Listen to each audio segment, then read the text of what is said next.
But you coming in or out? You coming in or out? Hi guys, hang on one sec. Hang on one sec. In a minute.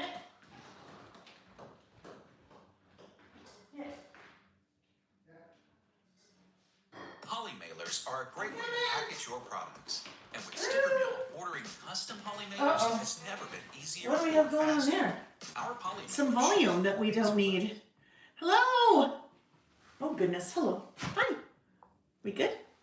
We're a little bit crooked, I think, but I think we're here, right? There we go. There we go. Hello, my friends. Hello, hello. Happy Saturday. Hello, hello, hello. Oh my goodness. All right, 10:01. Good. Well, I should say 10:01. Really, 9:01 Pacific. Well, you do the math. 10:01 my time. I'm in Utah. Hello, my friends. Hello. Gosh, it's been a hot minute, hasn't it? Woo! It has been I can't even tell you the whirlwind it has been since I saw you guys last. Thank you, honey. Hang on, Nick's bringing me some water. Thank you. You don't want to come say hello? No. Oh, okay. All right. That looks so fabulous with my... You do look very handsome. You do. Anyhow, hello, friends. Welcome. Welcome, welcome. If you are new here, welcome. My name is Lael Kankar. I have a business called Lael by Mail. When I'm not traveling, we're here on Saturdays, and we are doing what I like to call creative listing. So a couple days before, I provide a handful of topics, and we get together here on Saturdays, and I play. I am making lists, but I'm doing it creatively, and I'm doing a lot of stamping and die cutting and adding stickers and all kinds of fun things.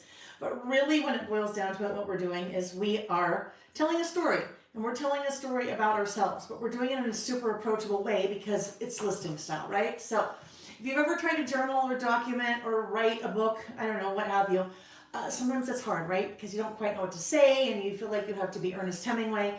In this situation, you don't, because we've all grown up making a list, right? Some kind of list, one kind of list or another. So maybe you go on a vacation, and I say, hey, I want you to write and tell me about your vacation. And you're like, oh my gosh, I can't do that. I don't know what to say. I don't know what to do. I'm not a writer. I don't spell correctly. If I say, hey, what were the top 5 things of your vacation? You can rattle that out like in a heartbeat. So that is really what we do here on Saturdays. If you are watching live, welcome to you. Nice to have you here live.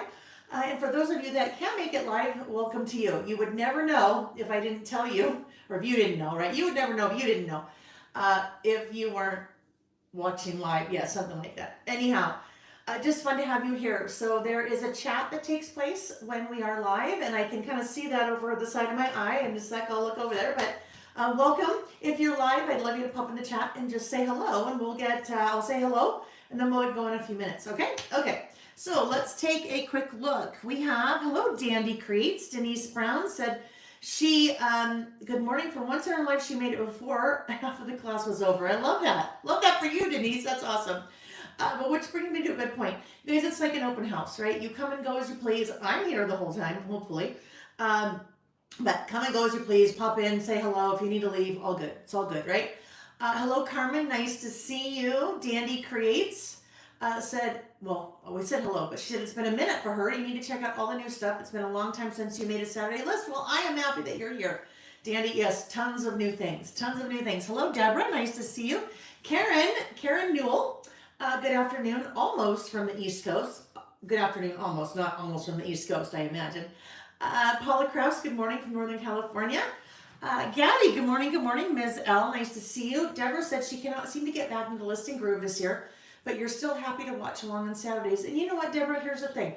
Sometimes there are things that we just can't seem to get ourselves back into, right? Whether it's reading or working out or being creative or whatever it is.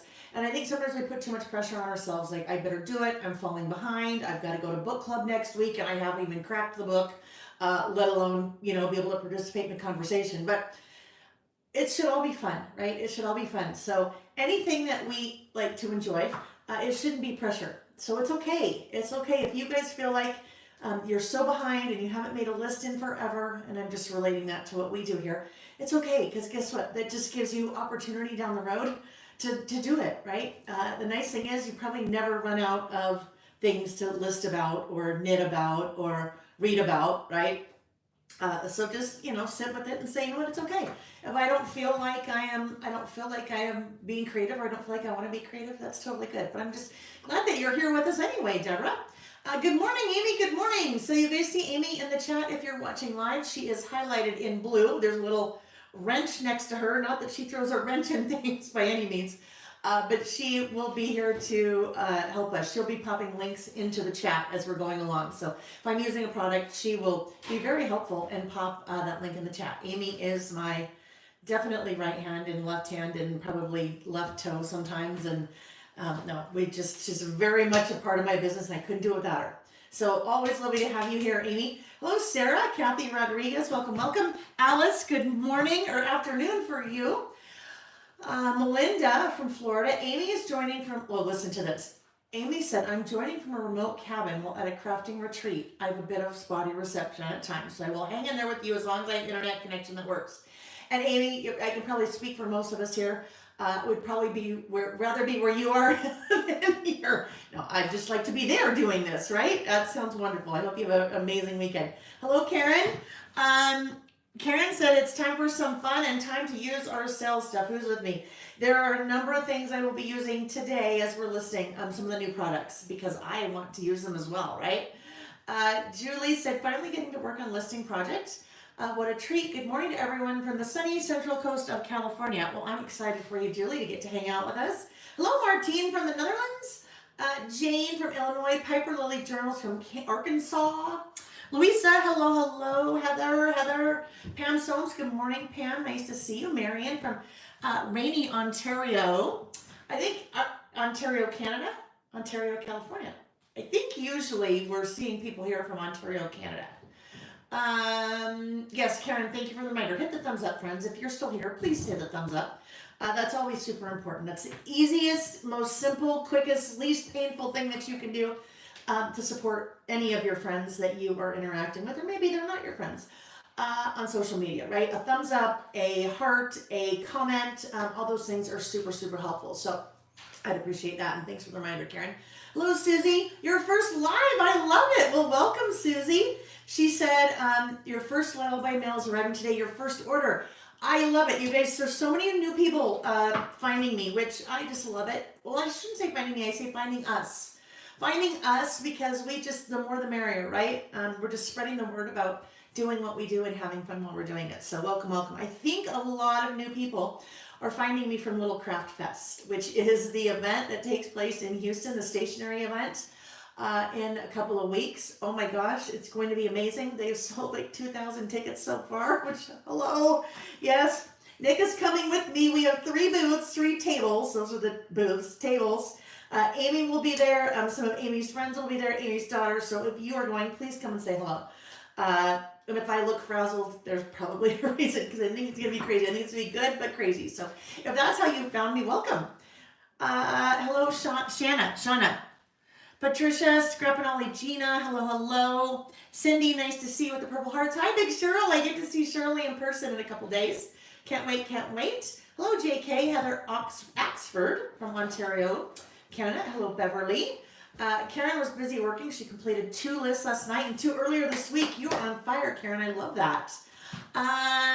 Let's see. Sarah Cope. She is starting out by filling her printer ink. Well, that's good, right? Hello, Mom. Hi. The only time I feel like half the time I ever talk to my mom is here with you guys, and that's not my fault. Not her fault either, Just like, let's see what's Mom doing.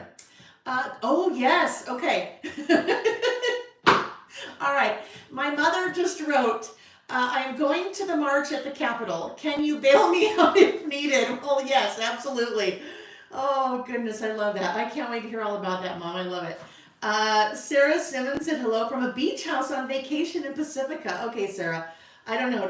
Now it's a toss-up between being where Amy is in the mountains at a craft retreat and being where Sarah is at a beach house in California. I love it. So fun. Hello, Marilee. Nice to see you. Marilee. Oh, golly. Marilee said her daughter's car got stolen last Saturday. So sorry to hear that while you were celebrating your mom's 80th birthday. You found out it's a total loss. She's devastated. Oh, Marilee. I'm so sorry. And this is one of those cases where I can say I feel your pain. Jack's car got stolen in the middle of the pandemic out of our driveway. Anyhow, long story, but it's so hard, and it's so hard when your kids go through, like, for Jack, it was a life lesson. He left his keys in the car, and it was a kind of long story about why it happened, but it's hard, and you feel so bad because you just, oh, I hope it all works out merrily, but I'm so sorry. That's and an amazing celebration for your mom too. That just heart-wrenching.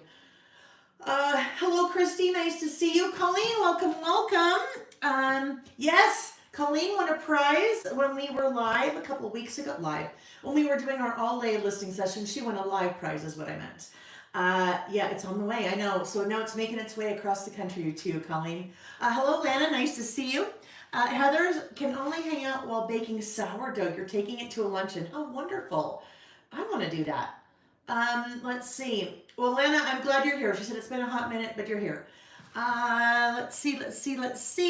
I want to make sure I've got everyone. Uh-oh, what's going on with Colleen? Did I miss that? Oh, no, it's supposed to make its way across the country. I think we're good there. I think so. Hello, good morning, Elise. Nice to see you. You just got your box. You just got your order. I love it. I love it. Oh, darn it. Marilee, I'm so sorry. That's so hard. Wendy, good morning. And Deborah, good morning, good morning. Let's see. Deborah said, a sunny, warm day filled with housework first, then a visit with my sister and dinner at my son's restaurant. Have a wonderful day, Deborah. That sounds amazing. And I loved seeing your habit tracker started in the Facebook group. Jennifer Bagay, good morning from Arizona. Joe Disney fan, another baby. You've got to be at a baby shower now, and you're working on the card. I love it, right? I love it. Artie with my Nomies. Hello, Nancy. Hello, Susie. Swanda. Hello, Swanda. Nice to see you. Susan Scally working on past projects today. Some of my past projects. Ann Sirk, good morning, good morning. She loves the new listing book. Okay, hopefully I got everybody. Hello, Tammy Ward. Linda May, good morning, Linda May. All right, friends, if I missed you, just welcome. Just know it was not intentional. Always nice to have you here. If you are new, I'd love it if you'd pop up in the chat and just say hello. We'd love to meet you. And if you are new, just let us know how you found us here on this lovely Saturday. All right, so 2 weeks ago, which seems like yesterday, but also seems like a year ago, we had a full all-day celebration celebrating my 5-year our 5-year listing anniversary and my 6-year Lail by Mail anniversary. So there was a lot. We launched a lot of products that day, that weekend. I will tell you guys, March was my biggest month ever. By a lot. It was pretty significant. And so thank you for that. I just can't even, just like so humbled and amazed and thankful. So, and I am also so thankful for Lily and Denise because they worked their little behinds off. Well, the first week Lily was out of town. So Denise and I were packing orders, but then this week, they both worked more than full-time 5 days a week, and normally they only work, 9 to 3, 4 days a week, whatever it is, to get all of the orders out. And I'm so happy to say, when they left yesterday, all of the orders from the sale are out and shipped. And I think there may have been a couple more orders that came through yesterday after they, kind of were done going through orders in the morning. So just so thankful, so happy that everything's out and good. And so if you're waiting for your order, it should be there very, very soon. There's one thing, well, there's not one thing I didn't get. There's a lot I didn't get done. But the one that matters to you guys probably is that I have not drawn the after party prizes from that all day listing session. So we had morning after party prizes, afternoon after party prizes. It's also tax time. And something very bizarre is happening with my QuickBooks, and I have spent more time on the phone with QuickBooks this week than I care to for the rest of my life plus. So anyhow, I did not get the winners picked and announced. That will happen tomorrow. It is on my to-do list for tomorrow. And then I will respond to the comments. That's how you know you won. But then I will also put a blog post on the blog with all the after party winners. So just watch for that, all right? And apologies that it didn't get done, but sometimes it just, something's got to give. And I'd rather have the taxes give, but unfortunately, yeah, that's not an option. All right. Yes, they did an amazing job, didn't they? And I will make sure to pass along you guys your comments and kind words because that means the world to them. Alrighty. Did anyone get golden tickets? Joyce is wondering if anyone got golden tickets. I'm trying to think how many. I think we've had 4 or 5, at least 4 people claim their golden ticket prize of the 6 that we sent out. So yeah, that's always very exciting. I love it when I get that email saying, "Oh my gosh, I won!" It's just so fun for me to read the people that won the golden tickets because if you had a golden ticket with your order, similar to Willy Wonka and the Chocolate Factory, you receive.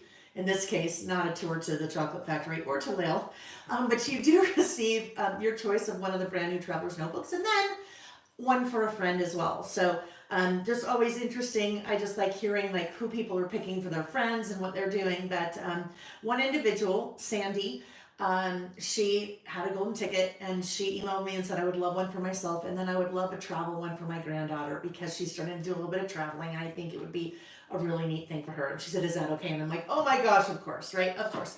Okay, friends, so that's a lot of talking. You'll see the rest of the giveaways come on Sunday. Let's talk about the schedule for the rest of the month. I am on and off traveling this month. So today is the 5th. We are listing this weekend. We are not listing next weekend on the 12th. We'll be listing again on the 19th and then not listing again on the 26th. So we've got two Saturdays this month, and then in May, as of now, all Saturdays in May we're planning on listing. So that's always tentative because things come up and things change. You can always find our listing schedule on the blog. That's probably the easiest way to find it. Okay. All right. So I think we are ready to roll. I think we're ready to roll the cameras, flip the cameras, rotate the camera, and then Reggie's just hanging out with us. So hopefully he's good. Hopefully he's not a pest because he's been on one this morning. And on one last night, he woke me up twice in the middle of the night. And he likes to do that because he is a social eater. We learned that is a thing. He's a social eater. So he likes you to be standing. Just walk him in. Just walk him in. He takes a bite of food and then you can leave. We've gone as far as even having a bowl of food for him in our bedroom. So then we're there. No, he just wants you to wake up. And he kind of tapped Nick on the face the other night.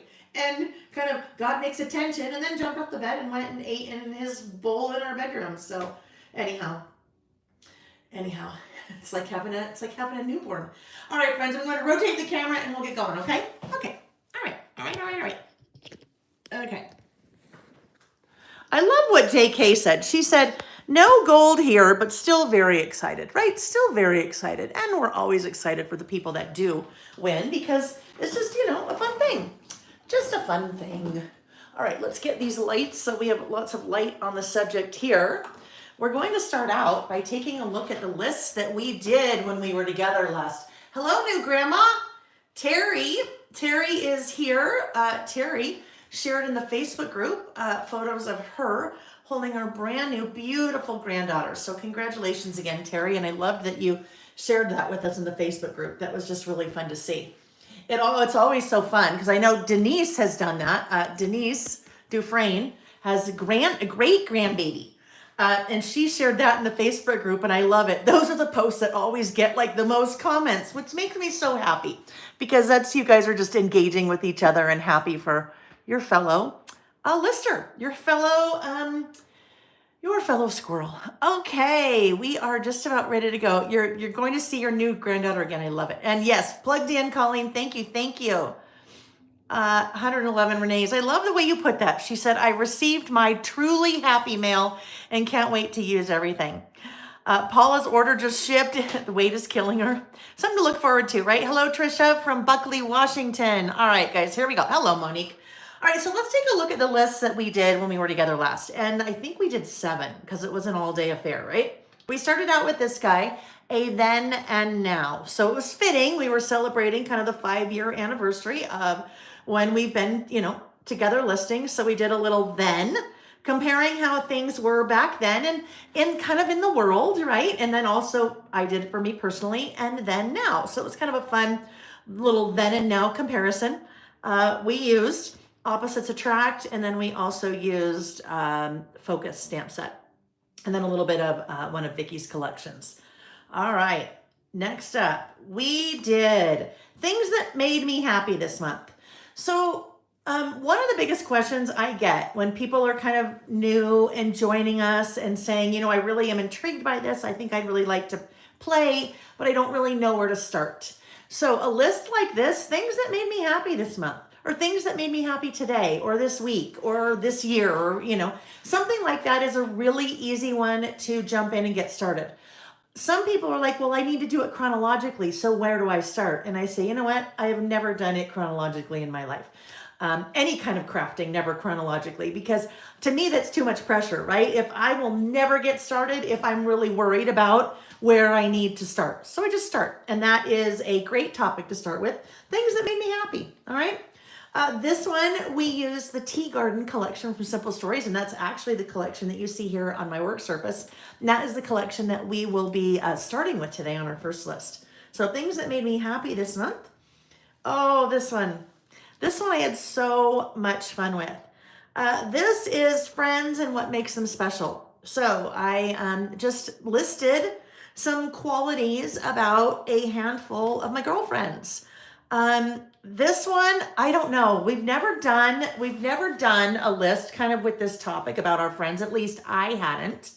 And to grab all these little ladies, I cut them from one of the collage books on my website. It is called, there's actually two now because I'm really digging this. I'm really having fun with kind of this style of just working some different, kinds of things in. So I pulled those ladies, cut them out of this one, the Extraordinary Things Cut Out in Collage. And then this guy is brand new. Every time I look at this, I glance at it and it reminds me of Thomas the Tank Engine because of that blue color, and that little part there reminds me of his little face on his tank engine. If you had boys boys in your life, that reminds me of when our kids were little. Anyhow, but yeah, very excited about those. But I just cut those ladies out and used the in the box stamp set and die set to kind of make some little boxes to list about what makes my friend special. So I'd say this is probably one of my favorite lists that I've done in a long time. And part of it was just so different. But part of it was there was a lot of emotion in doing that. There was a lot of emotion for me in doing that. So if you were with me, then we had a lot of fun doing that one. Next one, we had things we're currently watching. So we used the brand new Currently die set. You guys blew my mind over the sale, the launch of the new products. The Currently die set sold right out. In the envelope die set sold right out. They are currently being manufactured again. It just usually takes about a month. So I love that you guys were so excited about both of those. You were excited about a lot of things, but those were like in and out so fast. On this one, we also used the new By the Numbers 1 stamp set. So I'll be using that again today. So my idea here, and this is something I still need to go back and do, was that I'm going to add thumbnail pics, little thumbnail photos of some of the shows that we're watching, right? Some of the ones on my list, just to give a little bit more, interest over on this side. So that's something that I still need to do. I had done something like that during the pandemic. And had little photos. And when you're looking for photos, the easiest way to do that is to just go to Google and let's say if you're watching White Lotus, for example, this weekend, tomorrow, season finale. But if you're watching White Lotus, go Google White Lotus and you'll see all kinds of, click on images and you'll see all kinds of images, anything that kind of floats your boat, strikes your fancy. Save it to your camera roll, and then you can pull it into whatever you're, using to print your photos. All right, so then we finished our insert. We moved to, did we go backwards? No? How many lists did we do? 1, 2, 3, 4. Okay, maybe we just did 5. I don't know. Maybe we just did 5 lists. All right, the last list that we did, I believe, starting a brand new Traveler's Notebook insert was Glimmers. So Glimmers is a list that we have been doing on a monthly basis since December. And this is just a reminder, a way to look for the things in life, the little everyday things that just give you a little like glimmer in your eye. Maybe you see a butterfly, maybe you see a rainbow, maybe someone smiled at you at the grocery store. Just a little glimmers, and glimmers mean different things to different people, right? We had some snow last month, and Nick and I were driving, and it was beautiful, beautiful, beautiful, beautiful. And so one of my glimmers was snow-covered tree branches. Another one was a text from my friend Allison. So you get to decide what your glimmers are. But when it comes to glimmers, and it's kind of like gratitude. That studies say the more that you look for it, the more that you see it and experience it. So it's just kind of a reminder to keep your eyes open for the really good small things. They don't have to be big things at all, but just small things that just give you a little nice bright light. All right. So and we used the Glimmers stamp set for that, and we used some products from the winter spring season pass, the March kind of part of winter spring season pass. That takes us to our first list for today. All right. So let me get this little guy out of the way here. Our first list for today is a list that we do the first Saturday-ish of every new month, and that is called About Last Month. So About Last Month. This is a list that we started doing in August of 2020. It's almost 5 years. I almost have 5 years worth of these lists. So if I go back to last month, let's find that here. Oh, here we go. About last month. So this was February. The whole idea behind About Last Month is to pair some photos with a list, and your month is now documented. It is in the books. This has been the easiest way for the last almost 5 years for me to say that I am caught up on my memory keeping, and it is documented. Now, that doesn't mean that I am not still going to document maybe a specific event that happened in June of 2022, but every single month since August of 2020 is done and documented. So for About Last Month, I use a new stamp set. So there's a new stamp set that I release every year, just to kind of switch things up a little bit in terms of what we're doing over here. But for me, it always pretty much has the same format. And the kind of the key to that is that if it's easy and you know what to do and you don't have to reinvent the wheel every time because you're putting photos here, you're stamping here, making your list, and it's done, it makes it super approachable, and then it's done and it's guilt-free and you're just off and running and moving on to the next thing. So that is the first list that we will be doing today. If you have, when I say it's, pretty much the same time, if I pull up the current idea book, the 2024 idea book, and we just see going back to, so this was January of 2024. My format is pretty much always the same. You can tell that what I've done over here is different because different stamp set, but pretty much all of the same. This one we kind of mix it up a little bit, but it just makes it such an easy way to stay up to date and current on your memory keeping. All right, so we are using, as I said, the Tea Garden collection from Simple Stories for this. I printed my photo ahead of time. Hello, Christy Amber. Nice to see you. You're on your way to Jacksonville, Florida to see Rascal Flatts. Oh, that is fun. I love it. That's so fun. Enjoy that. Enjoy. All right, so I printed my photos ahead of time. And when I say photos, it's really one photo, right? That is one photo. That is one 5x7 photo. But it is made up of 1, 2, 3, 4, 5, 6, 7, 8, 9 photos. I used the Epson PictureMate PM400 to print this photo. And actually 3 of my 4 lists today have photos, all using that same printer.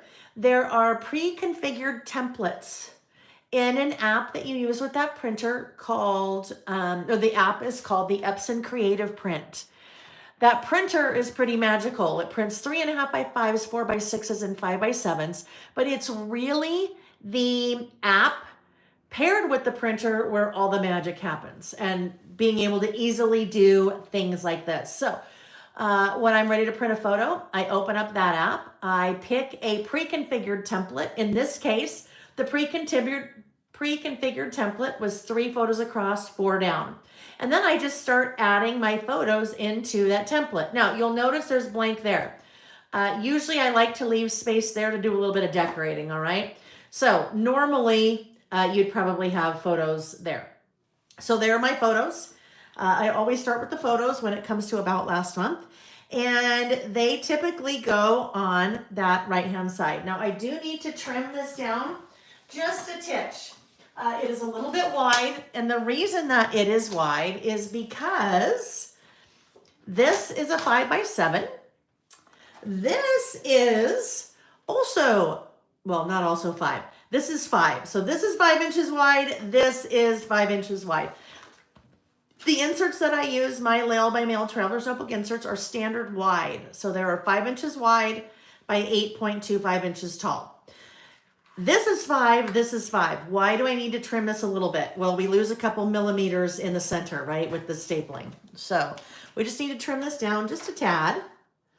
If you have that printer and you are new here, or if you have that printer and you've been here a long time and you have not heard me talk about the free class that I have here on my YouTube channel, and Amy, if you want to pop that in from the free class page on the website, there is a class that I did to show you all of my little tips and tricks that go along with that Epson Creative Print app.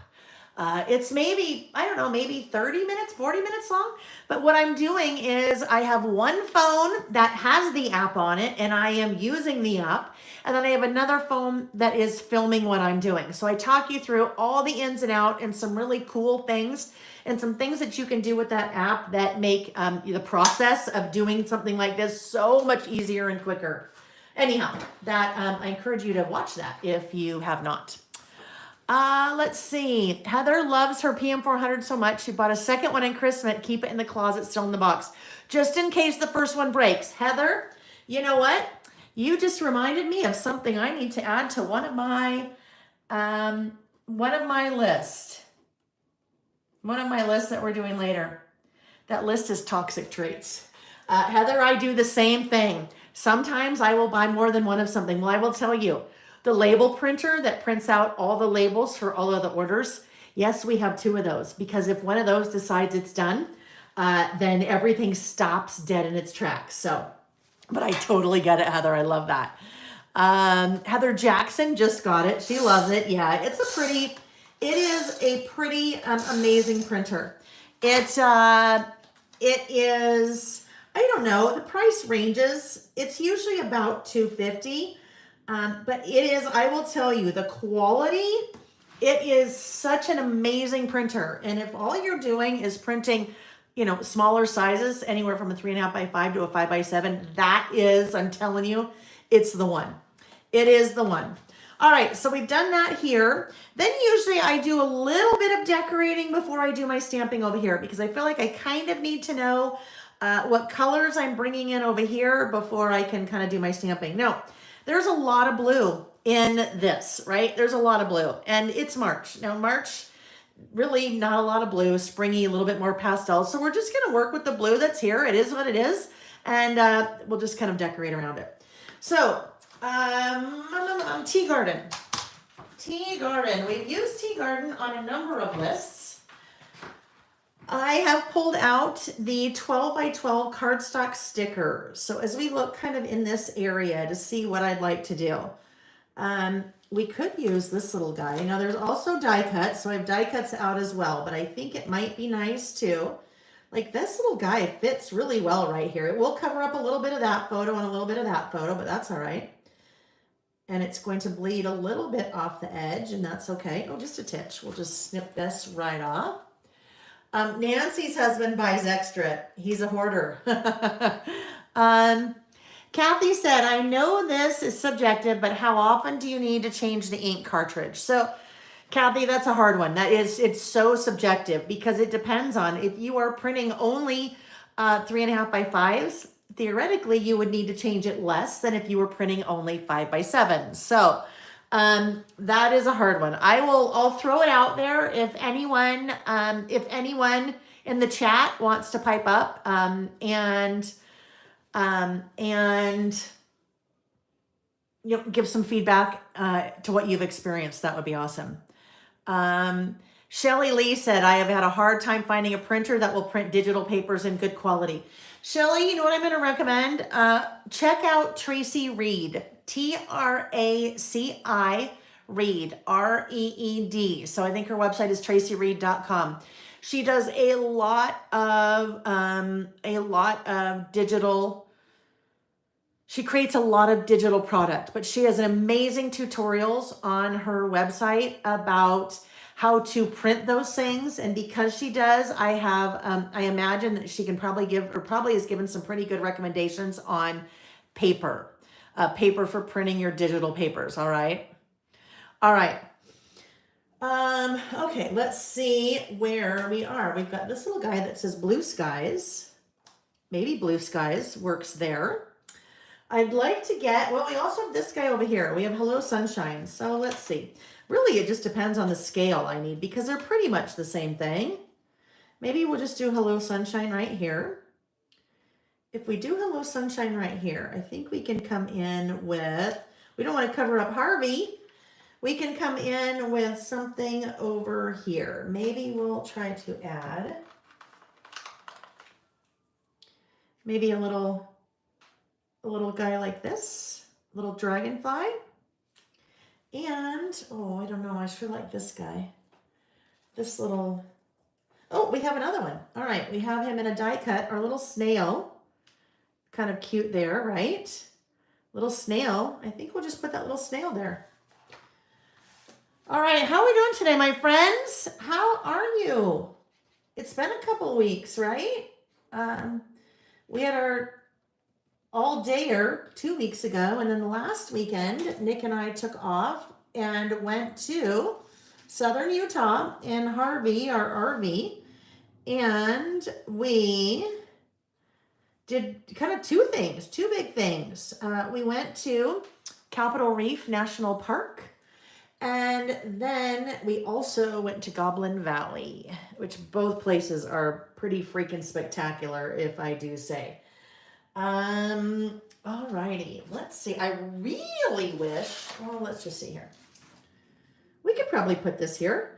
If you, normally I don't, I shouldn't say normally because now I don't totally do. If you have not checked out the 12 by 12 stickers that Simple Stories does. Simple Stories has stopped doing their sticker books. So I've started carrying the 12 by 12 stickers in their collections, but as you can see on this list, I've pulled quite a few things so far, right, from that sticker sheet. So I think we'll just do the same thing here. Let's see if we can tuck that under there. This will kind of just be like our little washi, right? That's just that cute little border. Oopsie. Try to get that straighter. And I rip it because when I rip it, to me, it makes it look like washi. And then there's a little piece left over. All right, let's cut this little bit off here. Shelly said dragonflies are her favorite thing ever. I love that. My mom and her husband used to have, my stepdad, I guess, used to have a house. They used to live in Idaho, outside of McCall, on the Snake River. They had a beautiful home right on the river, and we would go for summer vacations and take the boys when they were little, and we would raft down the river. And it was always like a 4 or 5 hour excursion, and every time dragonflies would come and land on Sam, and they would stay with Sam the entire time. So we affectionately call dragonflies Bob in our family because that's what Sam named that particular dragonfly. One of the times that stayed with him, I'm not kidding you, probably for about 2 hours. Bob the dragonfly. I'm just going to separate that right there because as you continue to add and add and add to your insert, it starts to get really chunky, right? The good kind of chunky, not the bad kind of chunky. The good kind of chunky. We look at this. This one is done. Look how chunky that is. This one is brand new. Nice and sleek, chunky. In this case, chunky is good.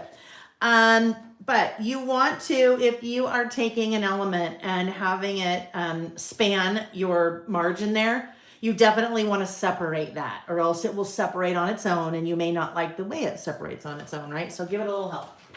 Okay. Let's see. Oh, Jen, let's see. Oh, Jen, I'm so sorry. Jen said she's got shingles. Oh, well, I'm glad to be a good distraction for you, Jen. Oh, yes, I've heard that's just horrible, horrible, horrible, horrible. We hope that you feel better. We hope you feel better soon. Let's see. Let's see. I just want to make sure I didn't miss anything. If I missed something, hopefully you guys know. If I missed something, just ask again or comment again, and then I'll see it. All right, so that is probably pretty good for this side. We'll move back over here and now do our stamping. So for 2025, I am using the About Last Month, the 2025 About Last Month stamp set. So this stamp set changes every year. I think this is the 4th one I've done. And it just, a new stamp set every year. I like to have a new stamp set every year because then it just totally switches things up because everything else is just kind of the same look and feel. So with this one, it's a 6x8 stamp set. You have all of your months. You have your 2-digit numbers for the month. And then you have 3 years, 2025, 6, and 2027. So if you wanted, you could use this beyond just this year. But the nice thing is, outside of doing this for About Last Month, this stamp set is awesome because of everything I just said. You have all of the months, you have all of the years and everything. What is unique to this stamp set is About Last Month and Month in Review. So I call this About Last Month. So I pretty much always use About Last Month, but some people like to use Month in Review. So I am going to grab About Last Month. Sometimes I put, let's put that on there. Sometimes I put the 2-digit month in front of that About Last Month. And sometimes I like to put a little sticker or something. So I think this time,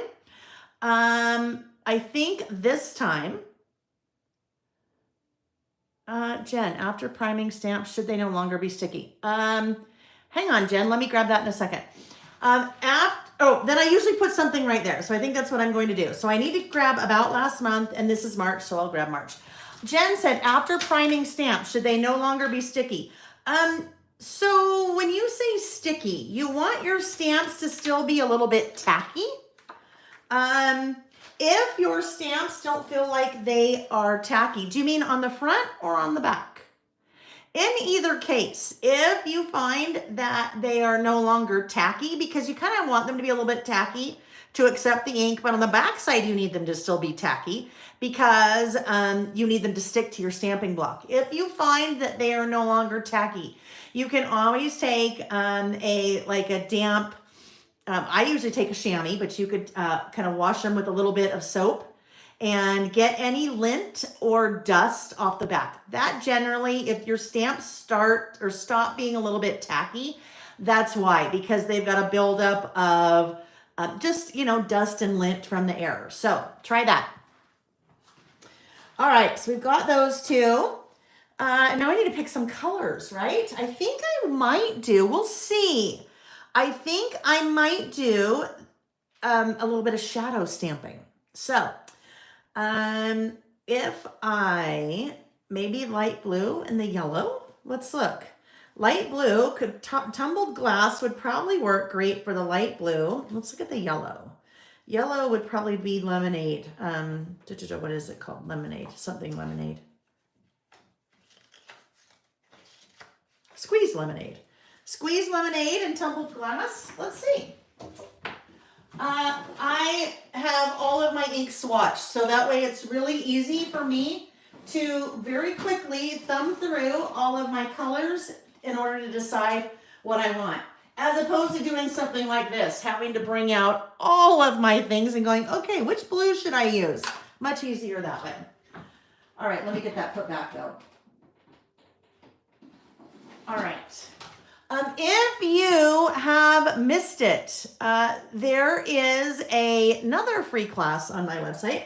It's short. It is, I don't know, maybe 10 minutes long, about priming and conditioning your stamps. It is really important when you have, in my opinion, when you have a brand new stamp set, mine, really any stamp set, if it is photopolymer, even acrylic ones, I don't think that you do this with your red rubbers, but that you prime or condition your stamps first. I think you will like the result much better if you have primed or conditioned first. So I think Amy will pop that into the chat for us in case you missed that. All right, so when I say shadow stamping, this is what I mean. Let me grab this out. This was, or is, I should say, the 2025 Year in Review Project Kit. So you'll still see these on the website. There's still, I don't know, maybe 15 or so left. So these will not be around a whole lot longer. But let me look for an example here where I've done, oh, here we go. A little bit of shadow stamping. So do you see about last month? You see that I stamped first with the lighter color. So when you think of a shadow, right? Well, I guess it could be, you could be lighter or darker. It wouldn't really matter. But I stamped first with that light pink. And then on top of that, stamped a light blue. So it just kind of gave it a little bit of a shadow effect. So I think that's what I'm going to do here for about last month. Now, I don't quite know which way I want to go though, right? Because it will give me a totally different look if I stamp one first versus the other. So what I'm going to do is grab my stamping block there. That stamping block. Time for a prize. Is it time for a prize? Yeah, we do prizes. I guess we are, aren't we? We always do prizes, dear. So Nick is, I think Nick's missing his participation from the all-day listing session. Sure, let's do a prize now, honey. Do a prize. Okay, what should it be? Oh, I better not ask you. You'll give away the store. No, what should it be? He's like, he would have no clue. Oh, how about one of those? How about this? Let's do this. Let's do, for our live prize, we'll do 2 live prizes today. Let's do the new, this guy, the brand new Listing with Lael idea book for 2024. So all of our lists from 2024. Now, if you win it and you've already purchased it, no worries. We'll make it right for you. All right. Oh, look it. There we go. So I'm actually going to do 2 of these. We'll do 2 of these live prizes today. Live number 1 is that. All right. So the way we participate in a live prize, and I will not do it just yet. The way you participate in a live prize is through the chat. That's why the chat is now going crazy, because some of you already know, you know what's coming. You just participate in a live chat. And in a moment, I will stop and I will take my little finger here and just whoop up the chat, and wherever my finger stops, that's the person that wins, all right? So I'll do that in a couple minutes. Let's come back to this. So about last month, I pulled out that 5-inch stamping block, one of my 5-inch Lael by Mail stamping blocks. This was designed for this. You can see that is a very well used and loved stamp. Let me just get a little bit closer to me so I can see to try to get this level there. All right. So I need to do a little bit of playing first. I need to decide whether I want to do the blue on top or the blue on the bottom. So let's do this. As I play here, I want to play on my little test book. I don't want to play on my project, right? Always, always, always a good idea to test stamp first. And I test stamp really before I do anything. It's just a good habit to get into. Depending on the stamp that you're using, some stamps you need to apply more pressure. Some stamps you need to apply less pressure. General kind of rule of thumb, the larger the stamp, the more surface area, you need to apply a little bit more even pressure. But if it's a very fine stamp, like some of the word strip stamps, you don't want to press too hard. If you press too hard, you're just like flattening out everything and everything tends to look a little blurry. All right, so there we go. Now, what I need to do is clean this off because I want this to be a shadow. I need to clean it off. You don't ever, in my opinion, you guys know everything I say is always in my opinion. We've got that little asterisk next to it. In my opinion, you do not ever want to take, unless you're going for a really interesting mixture of color, you want to always clean between color very well. And then also dry between color. This is super important. A lot of your inks are water reactive. And if you are not drying between one color and the other, if there's still a little bit of moisture on that stamp and then you apply your next ink, it can change the color a little bit of that ink. All right. So always dry in between. And that's part of what I am talking to you about on that. I think I mentioned that in that. I can't remember. In the priming your stamps. All right. So now we're inking up with this. Ink that up really well. And I just need to figure out where I want it to go, right? So it needs to be offset a little bit, right? But not a ton. Because it's clear as opposed to like a red rubber stamp. It's a little bit easier to see what we're doing. All right. So there we go. There is my shadow. Now I'm going to ink this again and do it the reverse way so I can see which way I like it better. There's no right or wrong, right? You get to decide. But sometimes it's good to just try both so you get a feel for you think which one you like better. Usually I'll do both and I'm like, oh yeah, there's no question. So it'll be interesting to see here what I like better. And again, now we want to clean in between and dry in between.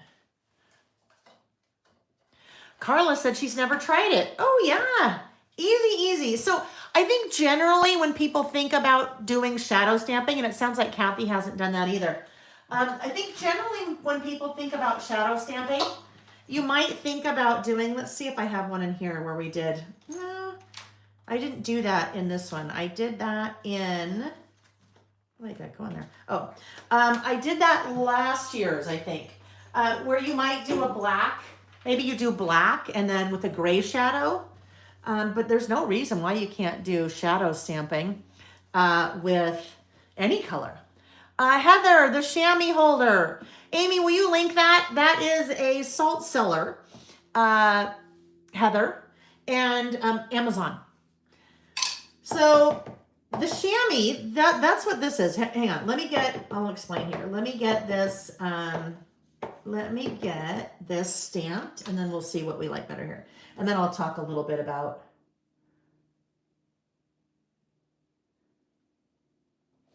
kind of what I'm using. All right, so look at how different, right? That blue here definitely takes over the yellow. And when it does that, it's almost made it like a minty color, right?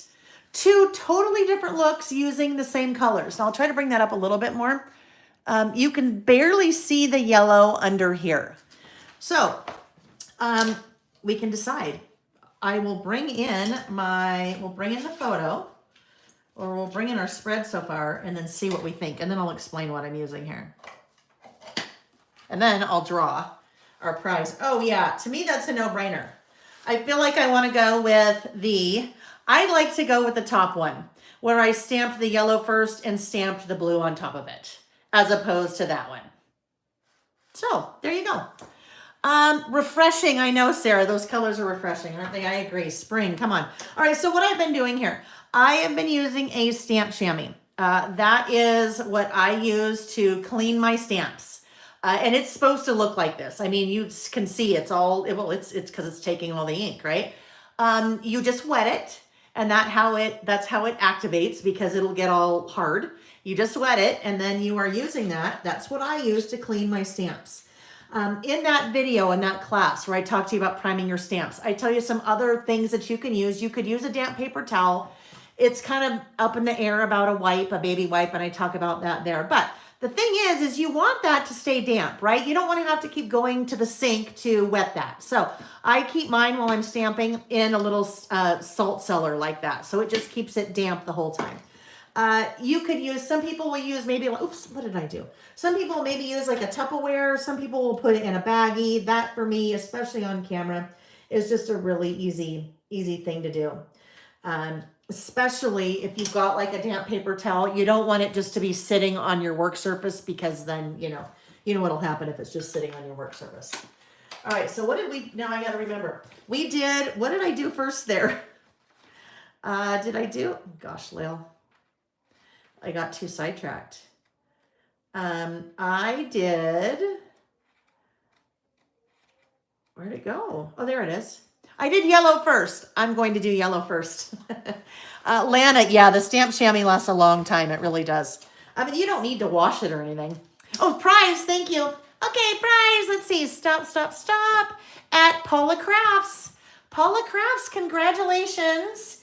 You have won the Listing with Lael Idea Book Volume 3. Volume 3. So please send an email to laelbymail@gmail.com. And, hang on, what did I do there? I gotta look again. And in the subject line, please put winner idea book. And in the body of the email, please put your mailing address, and we'll get that shipped off to you this week. All right, what did I do? I don't remember. I did blue first. Okay, yeah. So sometimes maybe you want to make a little note so you remember. Blue first, Lael. Before I do that, I need to get one more thing out. Just make sure we're set here. I need to grab a pencil board. So a pencil board is a fancy name for something that you slide underneath a page to give you a flat surface to write on or stamp on, like that. All right. Especially the deeper I get into my traveler's notebook as I'm working, you have all kinds of things like this that can add a little dimension, which is fun to have everything not be so flat, right? Like it's all just paper. We've added some die cuts there. But dimension sometimes can cause you a problem, because when you're stamping, it can kind of get in the way. So that's when a pencil board comes into play. I just slide my pencil board underneath my page, and then I have a nice flat surface to stamp on there. The one that I'm using is one of my products. A pencil board. You can also make your own. I mean, you just want something flat to be able to stamp on. Now I've grabbed my, actually let's do this. I've grabbed my little clip there to keep that kind of flat for me. All right, blue first. I have such a hard time with that. Blue first, Lael. All right, to get that nice and inked up. And then let's go about right, I'm gonna say about right here. That will be good. Right there. And you wanna commit, all right? You gotta go and commit. If you're a little nervous, really kind of hesitant to stamp, I find the more hesitant you are, the more of an issue you're going to have. So if you're not comfortable with stamping, get yourself some scratch paper and really practice first. And then go to town. All right, there we go. Nice and crisp and clean. And that works well because it kind of helps to pull in some of that blue that we've got going over here, right? All right, let's clean that off. And go again. Dry it off in between. We've got to dry. That drying part's really important. Notes from past, Amy said, a pencil board for portable stamping is a must. Yeah, really, anytime you are stamping in something that you can't take a page out and actually work on a flat surface, That's when your pencil board really comes in handy. That's for me because, I travel a lot, and Nick and I, even though I was gone last weekend not working, but I take my stuff to play with because I like to be creative. And I even had all my stuff on my pencil board. I even took my salt cellar and my chamois and all of that with me because those are the tools that, you kind of need when you're working.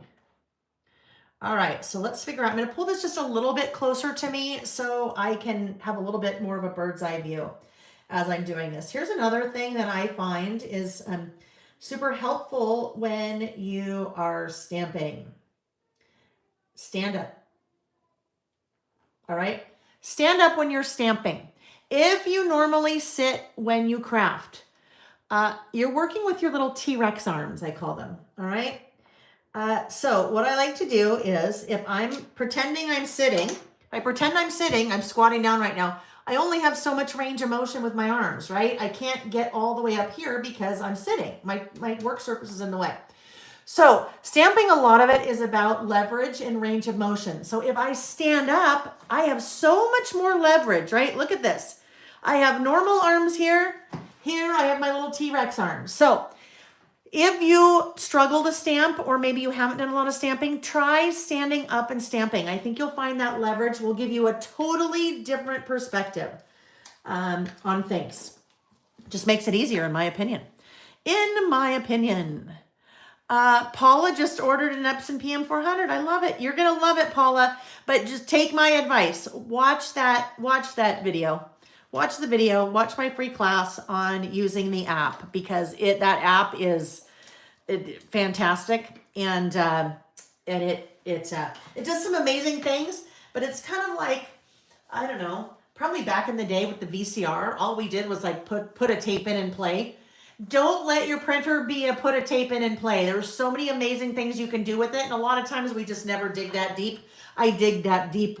I dig deep with you in that little mini class as I'm showing you how to use the printer. Well, the printer is easy to use, but it's really all the bells and whistles with the app. All right, about last month we have March. Now we need to figure out what we want to do with March.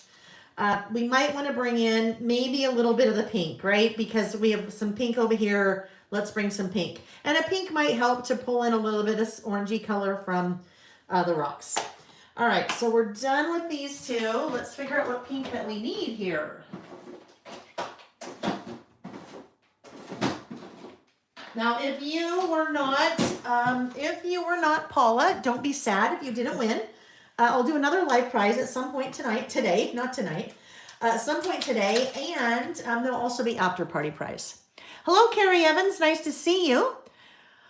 Jen said her clear stamping block just vanished and she just had it. And Jen, I'm sure you're not the only one that happens to, including me. We'll just say it's clear. They're hard to see, right? All right, a pink. We want something pretty subtle. So let's go to our pinks. Kitsch Flamingo probably would work well. Spun Sugar. Let's look at Spun Sugar. Let's look at Spun Sugar because I think I like to use Spun Sugar, but we want to make sure it's not too light. I think it'll be okay there. Then that kind of works in. We have a bunch of different tones of pink. I am going to switch out my stamping block. This one would work for that, but it is a little bit too big.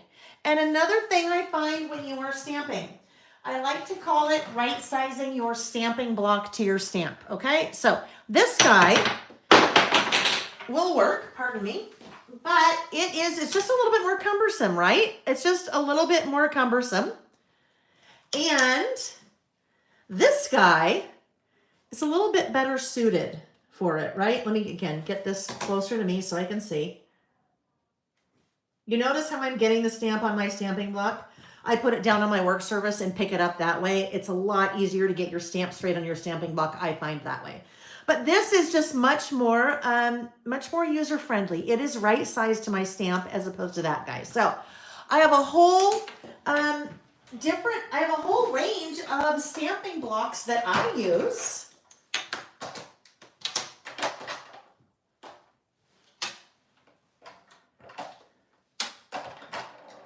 Like that, right? So fairly really accommodates all of the different size stamps I'm using.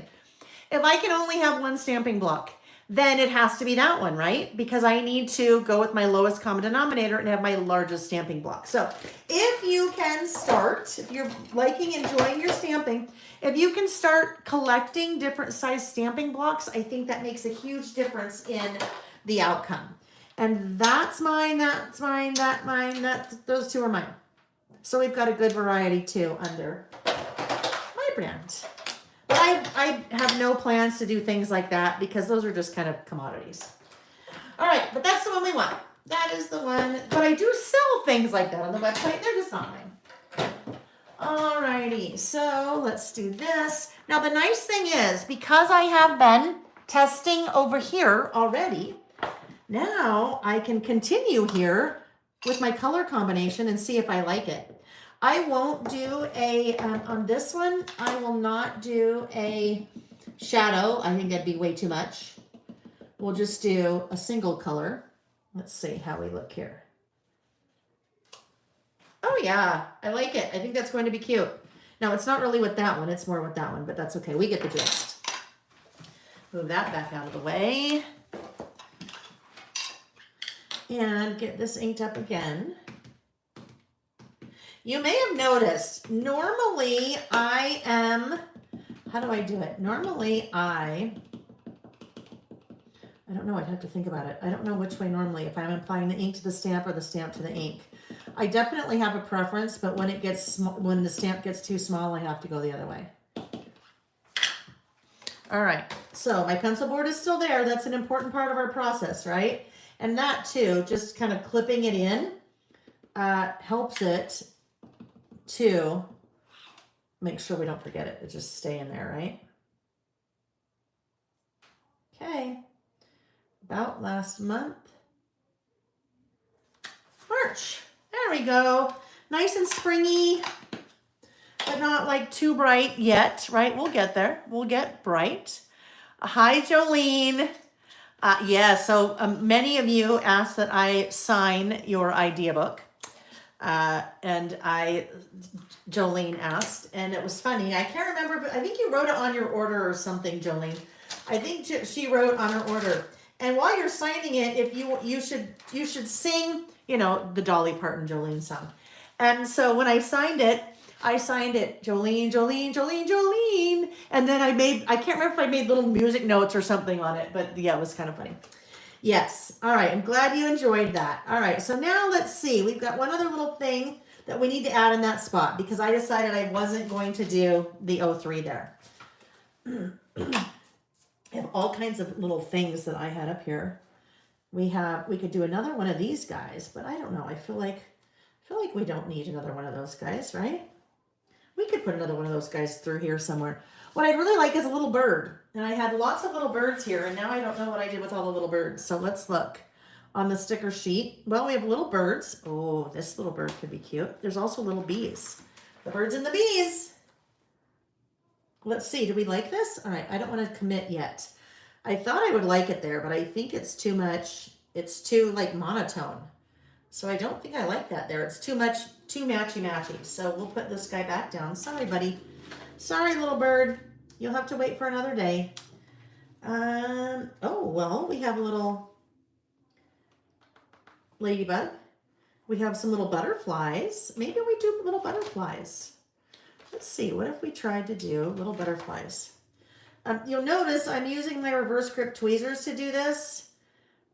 Especially when you start to get to really small stickers, I find it so much easier to place. If I'm trying to place like that, I can't really get in there. But if I use my little reverse grip tweezers, well, we might as well just do it this way so you can see my little brand there. Reverse grip tweezers work the opposite of regular tweezers. So regular tweezers, if you think about it, you have to squeeze to pick something up. Reverse grip tweezers, I'm doing nothing. They are already squeezed. You have to squeeze to open things up, right? So that just makes it really easy to hang on to little things like that. So we'll do that little guy there. And maybe we'll have, let's see, there's other colors here too. Maybe we'll do this little green color. We want to do 3 here? Sure. There we go. All right, done stamping. Let's get our stamping blocks put away and we will continue. Well, we're not quite done stamping. We've got more stamping to do, but in a different way. All right, so I think we can have maybe this little guy be in there somewhere, and we might decide to have, I don't know, maybe one other thing floating around here. I don't know.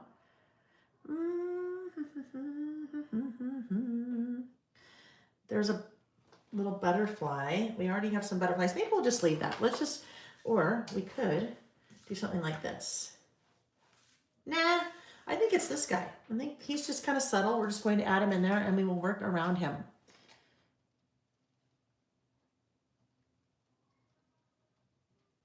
Are you guys listening with me today? If you're watching live, pop in the chat. Let me know. Inquiring minds want to know. I want to know if you're listening with me. I'd love to know. This we'll just put maybe about right there. Okay, so the next thing we need is a bullet stamp. Jen is listing yes. I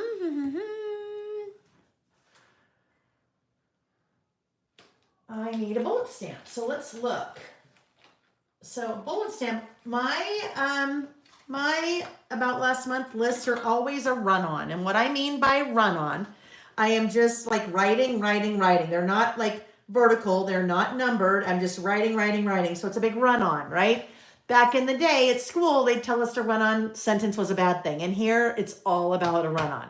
But I do need to have something visually to separate each item on my list, or it'd be really hard to distinguish one thing from the other. That's where the bullet stamps come in. I would say, if you said, Lael, if you could only have one of your stamps, what would it be? I would say it would be Bulletin More 2. If that is all I could have, that is probably the stamp that I use the most of all of my stamps because I use it on pretty much everything I do. I always have, almost always, a bullet stamp on one of my lists, but that is probably the one that I use most often. So Bulletin More 2. So all I'm looking for, they're little teeny tiny stamps, right? I just need a little teeny tiny stamp that I can use to separate the things on my list. These little guys, you want to make sure and clean them really well before you put them away. And you also want to, on the back side, rub your little stamp chamois or whatever you're using to clean your stamp on the back side. Because if there's any little lint, like you see this little guy is the snowflake. He is migrating on the sheet because they're so teeny. If you get just a little bit of lint on the back, then it will make it so it's not sticking very well. So then we put that back on there and it should be good now. All right, what if we use this little guy, just this little flower? I think we'll use this little flower. Let me put him right there just to hold him there. I'm going to put this back in. And now I need my stamping block for my little stamp. When I showed you all those stamping blocks, and I said one of the things I think that can help you immensely when you're stamping is to right size your stamping blocks. This little teeny guy, right? I don't have a stamping block that is that small, but actually I do. Oh, where is it? I have it over here in my things that aren't quite put away yet from when Nick and I were out of town and I took my craft things with me. But I didn't put them all away yet because I am leaving again on Thursday to go do a crafty thing. And so I need,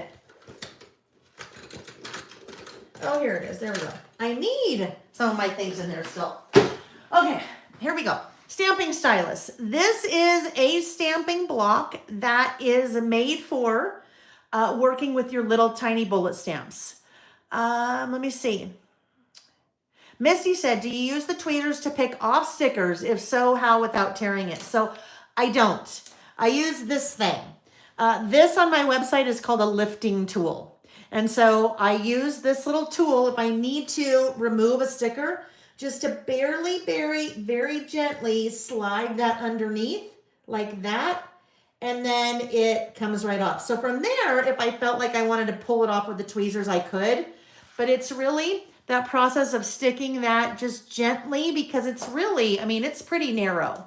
and it's pretty narrow, and it's blunt. You don't want a sharp point. So that's what I use for that little lifting tool. Let's see. Anne said, I only have 4 pictures from last month. Our life is pretty boring most months. Should I just use more embellishments on the collage page? So Anne, here's an example of, let me pull it up in the idea book because I remembered seeing it in the idea book.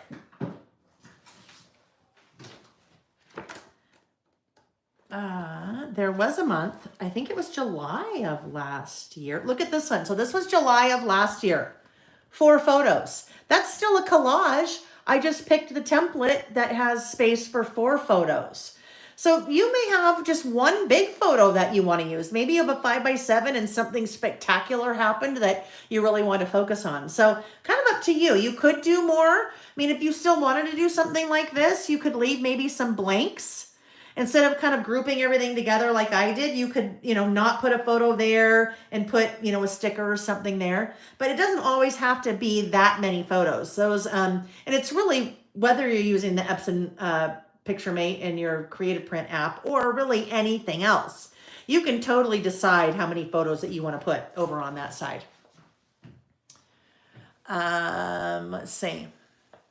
Oh, that's a good one too. Ashley, pictures around the house. Yeah. Right. Maybe it's winter time. When it's winter, you have a lot of blankets out. And the summertime, you have fans out, right? There's all different kinds of things. Okay, so stamping stylus. This is designed very specifically, as I said, for your little teeny stamps. Because can you imagine how hard it would be to hold a little tiny stamping block, just this little tiny thing to fit those little stamps?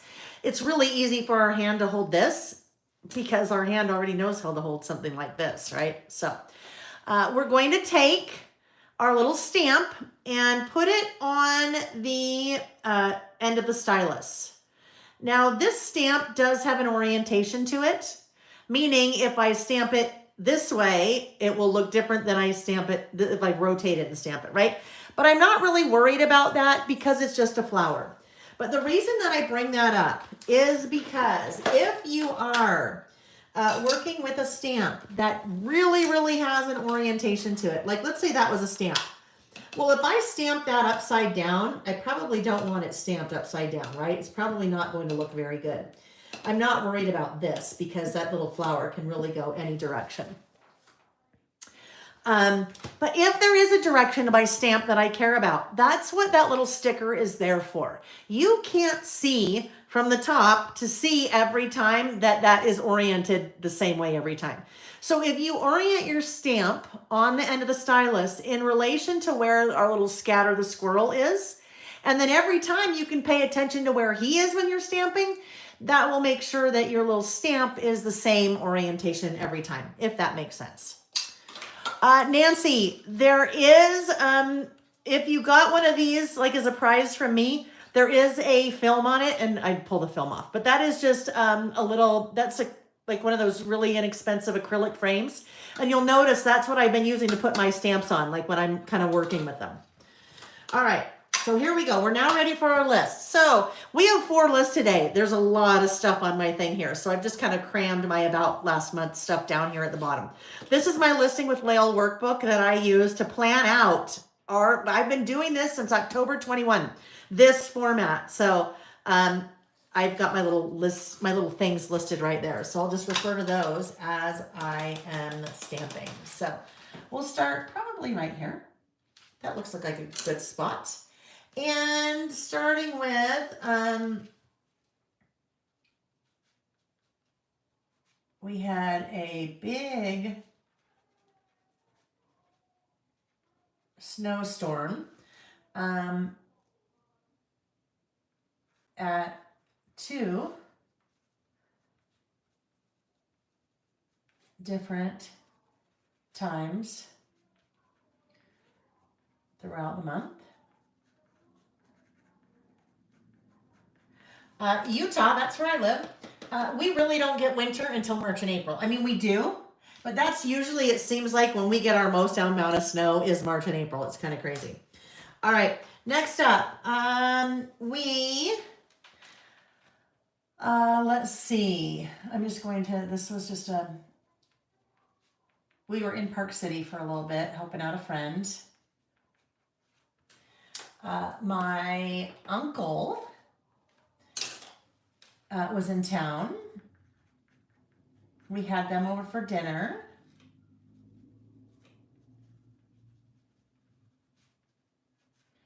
And my mom and Sam came over. So basically, I mean, there is zero Ernest Hemingway going on here.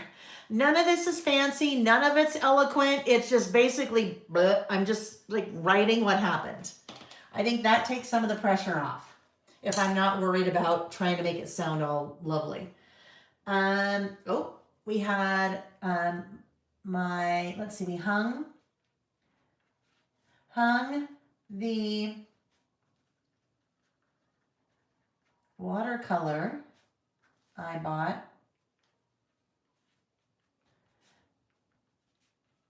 in Seattle at Pike's Place. It was beautiful watercolor and had it from an artist in Pike's Place Market in Seattle and had it framed, and so hung that. What else? Oh, I bought a new coffee table. Oh, there it is. Bought a new coffee table. So here's the thing. I mean, adding a new watercolor to a decor in our house and a new coffee table, those are huge things that happen during the month. And you don't have to have a photo for everything that you did. Your list could be really long, and you could only have a couple photos. So you get to decide, right? But I did include a photo of our new little coffee table because I thought, well, that's just kind of fun to do.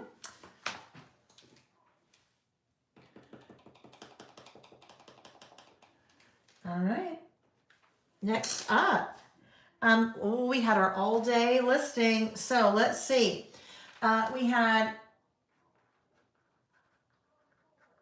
celebrated 5-year listing with Leo anniversary. We launched a whole slew of new products. Launched the 2024 idea book.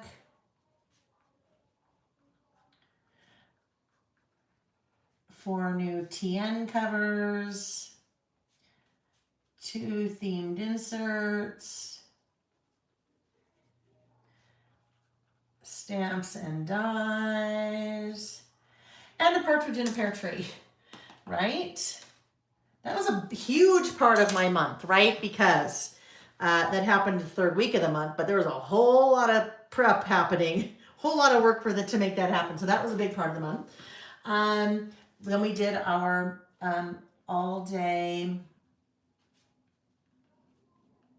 listing session on the 22nd.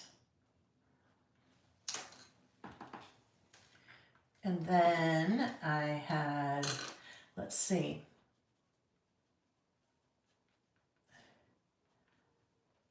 best LBM month ever by, so I know what the percentage is, but I don't remember what it is.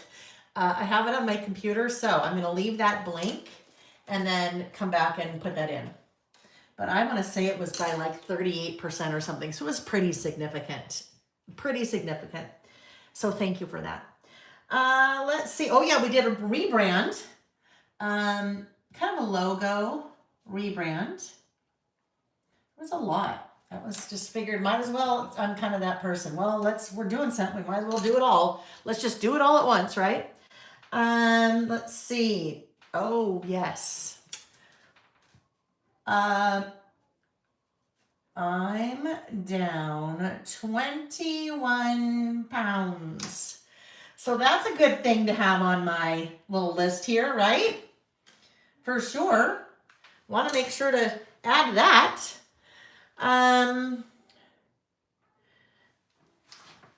let's see. We had my mom came over for dinner one night. Oh, I've been very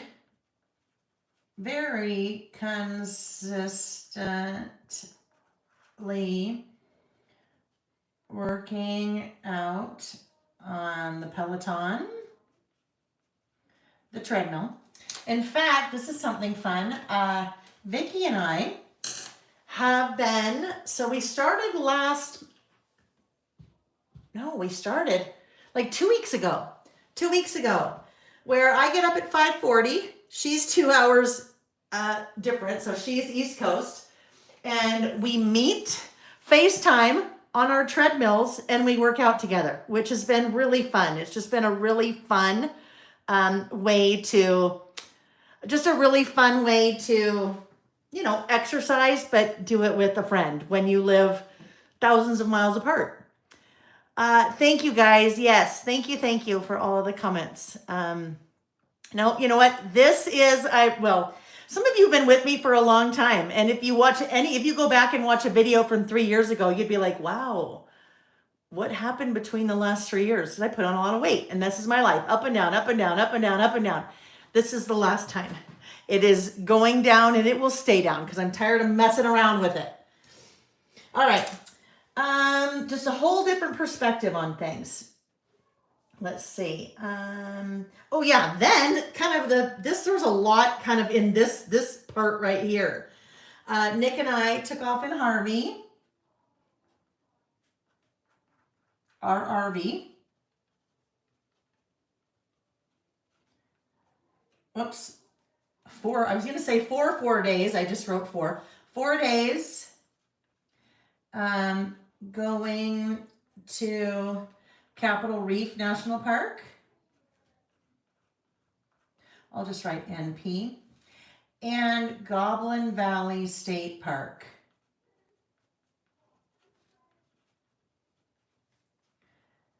And we had a ball. We had so much fun. I don't know, maybe like a 4-hour drive, so not bad at all. Let's see. Ashley just asked if Vicki has any updates in the cut and paste launch. She and I have talked a lot about it. She shared some information with me, but it's probably best that it's still totally up in the air. Unfortunately, I think some things are coming, but they don't know what's coming. It's been a very odd situation. So, probably best to get whatever news it is from her. It's not bad news. It's not good news. I just don't know. And I don't want to, be speaking for her. All right. Where's my little ruler? Oh, here it is. I feel like I need to do just a little separator line right here, just to give us a little bit of a visual separation between that. There we go. Oh, we need to.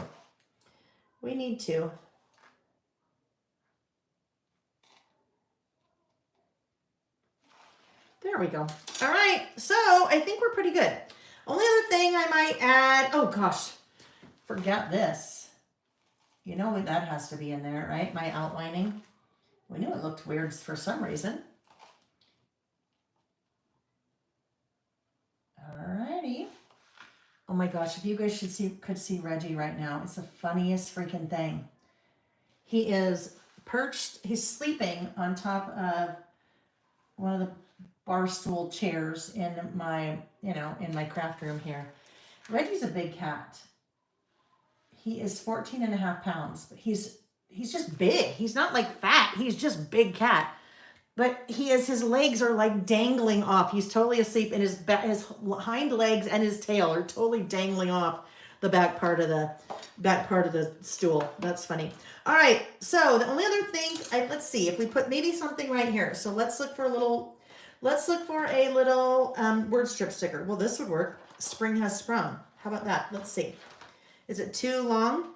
It is too long. So we won't use that there. Let's find another one that will fit there.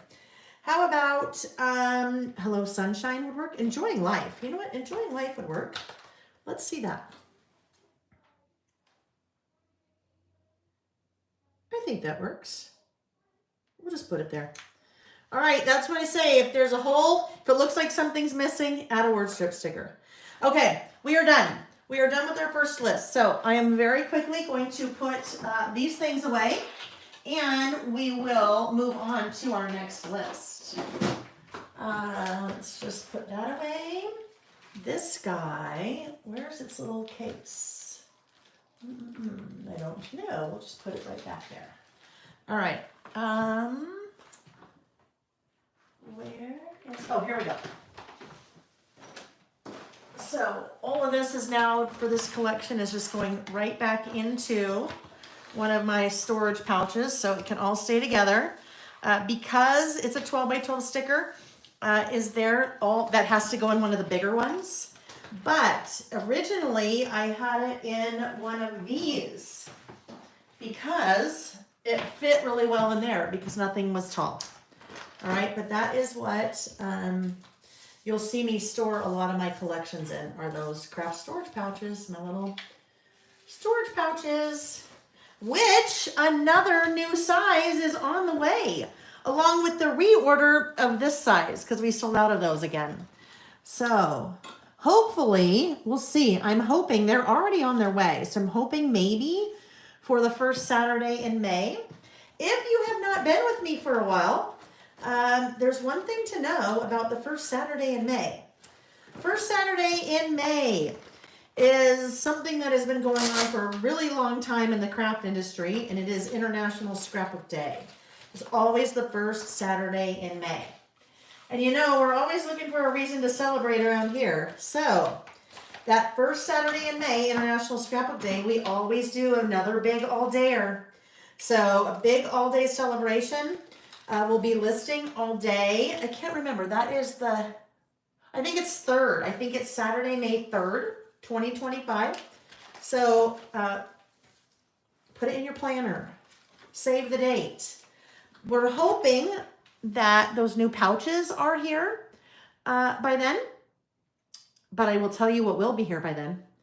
A brand new, first ever Lail by Mail mini collection. Okay, a mini collection, paper, word strip stickers, 2 die cuts, 3 stamps, and washi tape. All right, so that's all I'm going to share about that, but it will go live probably that Friday. So, and I will use it that Saturday. I haven't showed you yet. I don't even think I've told you yet what the theme is. I got to keep something secret, but curious. Any guesses as to what the theme may be? I'm looking forward to that day too, Paula. We have so much fun when we do those, right? Let's see. What size is the smallest pouch? Janice, it is, 5 by 7-ish? No? I should know that. Amy, are you here? Are you here, Amy? This one is not the smallest one. This one we call the 7-Eleven. It's tall. It's a little bit 7-ish by 11-ish, but I don't think I have one of those. Oh, I do. Here we go. Smallest pouch is this size, and the dimensions are always on the website too. If you ever need anything to know specifically, but let's just see what that one is. Know where my other ruler is. That one is 9.5 by, like 5.5 by 9.5. 5 1/4 by 9 1/4. 5 and 9 1/4, yeah. Let's see if you guess while I tell you. Well, how about this? Let's see. Let's look at the guesses. Keep guessing, and then at some point I'll say, "Oh yeah, someone guessed." No, none yet. We'll see. We will see. I'm going to let you guys go a little bit longer, and then we'll see if someone guessed it. All right. Let me have a quick sip, and we'll be ready to move on to our next one, okay? Oh, there we go. Thank you, Amy. The pouches are on the way. We should have them in a few weeks. We're crossing our fingers.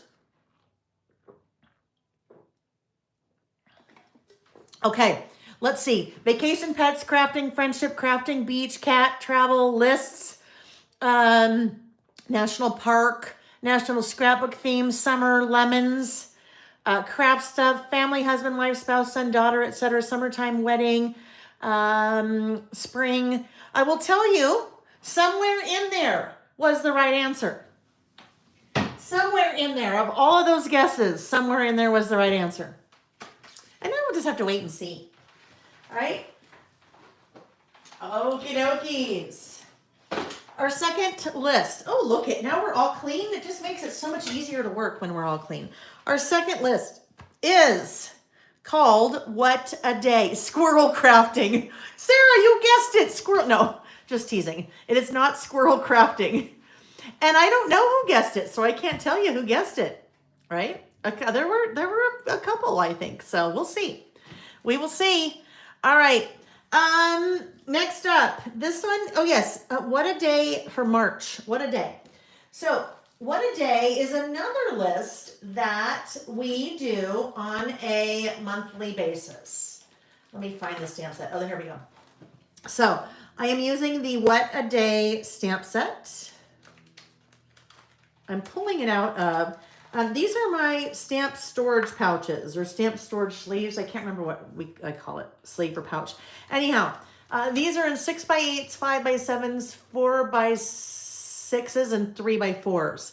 This is what I store all of my stamps in, whether they're my Lail by Mail stamps or really any stamps in my stash. It just keeps them all kind of nice and organized. But you notice how I had a white piece of cardstock in there? When you have plastic, sometimes it doesn't want to release, so you just put the white cardstock in front and then it comes right up. So, what a day. Let me find one of our, well, we can look in the idea book, one of our What a Day lists. So the whole idea behind What a Day, it's basically a mini time capsule. What a Day, page 15. So a mini time capsule where you are picking a day and you're just making a list of what you did that day. And every day for me is different. I don't always pick like exciting days. A lot of times I just want to have it be a regular every day because that really is a snapshot of life, right? If I'm always only doing it when something fun is exciting or when we're traveling or something like that, then it's not giving a really good, clear picture of just what life is like in Lail land, right? What a day. So you pick a day and you just make a list of whatever you did that day. So that's what we're doing here. And we use the What a Day stamp set. Now, you can use whatever you want, right? I'll just tell you what I use. I use the What a Day stamp set. So there we have it. For What a Day, this one, normally I don't do photos with this. Normally it's just quick and easy and I just make a run-on list. I call it a time capsule because it very much is a snapshot of a particular point in time. So I always think, oh my gosh, how cool if I had been making a list like this when I was in high school, like what my day was like, or when I was in college, or when I was just starting out in my career, or when I was a brand new mom, right? Like, what would your day be like? Your day changes so much, your different kind of phases and stages of life. I would love it if my mom was doing something like this, like back in the 70s. Wouldn't it be cool to see what her day was like? Or my grandmother in the 50s, because again, it's like a little time capsule. So that's why we do it now, because we wish that we had it for ourselves in the past or other people in our life in the past. All right, so with this one though, I thought it might be fun to include a photo. So normally my What a Days are super just whatever, right? But I thought a What a Day for this one might be fun to do a day that Nick and I were traveling, that we were on the trip I told you about. So I printed, again, that is a 5x7 photo, but I used the Epson PictureMate PM400 and then that Epson Creative Print app. That is another template. So all I did was pick a template and put photos in that template. Now, what you have to kind of be aware of is when you are taking your photos, I tend to take things portrait style a lot as opposed to landscape style. This is landscape style. So that photo works really well in this layout. This is portrait style. This photo does not work so well in the layout. So if you're thinking, sometimes you need to be thinking when you're taking pictures about how you might use a photo. And if you're not sure, take it both ways. Take it landscape, rotate it, take it portrait, and then you'll have whichever way you want. But I did a lot of selfies on that trip, and they were all landscape. So I kind of had to make them fit. All right. So I'm not going to use this like this, though. Dandy Creates is that black notebook with the squirrel on it available for purchase. Dandy, it is not, but I will tell you, because that didn't come on it. That is available for purchase. That my dear friend Allison sent me, and she got that off of Amazon. So that Squirrel Lives Matter notebook from Amazon, and then I just added the little scatter squirrel, and that one is on the website. The squirrel. All right, so I'm going to, I don't want to use this hole. We'll see how this works. It might be too big. I don't know. We'll see. I thought I would separate all of these into their own little individual photos.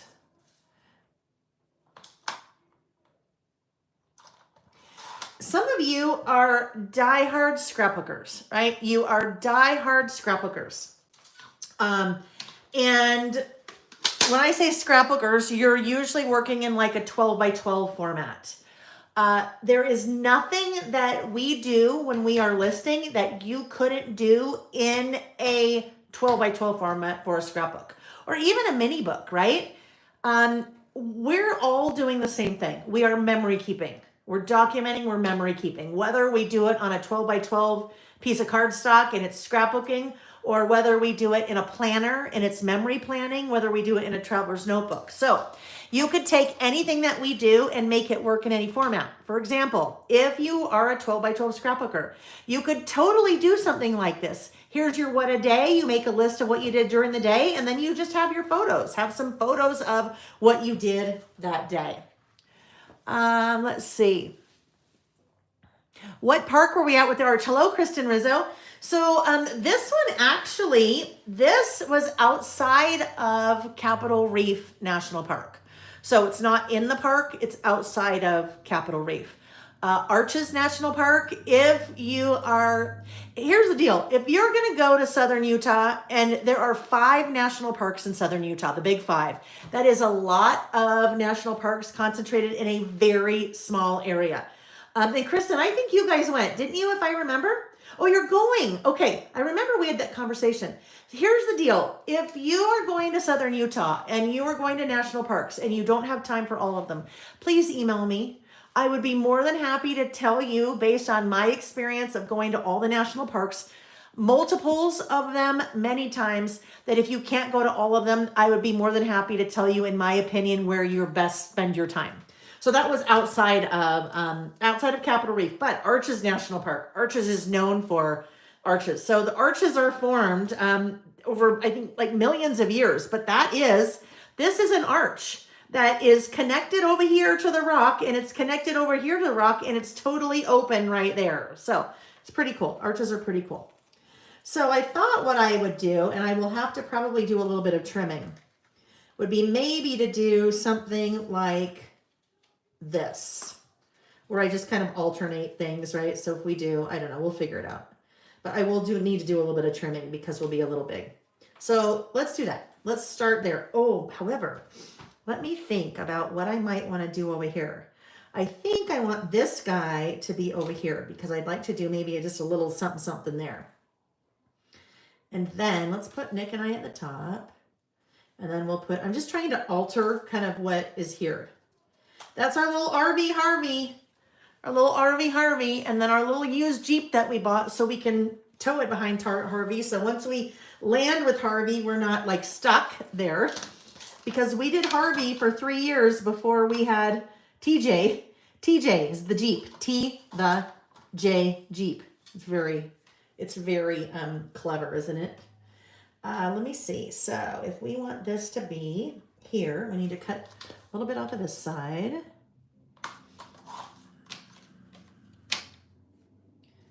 Maybe a little bit more. This needs to come way over here. Let's do just a little bit more. We'll take a little off of Nick's side. Oh, we were so freaking active. I can't even tell you. Every morning we woke up and ate breakfast, and then we went on a 3-mile walk before we even like left for the day. 3-mile walk. And then we went like going into the national park or the state park and hiking. And oh my heavens, lots of hiking. Even bouldering. I even did some bouldering. Bouldering is like where you're scrambling up some really big rocks to try to get higher, which that's really not my thing. That's a little scary for me. But at one point I'm like, yeah, I think I'm done with that. And then Nick went on and I just waited because that's okay, right? All right. So there we go. That little guy. Just trim that off a little bit more. Let's see how we're doing here. Do we like that? That works. So it looks, I mean, different-ish than how I started, right? The photo was all together, and we're just coming in, and I just trimmed that. But then I'm also putting 2 of them in the spine, and then 2 of them over here on the edge, just to kind of break that up a little bit more. Like that. Oopsie. A little bit of errant adhesive there. Come on. There we go. Oh, now I need to add. Hang on. There we go. Alrighty. Now, if you are, let's say you're going to national parks, or you're going to Disneyland, or you're going to Paris and looking at the Eiffel Tower, I don't know, wherever you're going, and you take tons of pictures, and you can't quite get the perfect picture of the arch, or you can't quite get the perfect picture of Mickey Mouse without a whole bunch of little kids hanging off of him, or you can't get the perfect picture of the Eiffel Tower, or it's cloudy, or. Well, just because you went there doesn't mean you have to use your own photos, okay? So what I mean by that is, let's say I had a hard time because I wasn't thinking about doing a landscape photo. I was doing all portrait photos. So even though I was there, I don't have good landscape photos, except for that one. That was a good one. It doesn't mean I can't have a photo. I can just go to Google and find one and then print it and then put it in my project, right? I don't have to be taking all of my own photos. Especially if you want to do, let's say you want to do a bucket list. Maybe you have a travel bucket list and you want to add photos with that. Well, you obviously don't have your own photos because it's a bucket list. You haven't been to those places. So go to Google. If you want to go to Kiss the Blarney Stone in Ireland, go to Google, get a photo of Blarney Castle, and put it in your bucket list, right? Don't have to only use your own photos. All right, so let me see. I've missed a whole bunch of things, I think. Let's see. Nope, not a Harvey set, Dandy. Not a Harvey set. I will tell you, it is not an RV set because I can't go that specific with anything. I couldn't do a mini collection that was that specific because that really narrows down the market, right? I would love to, but the best time to camp in southern Utah, Kristen, it gets really hot. It is desert. So we like to go like March, April, even May is okay. But the other thing is, because there's so many national parks, there are a lot of people that come in from out of state and then also out of country. So sometimes if you're camping, it can be hard to find a spot. If you're looking for like designated camping areas, if you're boondocking, a little bit easier. But then it starts to get really, really hot, like kind of unbearable hot. So I would say spring and then fall, maybe like late September going into October. That's what I would say. Let's see. Oh, you did do it. That's right, Kristen. I knew we'd had a conversation about the Big Five. You did it before Simple Stories. Jolene, I need a stamp that says, in my opinion. Well, I say in my opinion a lot because I'm not the expert. I just know what I like and I know what's worked for me. So I feel like to me, it's really important that I say in my opinion, because then you know what? It's just my opinion. Take it or leave it. Let's see. Let's see. Oh, I love it. You guys are talking about national parks. The redwoods are amazing. Yes, the redwoods are amazing. If you are looking, I will tell you, if you are looking for stamp sets, national park stamp sets, I don't know if she still has them or not. Carrie Bradford, Kerri Bradford, Bradford. She's done some amazing national park stamp sets. I think all of them. Yeah, it gets really hot in Utah. The summertime like in Salt Lake area, we about maybe 100. But it's dry heat. We have very low humidity. But if you go to southern Utah, southern Utah, you are, I don't know, maybe an hour and a half from Las Vegas. So if you think about how hot it gets in Las Vegas in the summer, it gets hot. Let's see. Magnetic die storage in a 4x4 size. Kathy, I certainly can. I'll just segue for a second. Maybe this should be, let's have this be our next giveaway. How about that? We'll do another, like I said, we'll do 2 live giveaways. So what Kathy is talking about, another thing that I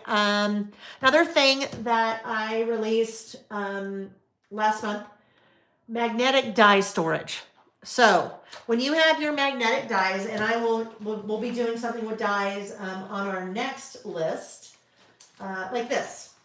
So here is the incredibly popular, you guys freaking blew me away how popular, in the envelope stamp set. So we'll use this on one of our next lists. So in the envelope stamp set, that stamp set is in the 4x6 stamp storage sleeve. On the back, in that same storage sleeve, is in the envelope die. So store your stamps and dies together like that. So what I released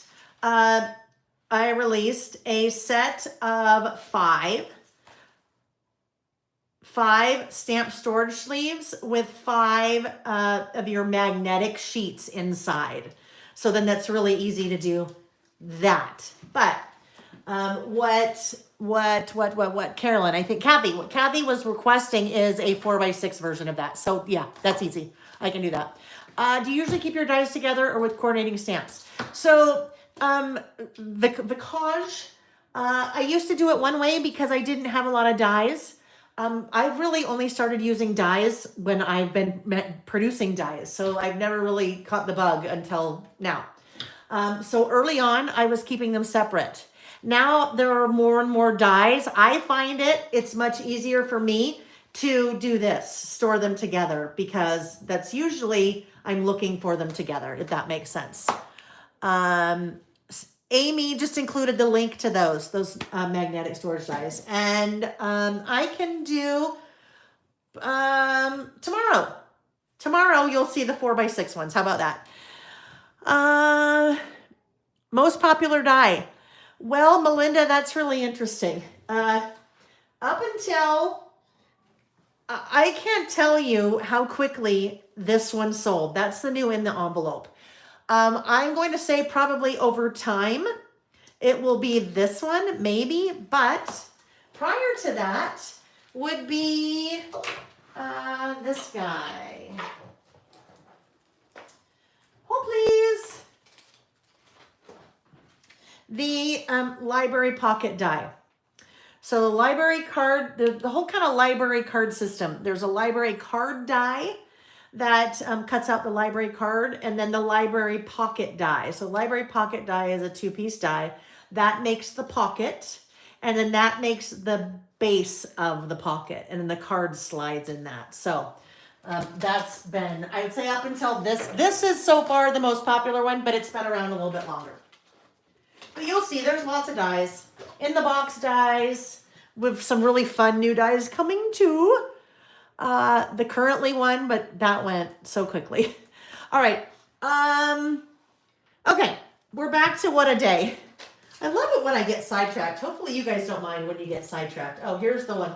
That's the library card stamp set with the coordinating library card die. Alrighty, so what a day. We'll do some decorating here very shortly. But you guys see me like on this list, I was using stickers and die cuts and things like that. You don't have to have any of that. And I know that sounds weird for me to say, because that's part of my business is selling product, manufacturing and selling product, but you don't have to have all the fun things. So I would never want you to not do what we do because you don't have all the things. You only need two things, something to write with and something to write on. From that point on, you can add whatever you want. A lot of times, you'll see me do a list where I've really used no product other than stamps. So let me, like this guy. Other than those little stickers, which I wouldn't have had to add, everything here, the color is coming from stamp, stamp, stamp, stamp, stamp, stamp, stamp, right? So you don't need to have all of the fun products, especially if you're just getting started and you're like, holy cow, I want it all, but I can't have it all. I think bang for buck, your stamps are can get you pretty far. I'm just trying to see. I've got a couple of others in here. Like, no, that's not one. Anyhow, you don't need, well, here's one where this is basically, this one was stamps, photos, and then stuff that I cut out of the collage book, which just as easily could have been a magazine, right? So you don't need all the things. It's fun to have all the things or some of the things, but you don't need it all, right? Okay, so what a day. Let me grab this back out again, because if I look at the last what a day that I did, then it just gives me a frame of reference. There we go. So I'm not doing any kind of pattern paper over here. I am going like I did here, right? That was a 2-page list, pattern paper. That was using winter, spring, season pass paper. I'm just going to do my list over here and then I'll add after that. So I need, this was March, so I need to pull March. Well, let's take a look at the stamp set first before I start pulling things off it. This is what a day. So what a day has all of your months. It has your numbers 0 through 9, and I do mean 9 because your 6 turns upside down or vice versa to make a 9 or a 6. You have some word strips, you have some different words, and then you have TH, RD, ND, ST for like first, second, third, or what have you. So it's a great stamp set specifically to use for what a day, but it's also a great all-purpose stamp set because you've got numbers and months and then a whole bunch of fun words and phrases. So I need March. That was March 29th. So I need the 2 and the 9 and the TH. 2, 9 and the TH. This would be a fun type of list to do if you have littles in your life. If you have kids or grandkids or something like that, it would be, I think, really fun to do a list like this, to just document their day, right? Because wouldn't it be so cool if you had every month or every couple of months for a couple of years, day by day, how that child is growing and changing and learning, and I think that would be a lot of fun. What? Oh, you should have seen him before. He was like arms and legs. He was asleep, hanging off the chair. All right.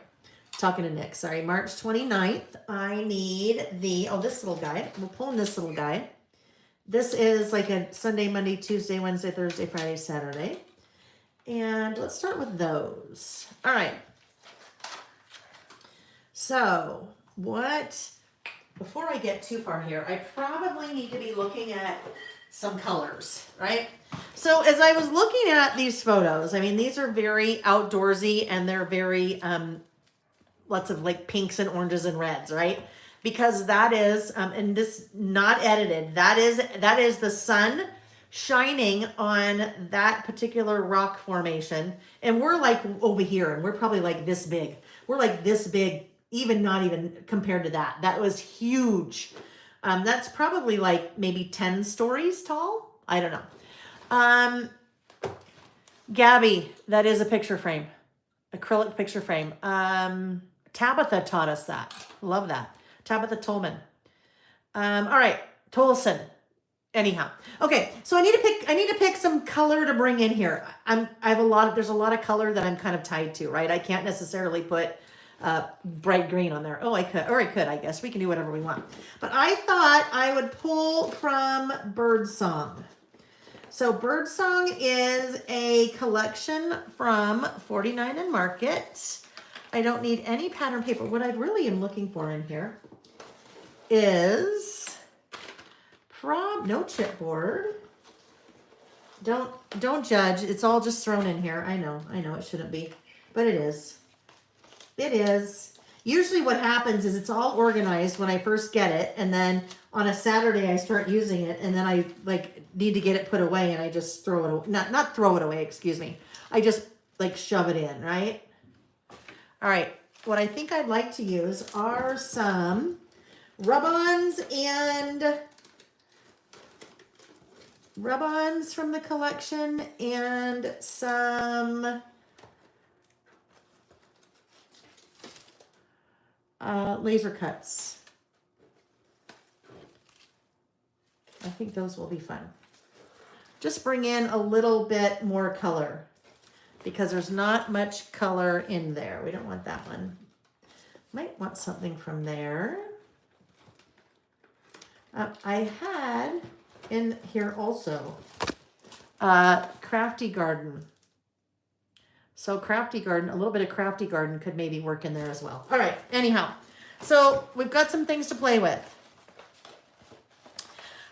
There is not a lot of planning for me. Well, there's a ton of planning. But when it comes to exactly what I'm going to use or what it's going to look like when I'm done, this is my sketch for this list. That's the sketch. I just knew I was going to do that. Other than doing my what a day stuff here, I'm kind of just leaving it open as I work to see what is inspiring. But I do need to get a couple of those things over here before we get too far, right? All right. So let's look at this little guy. This laser cut.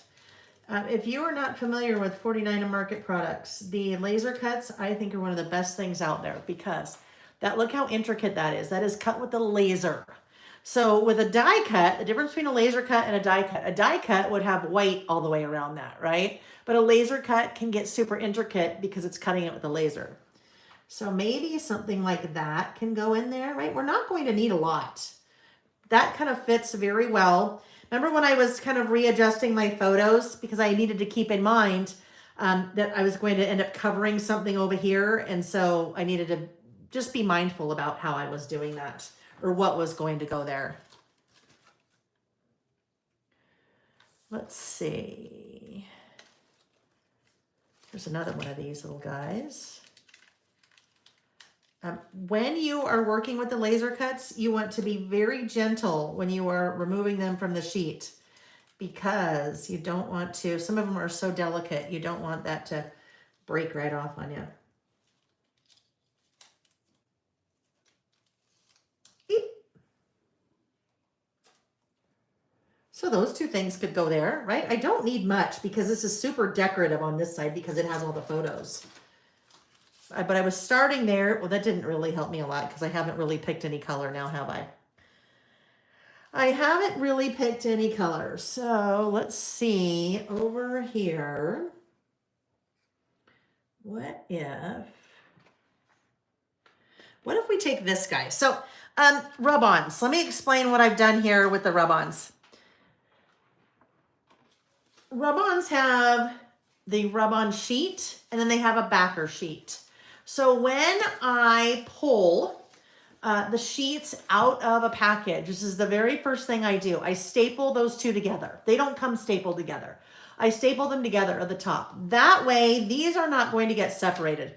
You don't want these to get separated until you're ready to use them. If they become separated, then the chances of you ending up with a rub-on somewhere where you don't want it because it's from, separated from the backer sheet. So that's what I've done here.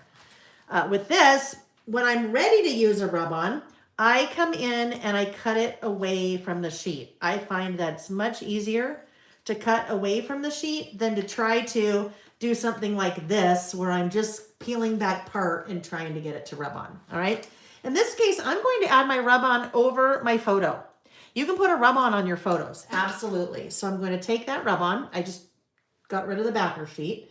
And I am going to put this guy, how about right there? Once you set it down, you just better leave it because the rub-ons are tacky.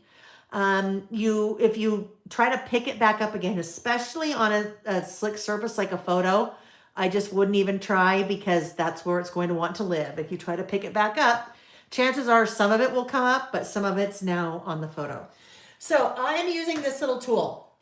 This is a styling emboss, an embossing stylus, okay? But I like to use this for rub-ons. So on my website, I call it a rub-on tool. It's a fixed little ball head here. The ball doesn't rotate, it doesn't move, but I'm just using that little ball on either side to gently, not gently, it's really not gently, but it's not too hard, move my way around that butterfly, that rub-on. I'm transferring it from the sheet onto my surface. Now, one thing that's really important with rub-ons, you want to think opposite of Elsa. You don't want to let go, okay? So you know the movie Frozen and she sings the song Let It Go. You don't want to let go because you want to be holding that the entire time. You don't want to let go. What you don't want to have happen is for that rub-on to jump or move a little bit. If the rub-on jumps or moves, there's going to be a crack in the rub-on, which is fine, but it's probably not something that you're looking for. So now I'm still holding on. I'm not letting go. I want to start peeling back to make sure that that entire butterfly is rubbed on. If it's not rubbed on, as long as I've been still holding on, I can lay it back down and rub on again in the part where it didn't rub on. That's why I want to always be holding on. But that looks pretty good, okay? So there's my little butterfly right there. To bring in a little bit of color, we've got this here. These two guys, will do them shortly. And over here, we need something else over here. And I'm not quite sure yet what I want to do. What I'd like to do, I wonder if this could work. Let's just see here. To maybe pull in some of this green over here. But it's rather wide. So what if it's like this is kind of coming off the page, maybe right about there, up here. I guess it could be up here. It'd probably work a little bit better up here, just as we look at kind of how things are laid out. If I put it too much in here, I'll be doing my little list around it. So what if it just goes up here? So it's kind of my what a day will fit kind of right in here. So let's do this. Let's cut.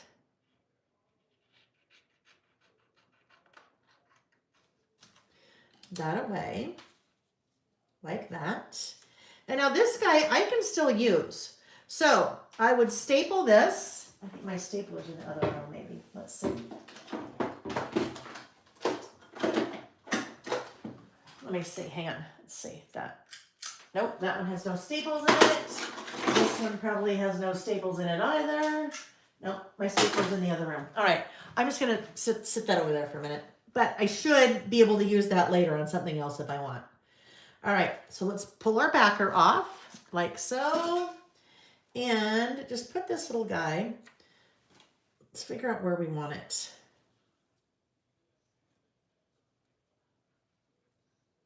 I think that will look good. All right, now I'm not letting go. You won't see me let go. When I get to the part where my fingers are covering, then I just need to move my fingers, right? But I'm holding on the entire time. We don't want that rub-on to slip. If it moves, there'll be a crack in the rub-on. And it's not a huge deal, but generally you probably don't want a crack in your rub-on. All right.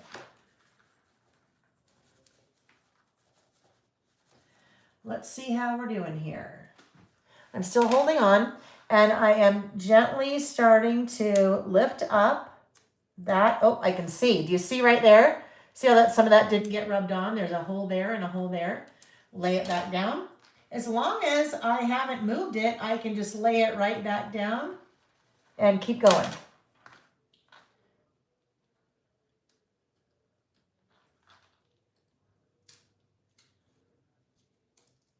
Let's see how we're doing. Oh, yeah, I think I was not focusing very well on making sure I had all the parts done. It's a pretty big rub-on. All right. All right, all right, all right.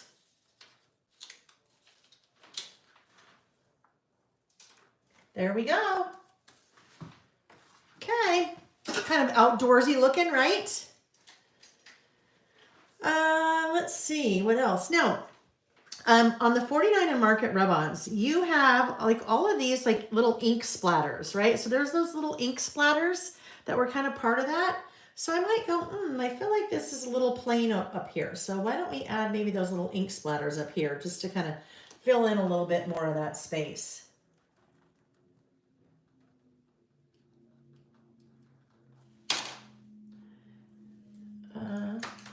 All right, let's see. So I needed to get some of my decorating done so I knew what colors to stamp. I think we've got a pretty good start there. So, oh, and you know what works really well? Look there's kind of a little bit of orangish in there. Let's get these two guys adhered. When you're working with laser cuts, you really need some kind of glue pen because trying to use your tape runner for that or glue stick or whatever you normally use be a little bit difficult. So I just use my little glue pen, that little quickie glue.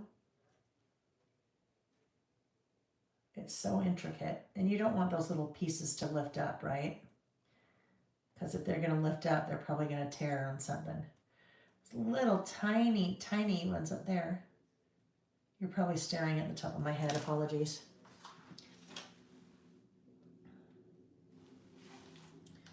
All right. That looks pretty good right there.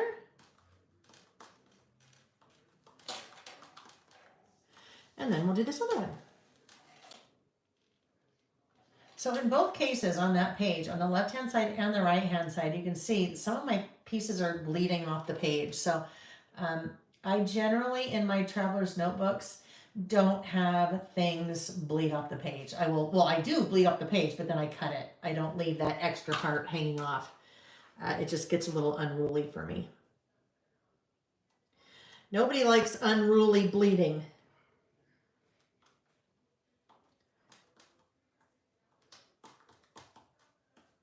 All right, let's cut these guys off.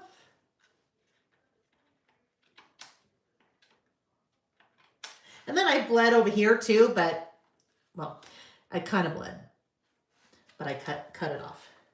So you really wouldn't see it. All right, we are good there. Now let's pick our colors, right? So we worked in a little bit of blue. We'll probably add another, I don't know, butterfly or something over here. We'll have to get some more color down here somewhere, but we'll worry about that in a minute. So we have our March 29th and our little days of the week. So let's grab our swatch again, and let's see what we might like to do. I don't know, I think maybe we'll just stay green. And let's see, crushed olive, peeled paint could work. Bundled sage. I think bundled sage might have a little bit too, I don't know. Bundled sage might be nice. Shabby shutters, I think it needs something a little bit bolder than shabby shutters. Now we're getting way too green here, right? We don't want to be like mowed lawn, or all those are going to have way too much green in them, or blue in them, blue, green, whatever. I think maybe bundled sage might be nice. I mean, look at those would give both of it a totally different look, but I feel like bundled sage, let's check it. Let's try it. Bundled sage, peeled paint, crushed olive. There are a couple of different options I could do that. Oh yeah, crushed olive I think is probably a little much. Probably a little much. Jolene, this guy, I used to. I don't anymore, Jolene, that little storage. I did for a long time. Alrighty, so let's grab now our stamping blocks. Let's see what we need. We will need this guy and probably that guy, and a little teeny tiny. All right, that should do it. So March comes first. March will fit on that little 1.625er. Now as I think about this, so March,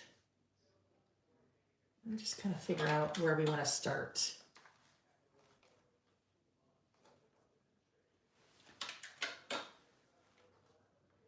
We can come down a little bit. Maybe like there. All right, so let's grab our little pencil. Now we're just gonna make a little mark right there so we know that's where we think we want that guy to start. Now, if I'm stamping something pretty small, sometimes I'll just pull out my little workbook here and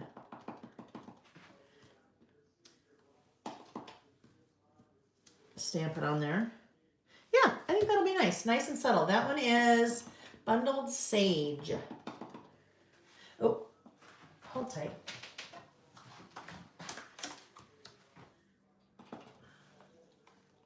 And this guy is going right here. Actually, what I probably should have done first is the 2-9. That's all right.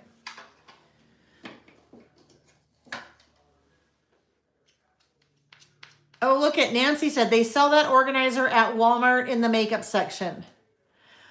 For a long time, they were really hard to find. And then you started seeing them everywhere, like at Walmart. And at that point, I decided, you know what, I'm not going to carry those anymore because I can't buy them at Walmart prices. Which means that if I can't even buy it at that price, it becomes really expensive for you guys to buy. So. All right, so we're doing our 2-9. Maybe we should do the 9 first, so we know where to go here. I think we'll do the 9 first. All right, on that stamp set, remember, there's only one 6/9. They are the same number, you just turn it upside down. So we didn't forget. It's just better for us to do things like that because then we can fit other things on the stamp set. We can fit more things instead of just keeping it, you know. Sometimes we'll do book numbers. It just depends, especially if the font, the 9 looks totally different than the 6, then we'll do that. But okay, here we go. There's the 9. Oh, Five Below too. Sounds like has them. All right.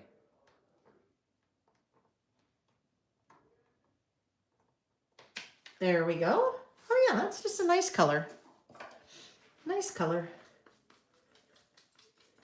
And really, in my photos, there really is no green. So we kind of cheated and add a little bit of green here so that we could use green.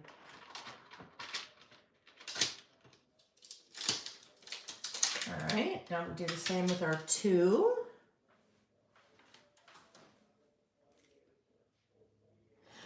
This, What a Day, is another type list. Well, actually, so is About Last Month.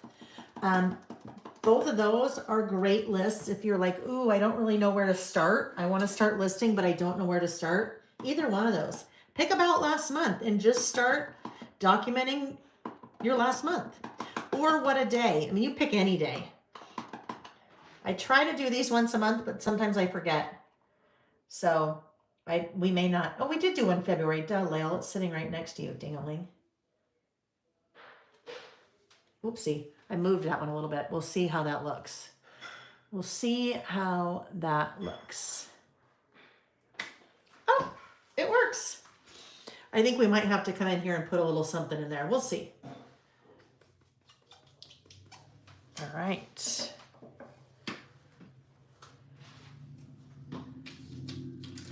I did I'll talk about this again on when we do our all-dayer in the first Saturday in May on International Scrapbook Day. But I did something like this, but not like this at all. I did kind of not a what a day, but it was more, I did this once a month, like for the first, no, once a month, once every 3 months, I don't remember. when Jack, our first child, was a baby. I did something like this every couple of months for him. And it was just more, it's probably more like a currently what he was eating and drinking and, you know, looking at and enjoying. And, you know, when you're a newborn, it's not a lot. But they also change very quickly, right? So it's kind of a fun thing to do if you wanted to do it kind of about someone else. March 29th. All right. Then we have our, oh, I know what I forgot to do. I meant to do this little guy. I meant to do that little, we'll just do him here. That's our kind of days of the week. I think usually I do it below the month, but that's okay.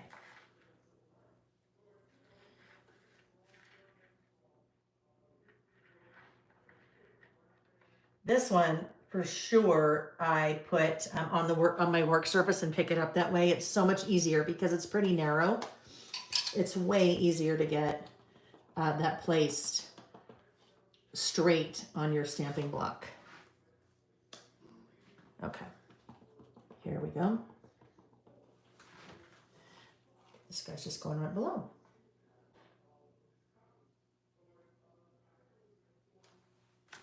And March 29th was Saturday? Right? 30 says April, June, and November. Saturday? Is that right? I'm trying to do backwards math in my head. Backwards date math. Sophia said she loves the idea. New grandma here. You know, Sophia, look at how cool this could be. 29th. Thank you, Carol. Saturday. New grandma. So you could do it for your new grandchild. You could do something like this behind the scenes and they wouldn't even know that you were doing it. But how cool would that be? And then you could give it to that child later in their life, or the parents. Might be kind of fun to do. All right, Saturday. So that would be this day. Saturday. All right, so now we'll end up with our little kind of double layering here. Now this is where it's going to get a little odd. So before I go too much further, I need to think about now where I'm making my list, right? Because this is dealing with this, but then do I keep going right here? If I keep going right here, we need to put something all along this side. Otherwise, do I come over here and then does it look really odd because that's not centered, right? I think I know what I need to do. I think I need to add some more things along this side because I think that's probably going to bug the heck out of me if it's kind of not centered. So let's take this next little string of leaves. I need to grab that stapler from the other room because I'm going to end up with all these guys everywhere now. It's kind of twofold of the reason why you want to staple. Number one is that so I can use these pieces later, right? I'd like to use those later and they'll definitely get separated if I don't. But it's also to protect so they don't end up everywhere.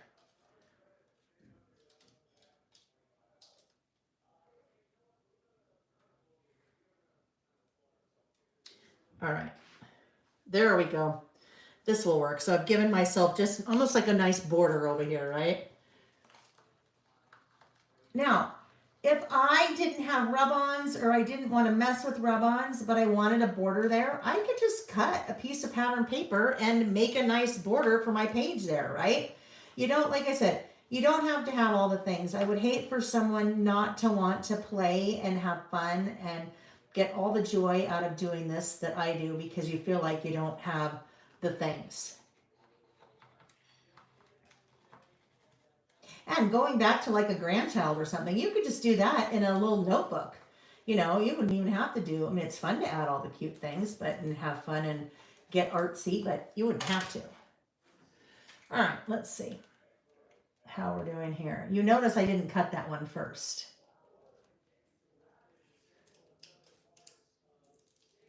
And I'm still holding on because I've got my tweezers over here that we're holding on as I was kind of pulling up.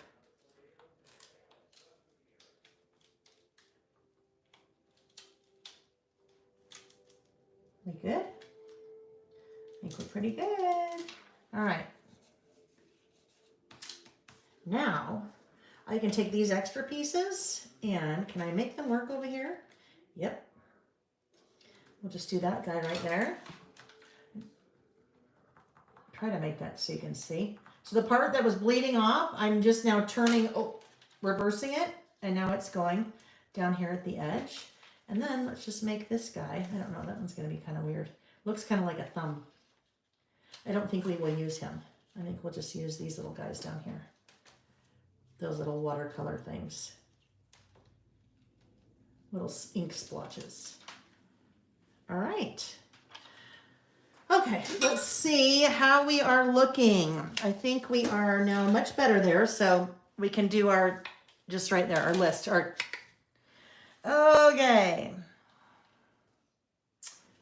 I need a bullet stamp. So let's find, because going back to kind of what I normally do, something like that. This is more of a numbered list for me. Not numbered. I mean, I could number it. Usually I don't. I just usually have some kind of bullet stamp. So did we get everything back there? Oh, we're not done with this yet though. Okay, bullets. Let's look. Let's look and see what we might want to use.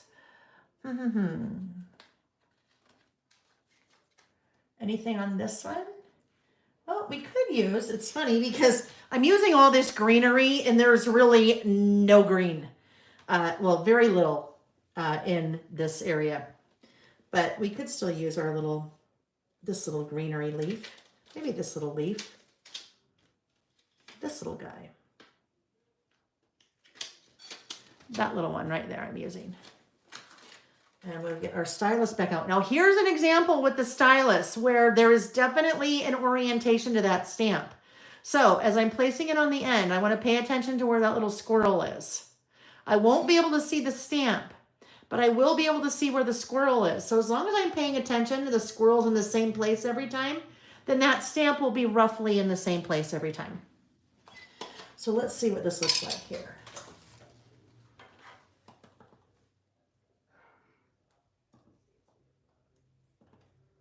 Yeah, and it's so easy to stamp those. You see how easy that is? And then there's all those little leaves. All right, so let me just check and see how many things are on my list here. 1, 2, 3, 4, 5, 6, 7, 8, 9, 10, 11. So let's just look. 1, 2, 3, 4, 5, 6, 7, 8, 9, 10, 11. All right, and then we'll end up doing something else down here. So we'll figure that part out when we get there. 1, 2. I'm going to kind of scatter these a little bit.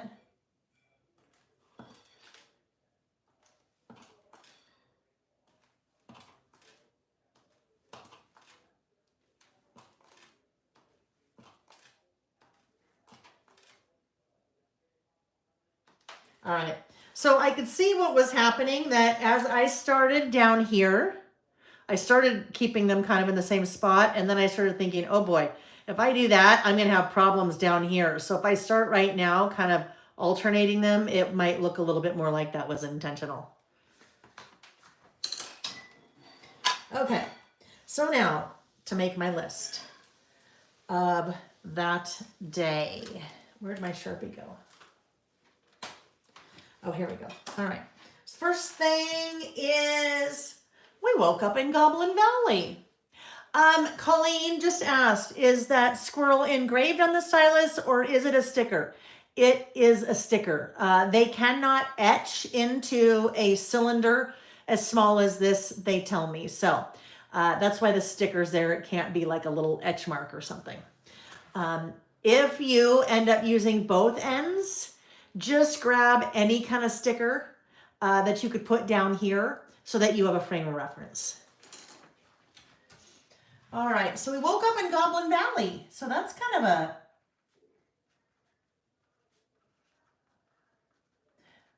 of we stayed outside of the state park. So Goblin Valley.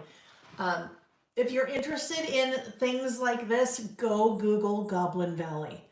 It's amazing. It is amazing. There are these rock formations that kind of look like mushrooms that are created with like sand and silt. Although it's nature creates them, and no, somebody didn't make them, but it's amazing. It's so fascinating.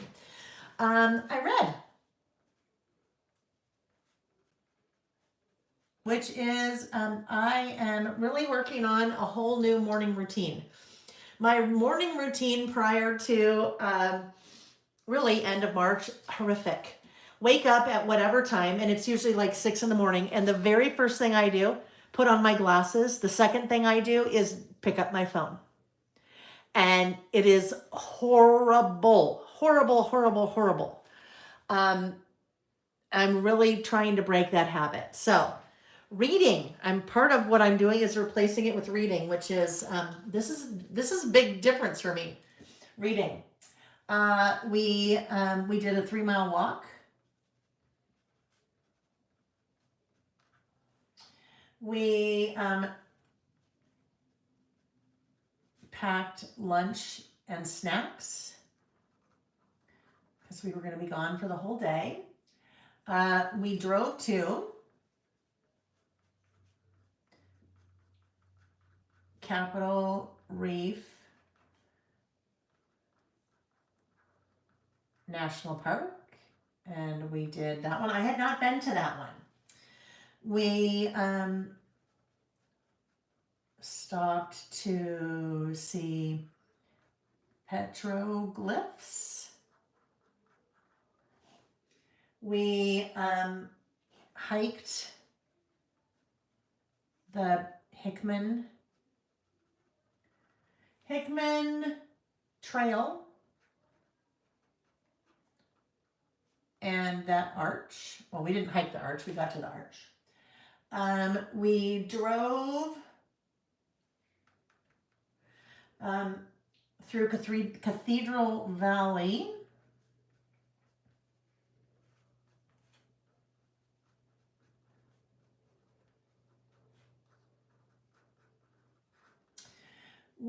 I came back and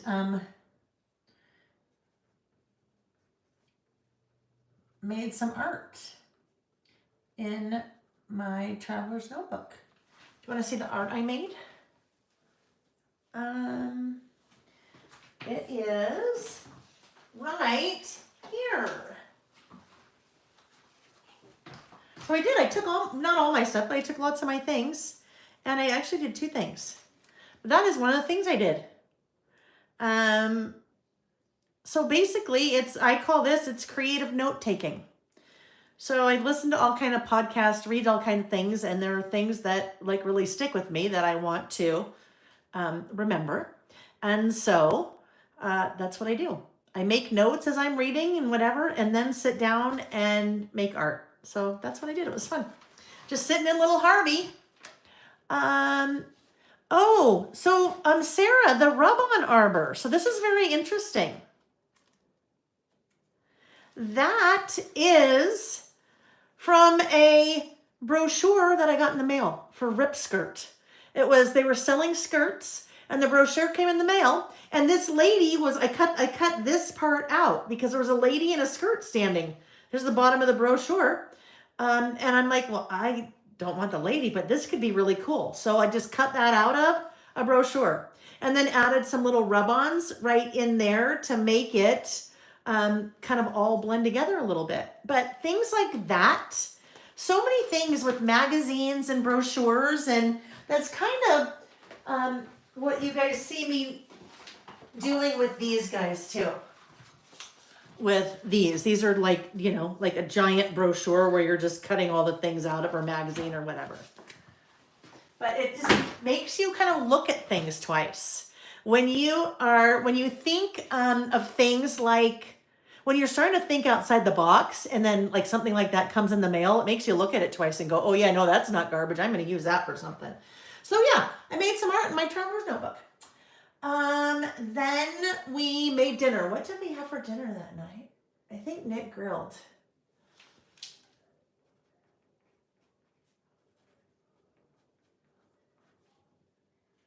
I don't remember what he grilled. Isn't that funny? I have no clue. Then we stargazed. So in this part of Utah, it is pretty remote. Where we were, oh, I got you, Colleen, 1234. Yes, junk journal. I really enjoy junk journaling. Rose Oak One. Wanted to call you Roxanne. Rose Oak One. Actually, I'm going to add one more here. Oh yeah, this part of Utah, Goblin Valley National Park, State Park, excuse me, State Park. It is not a national park. Goblin Valley State Park, had wine and listened to music. Actually, we did two more things. So we were waiting for it to get darker, right? Because, you know, the later it gets at night, the darker it gets. So then we played gin while we were waiting for it to get darker. And then we stargazed again. But this part of, and this actually also helps to fill in a little bit more of my space there. It is a designated dark sky area. They say, whoever they is, this is one of the darkest spots in the world. What that means is there's zero light pollution. It's like 12 miles away. It's like the closest city, and it's not you can even see it. It's not visible by eye. So you have zero light pollution, which means at night the stars are freaking unbelievable. They're so amazing. All right, so yes, we stargazed again. Stephanie, hi Stephanie, said she has an accordion folder that she keeps found ephemera in. She's built up quite a fun collection from magazines, mail, brochures, product packages, tags. Yes, right? Things like that. I do that a lot when we travel, and I'm grabbing like travel brochures and things like that, and then cutting them up and putting them in my travel junk journal. I love it though. Doesn't have to, like I said, you don't have to buy anything. Especially when all those things are free. One of the best places to go when you're traveling is the little wooden stands at the airport that have all of those brochures. Because even if it's a brochure for Legoland and you're like, we're not going to Legoland, absolutely not. Well, there's probably a little map on the back of that brochure that shows you where in California Legoland is. So you might want to cut the map out and use it in some of your stuff. Okay, so now we just need a little something down here. Let's look for, we have a couple of words down here. Best day ever, good enough, awesome, I've got this, unforgettable, forgettable, right? Sometimes it is forgettable. But I think, what if we did best day ever? And we will do that with, that's just that same color that we've been working with, the bundled sage. There's word strip stickers, or excuse me, word strip stamps there as well. So we'll see, maybe we work one of those in also. Best day ever. It looks very odd to me to be stamping that because it's my handwriting. It's like, well, couldn't I just write it? But not in bundled sage, huh?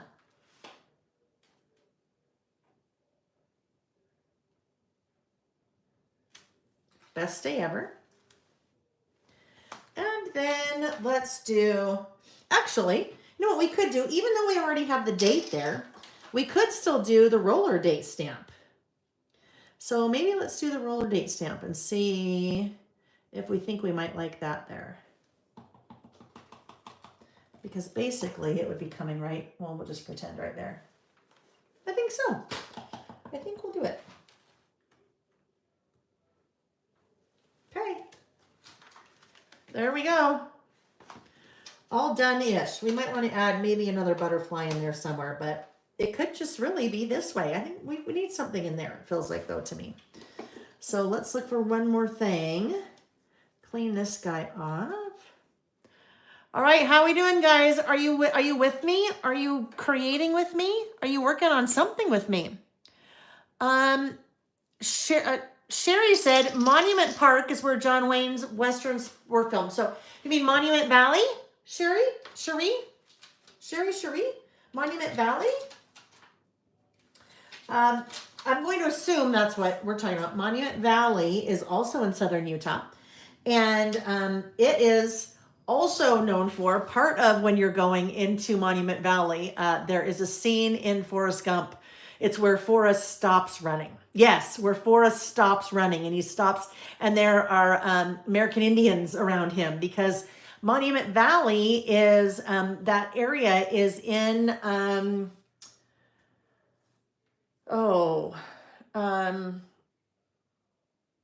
I don't think it's on a reservation, but it's not a national park or a state park, because it's Indian, American Indian. If I'm not saying that right, but yes. Oh, let's see. Kristen is making a Chicago skyline cross stitch today. I love that. How fun.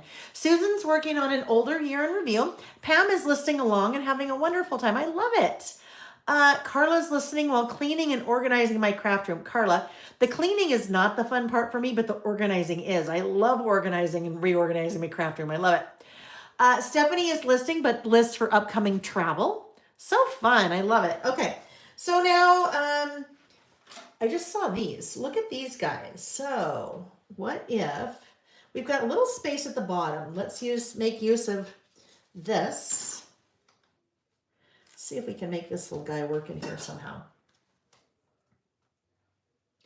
So it just kind of comes back around a little bit, maybe like that. Sure. Why not? We can piece them together. That's a nice thing too about, well, really rub-ons and laser cuts.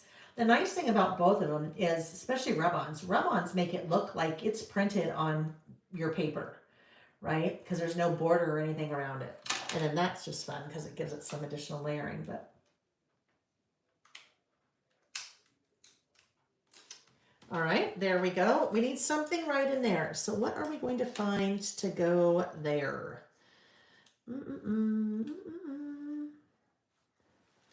Wonder if we put that there. Would we like that there? No, I don't think so. All right. We need another something, but we don't want red. We don't want a bird. I think we like to stick maybe with the, what if we do this little guy? That's not going to work. So the reason that's not going to work for me is because of the placement of this. Do you see that? They're like right next to each other. So I may end up leaving. What if? Okay, what about this? We have that, but I won't use part of that. Let's also grab this little guy and see if this is similar to what we used over on this side.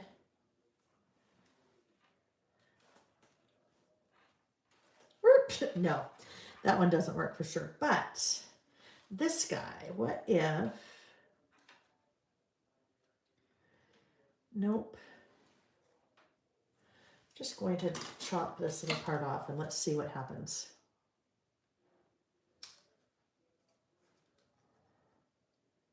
It just feels like that it needs something there, right? We need to have something there. Just getting rid of any evidence that there was something there. All right, so this could work right in there just to help kind of fill that up.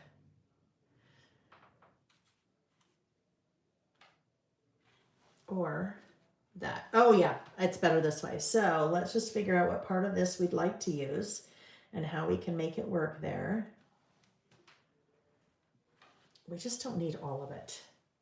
But now I'm afraid to cut it because where would we cut it? What if we cut it like this? Okay, we're going in. Let's see, hopefully, since I've just now butchered it, if this works.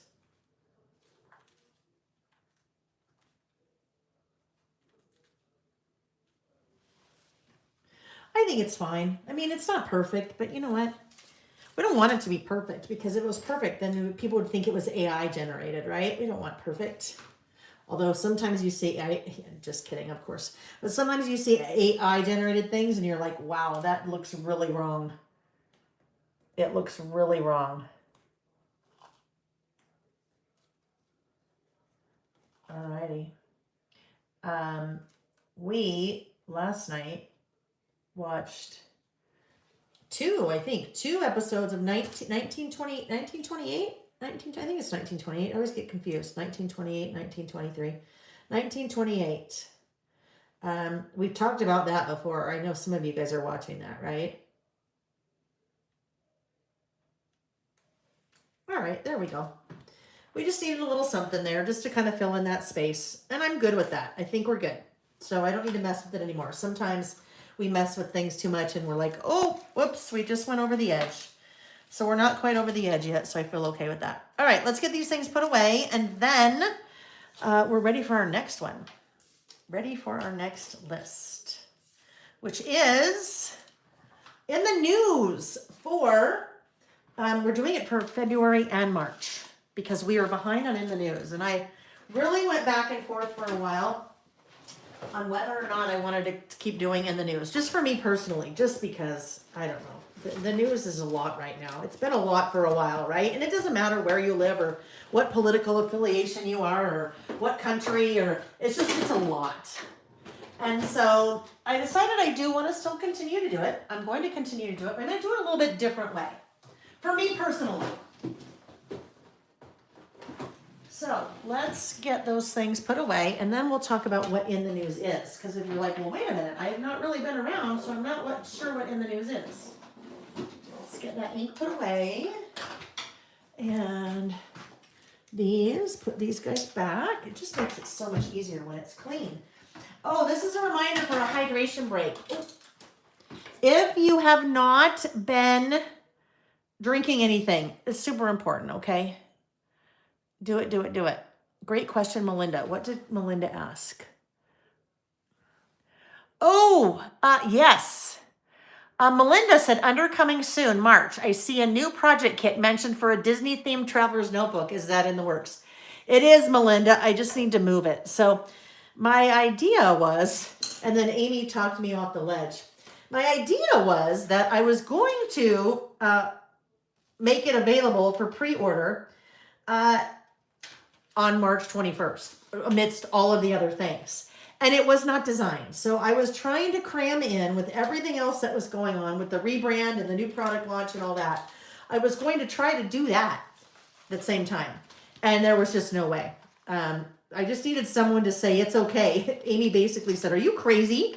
No, you can't do that. You're going to kill yourself. And then I'm like, oh yeah, I just needed permission. I needed someone to say, yeah, don't do that. Just don't be silly. And so it will hopefully this month. Hopefully.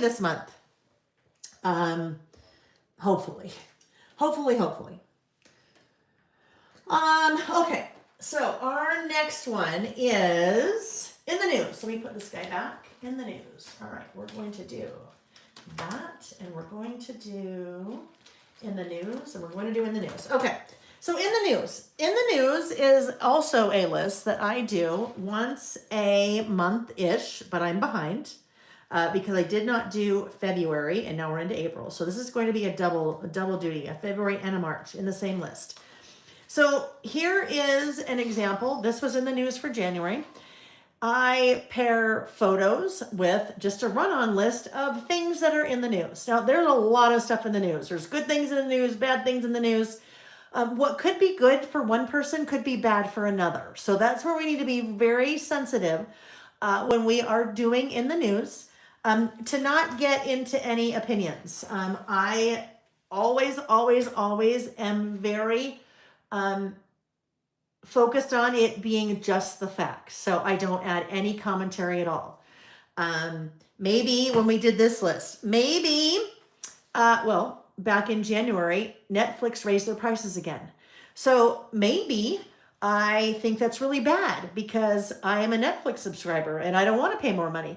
But maybe I think that's really good because maybe I invested in Netflix stock at the very, very beginning and now their stock is going up, right? Who knows? So we try not try. Yoda says do or do not. There is no try. We do not, meaning me, there is no, it's just the facts, okay? No ad-libbing about my opinions.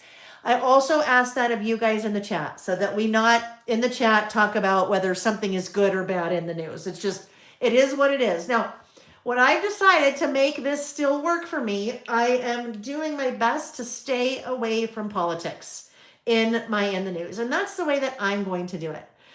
If you want to do it differently and you want a lot of politics and you're in the news, you can. But for me, I'm trying to distance myself from all of that because remember, I'm the person that picks up their phone at 6:02 a.m. when she wakes up. And that's the first thing I do. And I check my emails and I get stressed out. And I go on social media and I get stressed out. And I see what's happening in the world, in the news and politically, and I get stressed out. So I'm trying to a little bit distance myself from that because I've found that that does not serve me any purpose at all to get stressed out about those things. So, there are a lot of different sources where I get my news.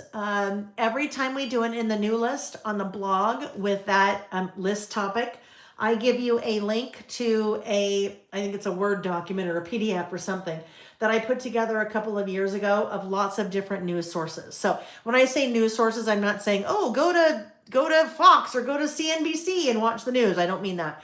I get a lot of emails, like news emails. And so there are different websites that you can go to and put in your email address, and then they will send you the news from their perspective. So in that document, some is very centered, some is very left, some is very right. Doesn't matter which ones I get my news from and pay attention to. I just wanted to have those news options for you to be a broad spectrum. So that's what that is. Okay. So here we are. This is going to be, I believe-ish, I'm not quite sure yet, a 2-page list. Because I am doing 2 months. It's kind of going to be a little bit of a side-by-side-ish. I printed some photos, again, on my Epson PictureMate. That is a 5x7. That is that is another different template than the one we've seen. So that template is 2 photos across, 4 down, 8 photos. Obviously, none of those photos are mine. All of these I have pulled from Google and then just brought into my camera onto my phone as if they were photos, or they are. All right, so what I'm going to do, these 4 pertain to news events in February. These 4 pertain to news events in March. So I'm going to cut that in half because I'm going to be doing a side-by-side. So we'll just bring this and cut that in half like that. Whoopsie. All right, there we go. February on one side, March on the other. Then what I am going to do, I want to make a pocket for these guys. All right, so they will kind of just float inside of a pocket. So we've done that a number of times in the past with the in the news typewriter, the typewriter that's on the in the news set, where we create a pocket out of that and we use the die that goes with it to make that. But for this one, I am going to do my pocket out of the library card stamp and the library card metal die. The library card metal die is sold out. They've already been ordered. So they should hopefully be here within a month or so. Your best bet on my website, when you see something that is sold out, on every product, there is a little button that says email me when available. So as soon as we add inventory back in to the website, it automatically emails you. There's no human intervention there, so you automatically get an email. If you're ever waiting for something to come back like that in the envelope metal die, that's the best way to do that. Let's see. Sarah, I'm a little behind in the chat. Sarah said what product, right? What product I'm using on this one? I think that's what you mean. If not, then let me know. So this one, really, I need something to stamp my envelope on. All right, so what I pulled, because I need something that's kind of neutral and it really doesn't have a lot of pattern. Well, some of it will have a lot of pattern. We used this a couple weeks ago on our Saturday. That's Vicky's, I think it's a mixed media paper pad. And I need something that's really pretty neutral, right? Because I just need a pocket and my things are going to go in the pocket. So something like this would work really well, but I feel like I need a little bit more color to it. Something like that one would work. That's, I think, going to be, well, I mean, that would have a lot of color. So maybe, I don't know, maybe I'll just kind that This would be fun, but I would not see the stamp on there. I think it'd be really hard to see the stamp. So I need to go something that's a little bit more neutral, like that would work. That would be a little bit harder to see because you wouldn't see the stamp. So as we're kind of looking, when you are stamping on top of pattern paper, that's just something to kind of keep in mind. Like something like this would probably work really well. So maybe we'll use that. I don't know. We'll see. But then we may also decide we need some kind of background. Oh my gosh, I need to sneeze. Excuse me. Oh, okay. I love this one. I love that pattern, but I think that's probably not the right color. Now, what if we did this? Because this kind of looks like a newspaper, right? This would not be for the pocket, but this could be for the background. I kind of like that. So now, if that's going to be the background, now I feel like we need something that has a little bit more color to it. So we might end up back on that teal color. So let's keep looking here. Yellow could work. That green, probably a little bit too much going on in that pattern. Sometimes we forget that we can stamp on pattern paper. You don't just need to stamp on white paper or just, you know, like a really subtle cardstock or something like that. So I think, all right, let's go back to, we know we need that. Let's go back to this. This did not come in a 6x8 pad. So I definitely prefer to work in a 6x8 pad when I can. I think I'm going to go with this one, but it didn't come in one. So we used 12x12. And with my collection that's coming out in May, it is all 12x12. The papers are 12x12. It just does not make sense to, oh, I get it. I thank you, Sarah. I saw. I'll answer that in a second. It doesn't make sense to do, for me, as I'm just kind of starting out doing paper with mini collections, doesn't make sense to do a 6x8 because it's a little bit limiting. Because I'm producing it all myself, there's no big company behind me. I need to try to produce things that will work for, it'll work for us in a smaller, we just cut it down, but then it would also work for people that do 12x12 things. Sarah, the product I am using in the Disney Traveler's Notebook class is, it's a collection from Echo Park, but I don't remember the name of it offhand. I mean, it's a Disney-esque, kind of Disney-themed collection from Echo Park. All right, so this is going to be my background. When I am trimming backgrounds, I'm usually doing 4 3/4 by 8. And I choose 4 3/4 by 8 because I am using a standard wide Traveler's Notebook. That is 5 by 8 1/4. So if I do 4 3/4 by 8, that gives me a nice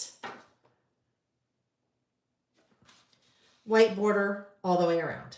All right, now I need my little corner rounder because my corners of my inserts are rounded, so I like to also round my corners of base papers like that. Love that though, so that will have to get used for something else. I don't know, something. Okay, I just rotated that. It's much easier for me to do that right-handed if I rotate it.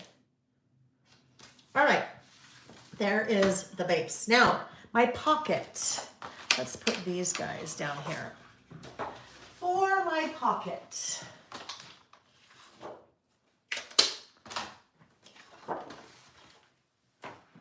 I am using the envelope stamp set. You guys, we've already reprinted. The first order we sold out of in the middle of the launch, and so they just arrived again yesterday. So that's exciting. Let's see where we might want this. I think instead of over here, because when we're over here, we'll end up with kind of parts of different things. I also need to be thinking about the die. So the die is wider. Let's go. I think we're going to go over here. I think this will be easier to work with than this side. So let's do this. Let us, I think, we haven't played with the die yet. There's that lovely envelope stamp. right? This is why we have to have different size stamping blocks. This one, I wonder where my sample is because now I'm using a brand new one. This has not been conditioned yet, hasn't been used yet. So when you get a brand new stamp set, Gabby, let's see, collection. These papers are from, it's from this paper pad. It's from the Mixed Media paper pad, Vicky's Mixed Media paper pad. So that should be linked in the what I'm using. Oh, Amy's got it too. Amy, will you pop that one too? Amy, I think it's under on the what I'm using page. All right, so when you get a brand new set of stamps, they're technically kind of ish, not ready to be used directly out of the package. This was something, when I first started stamping, I didn't know, and I never asked anybody. If you've ever taken a brand new stamp set and you just start stamping with it, sometimes your stamped image does not look like nice and solid. I like my stamped images to look nice and solid. I should have done this before I pulled it off the sheet. So when stamps are manufactured, there's a little bit of residue. This is definitely photopolymer stamps. I'm not sure about acrylic because I don't do acrylic stamps. There's a little bit of residue from the manufacturing process that sometimes is left over on the stamp. And if that residue is there and you ink on top of it, sometimes it just doesn't play very well together. So your stamped image might be a little bit splotchy. So we like to get rid of whatever residue that may be there. We can't see it, but there may be residue there. So there is a new free class. We are doing February and March together, Paula. There's a new free class that I put out about a week ago on lailbymail.com under free classes that goes through this whole process. But basically, I need to condition or prime my stamp set. There are 3 different ways that I show in that class how you can do it. And I definitely have a preference. No right or wrong, but this is how I like to do it. So normally I would have my stamp there, but I forgot. So I go over the stamps with little eraser. So all I'm doing is just going over the surface of that stamp with my little white rubber eraser to get any residue that may still be on there from that manufacturing process off. Right? Then I need to clean that off because now I have eraser on there. Right? I might have a little eraser on there. So I want to make sure to clean that off really well. And I use my stamp chamois for that as well. I also want to clean these. It's much easier if you do it while everything's on the sheet. But I always do it for the whole stamp set when I get it. Just easier to have it all be done and know. And then you want to dry it off. That's really important part of the process. You want to dry that before you apply ink. Because if your inks are water reactive, then you'll get a little bit of maybe funky things happening with the color. So now it's conditioned. I didn't clean all those off yet, but that's okay. I mean, I did the first part, but... all right, so now let's come over here. I need to just kind of keep in mind my die here has wings, all right? So that die has wings. So when I am going to stamp, I'm going to stamp keeping in mind that when I cut that paper, I need to have extra, like I don't want to go all the way to the edge because I need to have room for the wings. The wings is what helps you to create the pocket because then they just fold under and then there's your pocket. So if I go over here, this will work over here. That gives me plenty of room. All right, and I will use black. So let me get my black out. You can either do your die cutting, your metal die cutting first, and then do your stamping, or stamp and then die cut. I prefer to stamp first, but it's just one of those, tomato, tomato. No right or wrong way. Now you can really see that nice little envelope there. So this envelope, in the envelope stamp has been on the drawing board for, oh my gosh, I'd say, I don't know, probably 2 years. And it just now finally happened. Because we like to make pockets, right? Kind of going back to the we've got the library card pocket. We have the typewriter pocket. More pockets coming. But the idea behind a pocket and why you might want to have a pocket is when we're working in such a small surface area, right? Our pages are only 5 inches wide.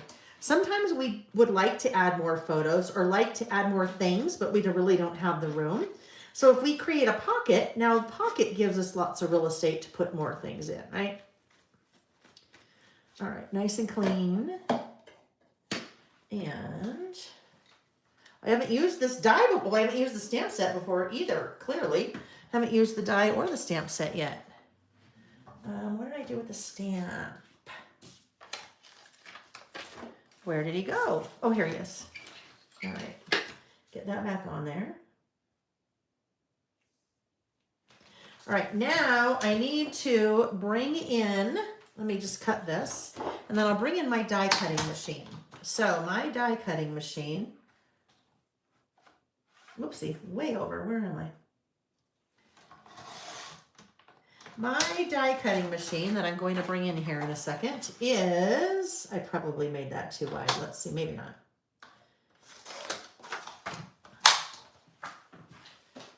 The Anna Griffin Empress Mini. So it's this little mini machine.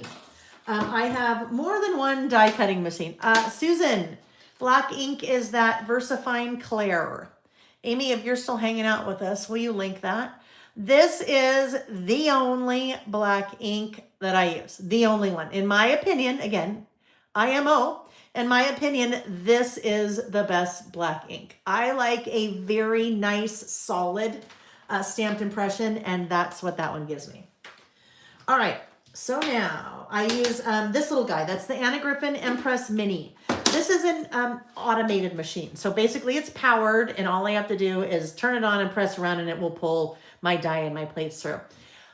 All die cut machines basically do the exact same thing. Whether it's a hand crank, a manual one, whether it's large, whether it's small, they're basically taking your metal die and pressing it with rollers inside enough to cut out your paper with the metal die. So just different machines, right?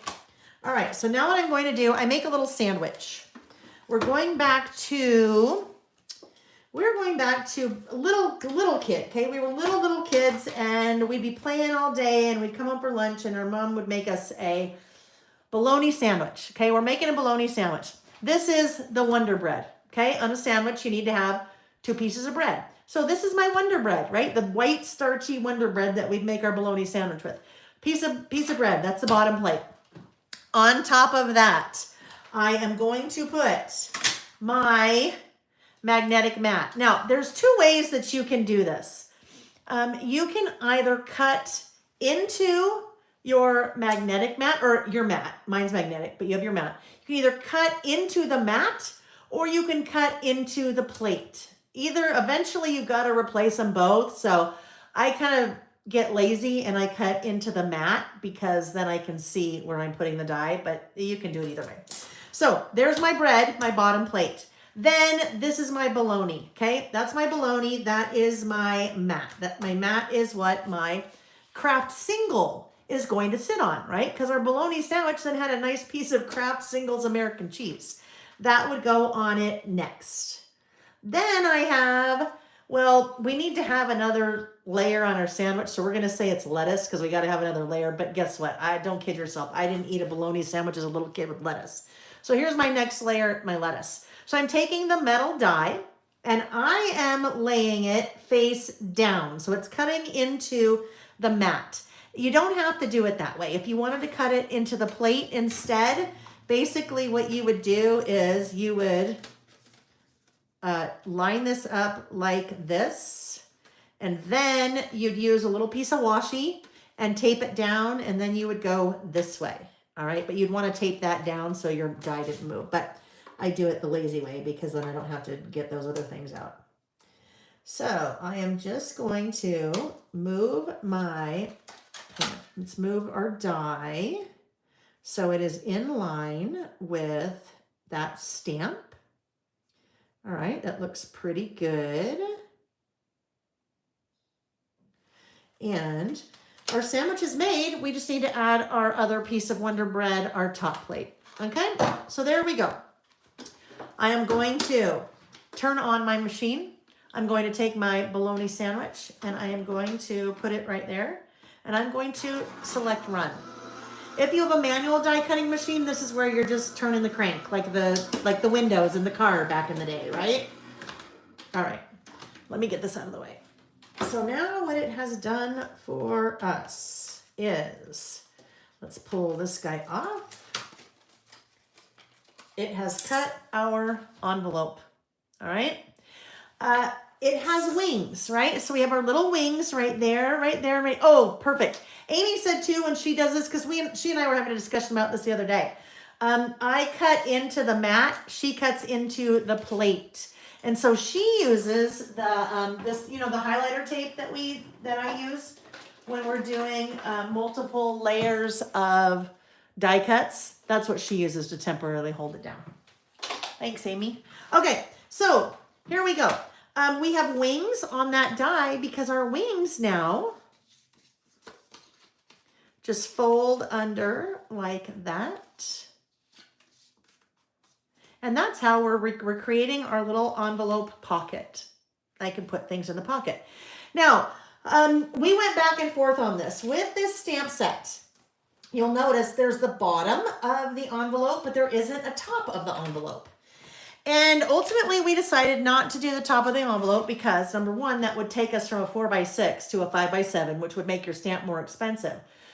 But you could use just this part of that stamp to make the top of your envelope, just that part. So if I had it like that, it kind of be the top of my envelope that would then fold over, right? Or if it went like this, then that could be the top of my envelope.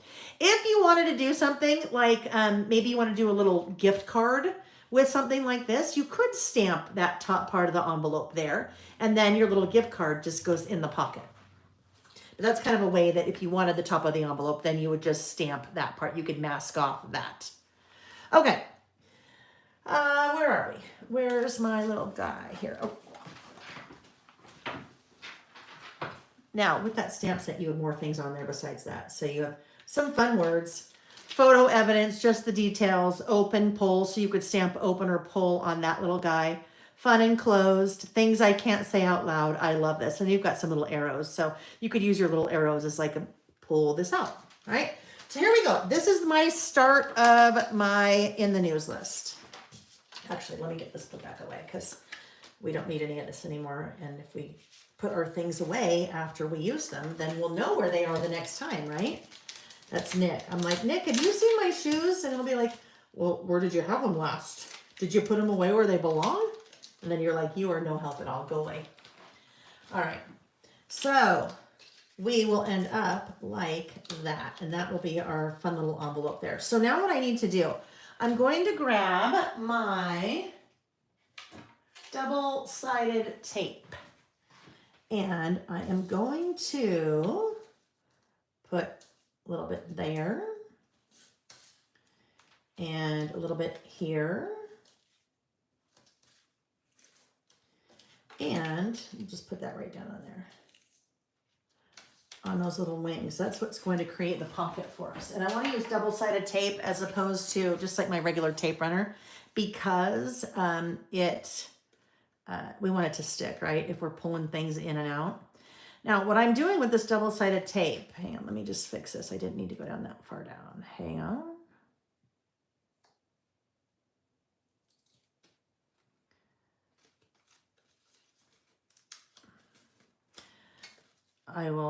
Let me just get it to where I want it, then I'll explain what we're doing here. All right, so I am only revealing, you notice here, let's put that guy back down. I'm only revealing a little bit of that. I'm only exposing a little bit of the tape because it's really sticky. So if I only expose a little bit of it, I can come in here and it's not sticking, right? Because most of it is unsticky. That gives me a little bit of wiggle room to get it exactly where I want it before I commit. If you've ever used double-sided tape before and you don't do this little trick, you know, whoopsie, I just lost my little tab here. You know that you've got one shot. Once you put it anywhere near the paper, it's like a magnet. It just goes down. And if it's crooked, oh well, you better get over it because it's down. So that lets me move it around to where I want it. And then I gently pull the rest of that little piece away. And then I have my cute little pocket here. All right. So now what's going in my pocket? My photo strips. Remember? So these are like, when we separate them like this, now these are like photo booth strips, right? So I have that one going in there and I have this one going in here, right? Those are for the months of February and March. And then I can kind of pull them out. I can add more things in. Maybe there are more photos that I want to include. I could just tuck more inside the pocket. So what I was trying to decide whether I wanted to just do a one-page list and then my lists will also go in there, or if I wanted to stamp them over here. And I'm still not quite sure. So let's kind of think that through a little bit. Well, let me get these put away. Let's move them off to the side. So going back, since this is a 2-month, it's covering February and March. Where is my about last month? Because I thought I might use about last month for the months to stamp on top. Let's see if we can find that. My back is to you, apologies. Well, I'll grab that. Did I put it away?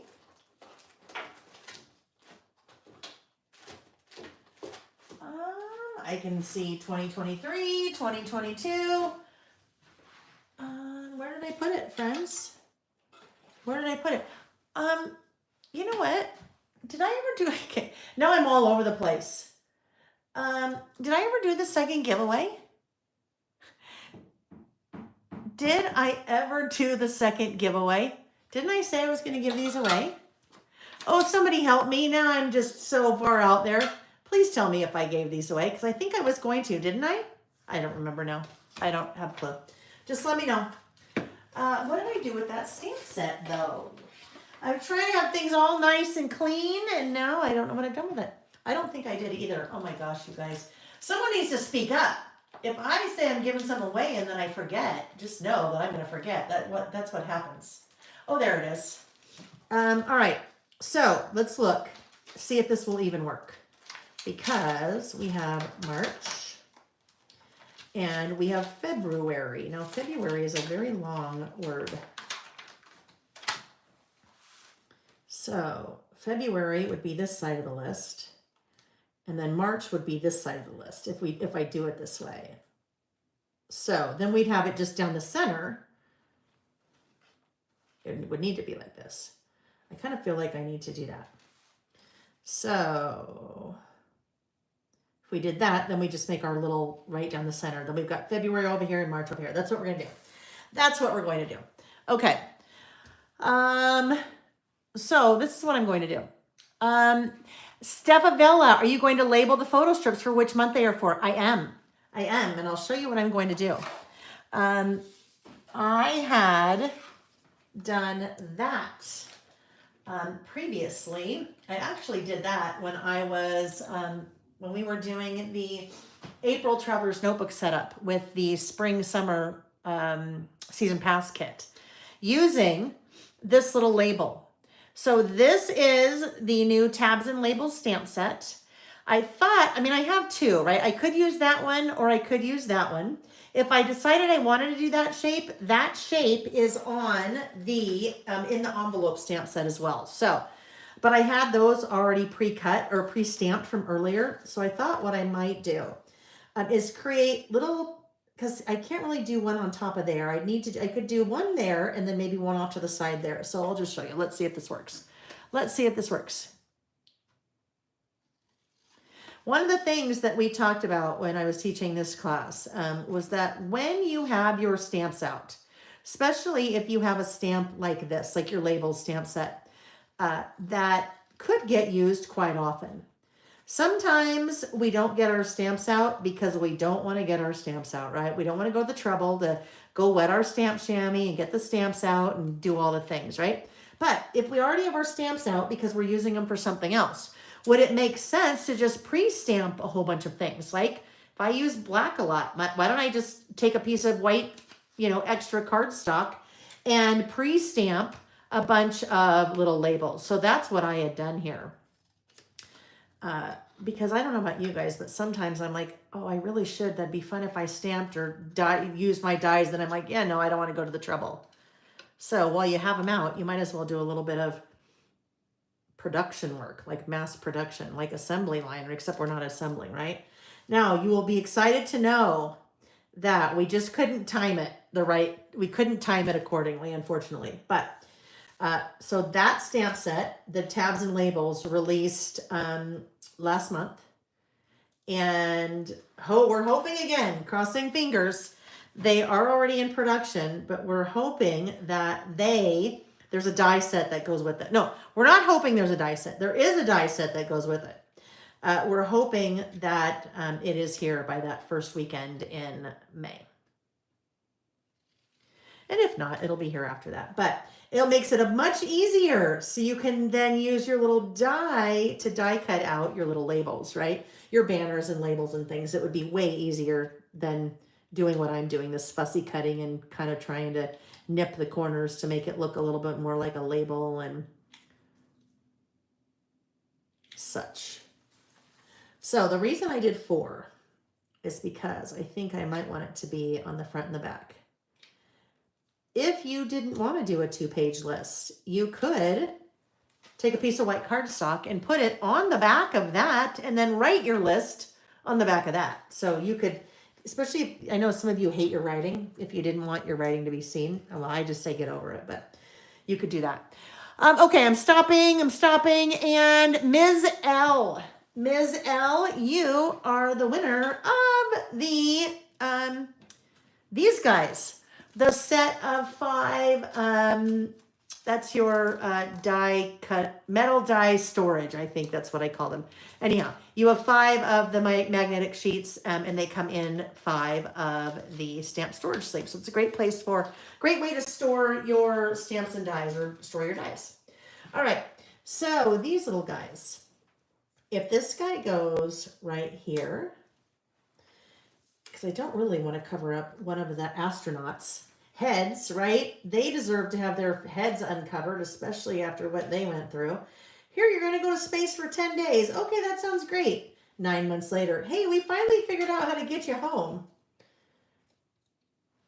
This one could go there, and this one could go here. Or actually, this one could go right here. Couldn't it? Like that. Oh yeah, that's way better that way. All right, so let's take this little guy.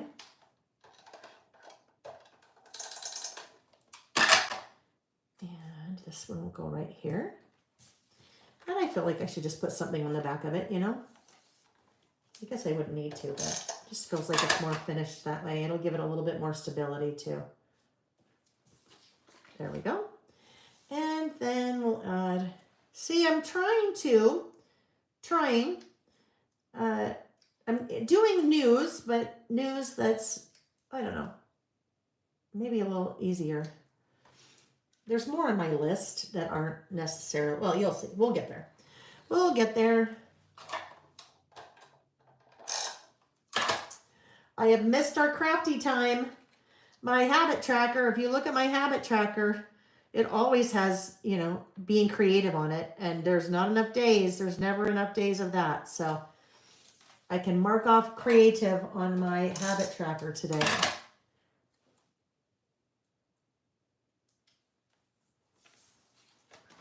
All right. So I think just what we'll do here, this was January.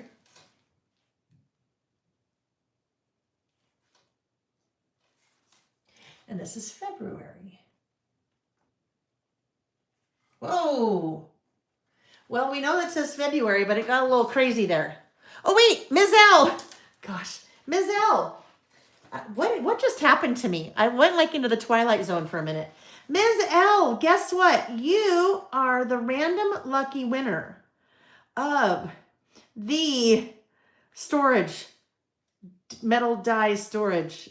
Yes. Ms. L. Ms. L, please send an email to the other Ms. L, Lael, laelbymail@gmail.com. And in the subject line, please put winner magnetic die storage. And then in the body of the email, please put your mailing address. And we will get your prize shipped this week. Woo, that was crazy. I don't know what happened to me. It's just like I didn't black out, but I just blanked, right?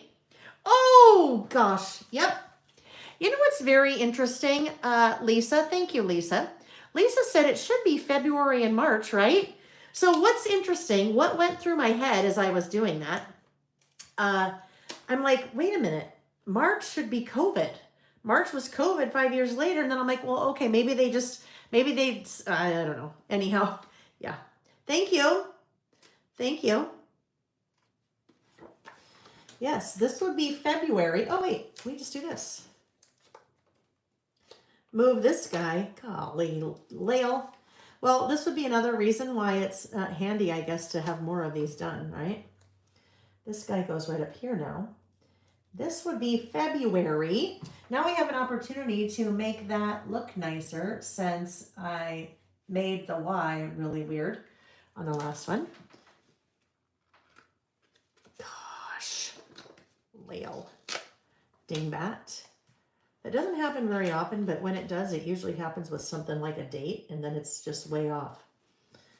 All right, February, and now we have March.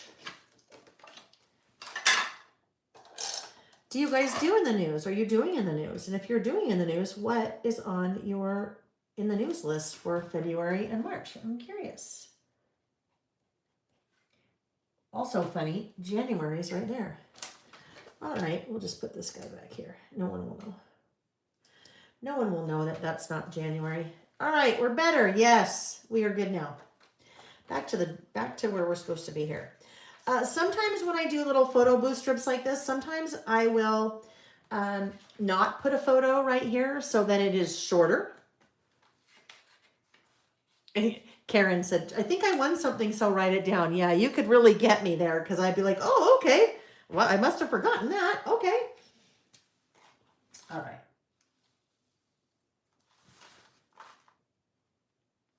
Do our little outlining.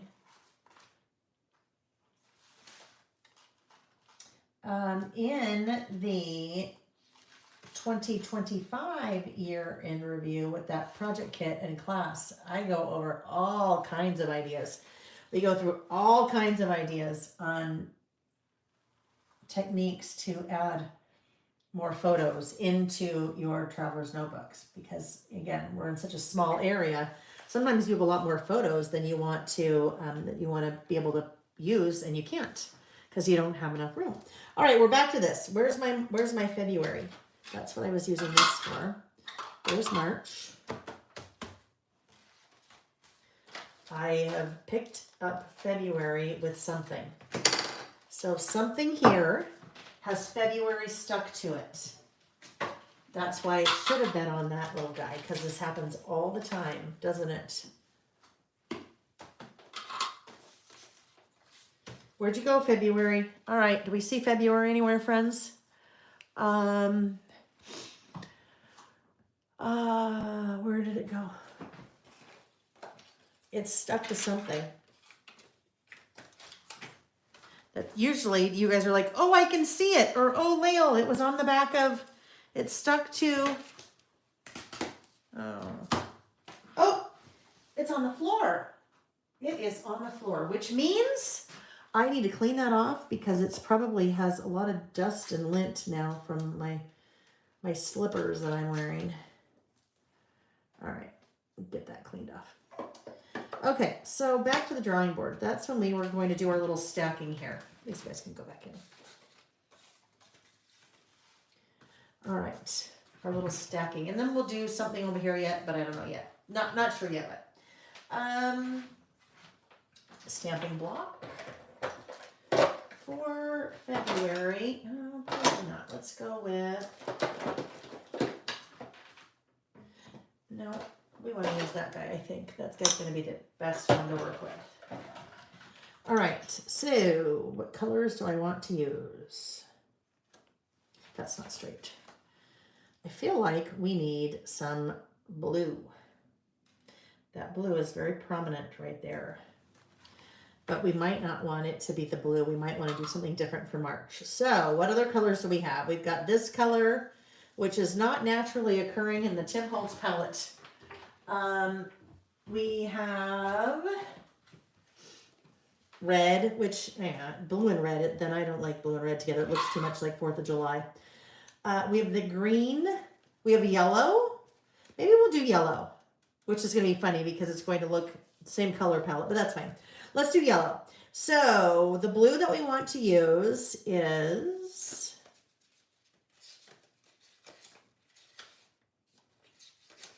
prize ribbon. Let's grab that one. Prize ribbon. And I want to use, what did I say? Yellow. All right, but it won't be the yellow that we used before. Mustard seed. Fossilized amber. Let's do fossilized amber. That's a little bit toned down. All right, so we do yellow for February, and then we'll do the blue for March. I would really like to, yeah, I'd like to pull that color in somehow, but I just don't think there's really, salvaged patina's not right. Speckled egg could be right, I guess. Maybe we'll do speckled egg instead of fossilized amber. That'll make it a little bit more monotone. All right, let's see. All right, so we'll do February in that, and then we'll try those two. We'll try those two. Oh, I know, Carol says basic black. I'll be doing, all the writing will be in black, so we'll see. We shall see. Well, we won't see because that's what I'm doing. Yeah. No, I always love it when you guys make suggestions. Now, Carol, I will tell you, there was a long time there where black was the only thing I would stamp with. Like when we first started doing lives 5 years ago, when I was stamping, I would only use black. It took me a long time to get out of that kind of, I wouldn't necessarily say it was a rut, but I just liked everything in black. Oh yeah, it's fine. It'll be great. It'll be great. All right, so we'll do February here.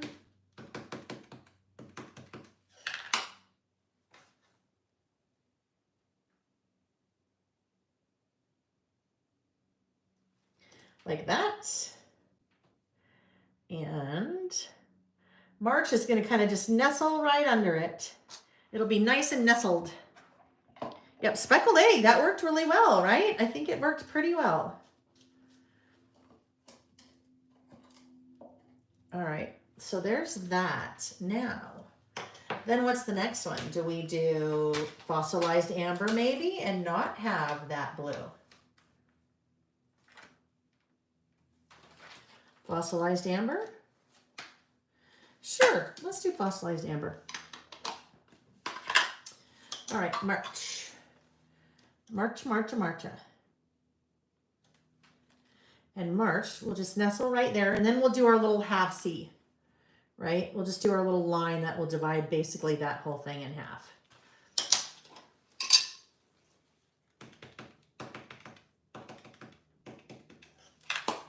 We'll just put that on here and see what we think. Just test it out to make sure. Always a good idea to test.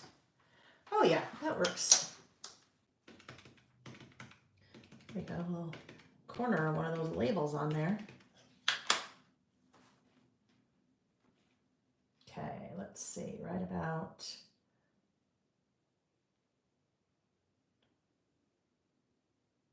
there.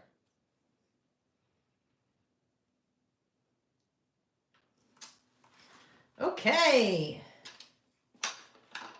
We're doing lots of stamping today. We're using, well, other than our first list we had more product, but yeah, not lots of product. Not lots of like, you know, paper and die cuts and, well, paper here, but not lots of die cuts, stickers or whatever. Alrighty, so now let's get our little ruler out and our little pen here, and let's, we need a longer ruler. Where's my other ruler? I don't know why it is not here. Because someone didn't put it back. And I wonder who that someone is. I just had the metal one. Okay, let's do this guy. So if we want to do, that's actually not what I need. I need to find, well, I can find it this way. Okay, this is what I need. I need to find the center, right? So my center, I've just pulled out my 0 centering ruler. Up at the top, you have 0 to 6, regular ruler, in 16ths of an inch, all marked. But down below, you have a 0 in the center that goes 3 to the right, 3 to the left. I'm going to find the center. In the center, all I need to do to find the center of anything is line up the same number on the right edge and the left edge. So we are about, let's see. Well, you guys probably know what this is because it's 5 inches wide, right? So it is 2.5 in. So my pencil, oh wait. So here we are. We're right here. That's my center. Now we can go like this. I feel I'm going to cheat just a little bit and have it not be just quite as close to that M. We'll just cheat a little bit.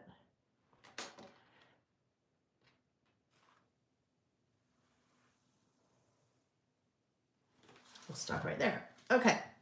Now let's get our little guy and we will underline here. Whoopsie.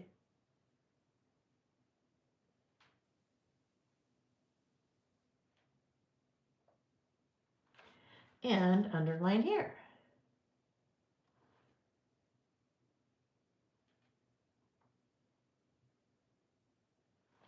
We better do this.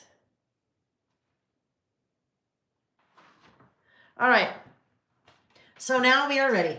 Almost. We're almost ready to start making our list.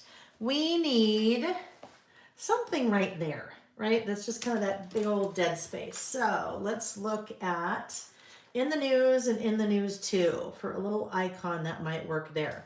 Oh, now let's look. I think this,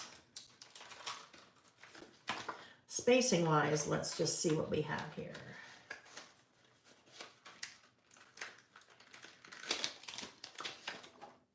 Monthly highlights in the news.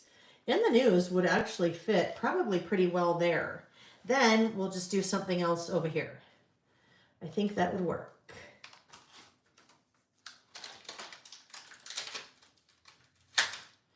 So let's grab our little stamping block. And we can just stamp in black. Carol, we're using black. Elise, I knew, yes. Elise, always about the Brady Bunch. I know, right? Always about the Brady Bunch. I love the Brady Bunch.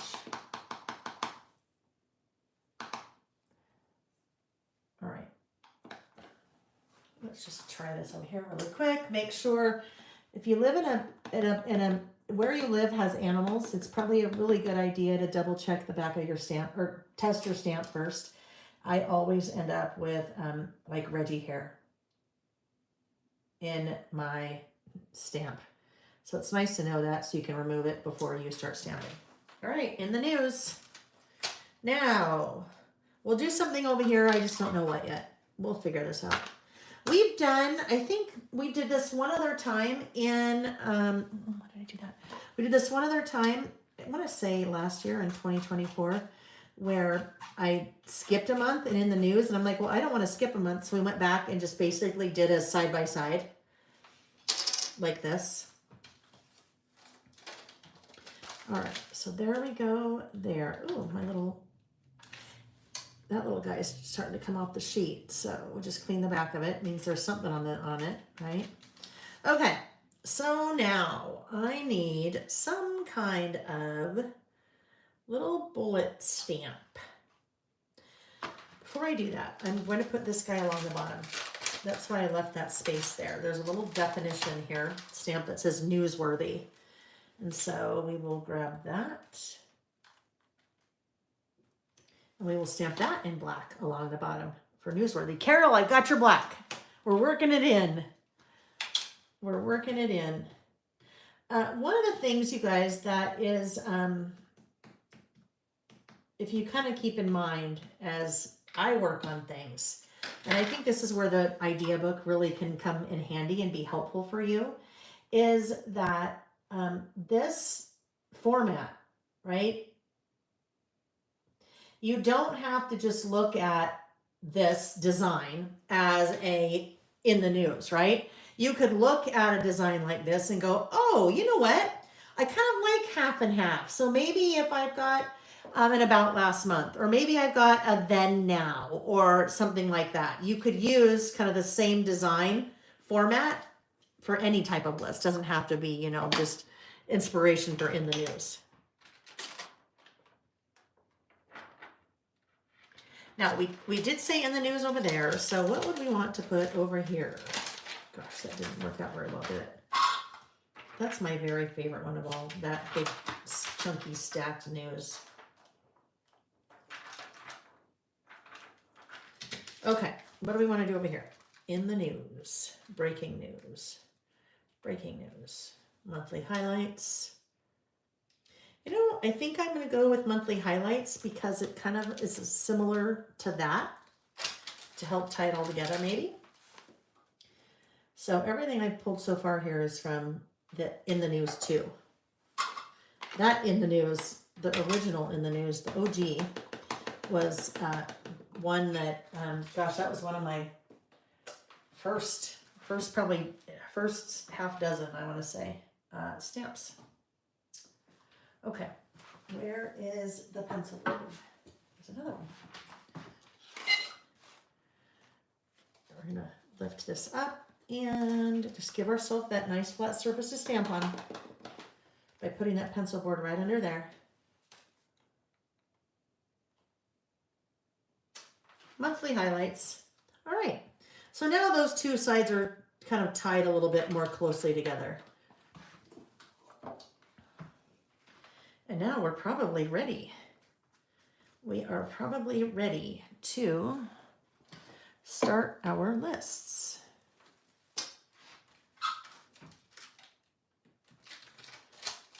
All right, so we might want a few more of those. Let's keep rolling.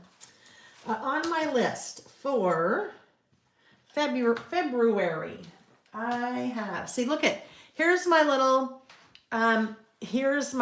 sketch, right?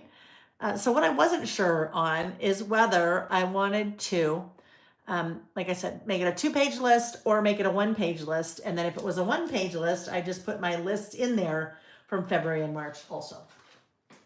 But we ended up with 2. All right, so what do we have in February? Crayola. Oh, I need a bullet stamp set. So let's see, what do we want to do? Let's look at oh, well, you know what could be cute? This little envelope on the Bullets and More stamp set. That's the original. That's the very first one. So there's my little envelope. We'll just put that there for a sec. And grab that on our stylus. And because it does have an orientation to it, we definitely want to make sure that we are lining that up with our little squirrel so that it is, we try that it's to make it straight, right? We'd really like it if it was straight. Now, I think instead of black, I think I might like to use this for my bullets. That same color. All right, so what do we have here? We have in February, Crayola. Crayola brought back 8 previously retired crayon colors. That's kind of, well, okay, nope, I was going to say, remember, just the facts. I got to stick to the just the facts. So, did you know that Crayola brought back, oh my gosh, I'm a dumbling. Look at what I did. I didn't do as I say, not as I do. I wasn't paying attention. Upside down. That envelope is upside down. Let's not do that again, Lil. Oh, well. Let's see. Next up, I put the A there just because there was a space. A plane crashed in Alaska,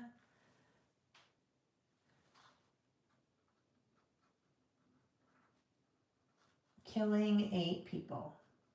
Now, you get to decide what's on your list, right? You're on the news list. It's your list. You do you. You get to decide what goes on your list. There we go. Right side up again. A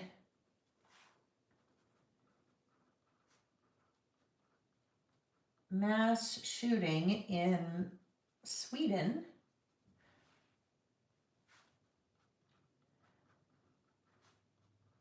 killed 10 people. And as we continue,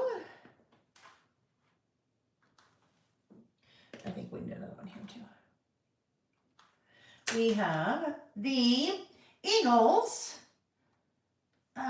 beat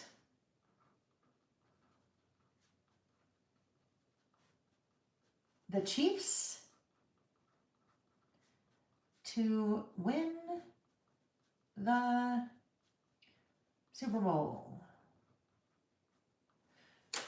No commentary, right? Ugh, yes, crayon versus crayon.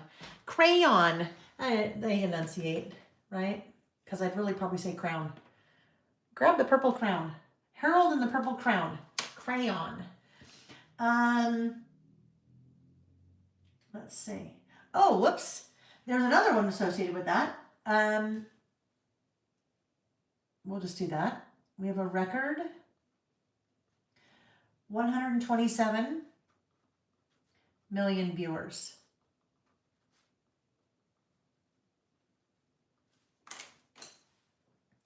Now is when we need some music going or something, because I'm so used to talking and chatting, and I don't chat around any of this because we said this is what we do.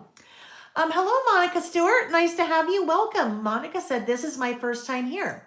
I assume everyone works on their list at the same time, and each time you do the Saturday List Live, you are covering last month and prepping the new month. So Monica, again, welcome to you. Very nice to have you here. So it's interesting. I work on the list. Some people work on the list with me. Some people work on other lists. Some people working on an entirely different crafting project. Some people are working. Some people are multitasking. It really just depends. So it's a very good question, but I think it's really all over the board. Each time I do a Saturday List Live, we cover the last month and prepping the new month. So basically, if you're just jumping in now, what you are seeing is a list that we do once a month. In this case, we're doing both February and March, but most of our lists are just generic lists. Like this list that none of the lists that we've done today are generic. Let's start with this one. How about this one? This one that we did a couple weeks ago was just a glimmers list. So something that most of our lists are just topics that I pull out of the air. They're not specific to a particular month. So hopefully that helps. Like, how about this? Our next list that we're doing, we have one more to do after this, and it is called My Toxic Traits. So you're like little weird personality quirks. So it would not be specific to a particular month. You just so happen to join us on one where every list so far is specific to kind of ending a month and recapping a month and then kind of going forward. But welcome to you. Nice to have you here. Carmen is setting up a new apartment, right? Dandy. Some are listening while in Michael's. All over the board, right? Kay said, my first time live as well. Found you in December and enjoyed catching up, watching replays ever since. Welcome, Kate. Welcome to you as well. I love it. I love it when we have new people. Love to have you guys here. Definitely. Another one, the Boy Scouts. And I'm going to say of America. I don't know. This is me being a naive American. Are there Boy Scouts in other countries? Are there Boy Scouts of Canada, Boy Scouts of Sweden? I don't know. So I'll say Boy Scouts of America, because I know for sure Boy Scouts of America did this. Boy Scouts of America rebranded. They changed their name to Scouts of America.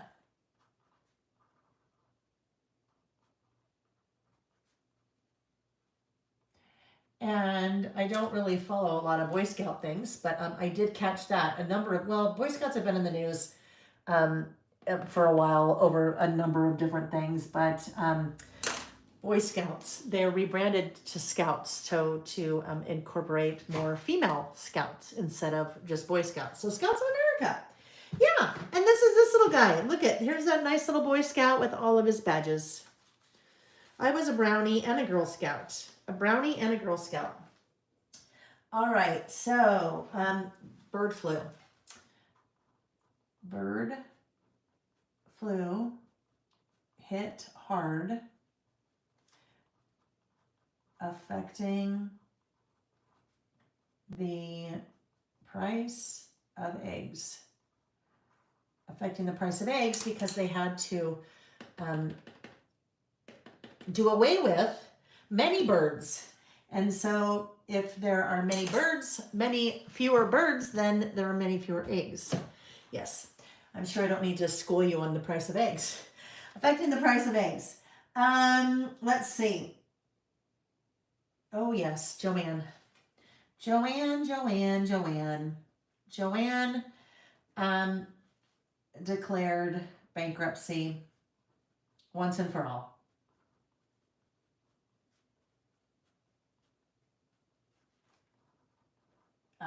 They had declared once and for all. I don't know. I could go in my lists, in the news list and find it or Google it. I don't remember when they did, but they previously tried to restructure and now they have declared. So they are done. Well, they will be done. Although I did get an email today saying lots of new products. And then it said, and everything marked down for bankruptcy. And I'm like, oh, okay. I guess maybe you'd already placed your purchase orders for all those and you had to bring it in, but now you're getting, I don't know. Anyhow, then we had a measles outbreak.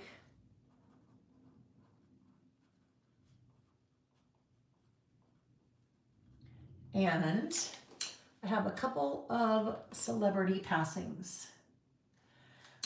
Roberta Flack and Gene Hackman.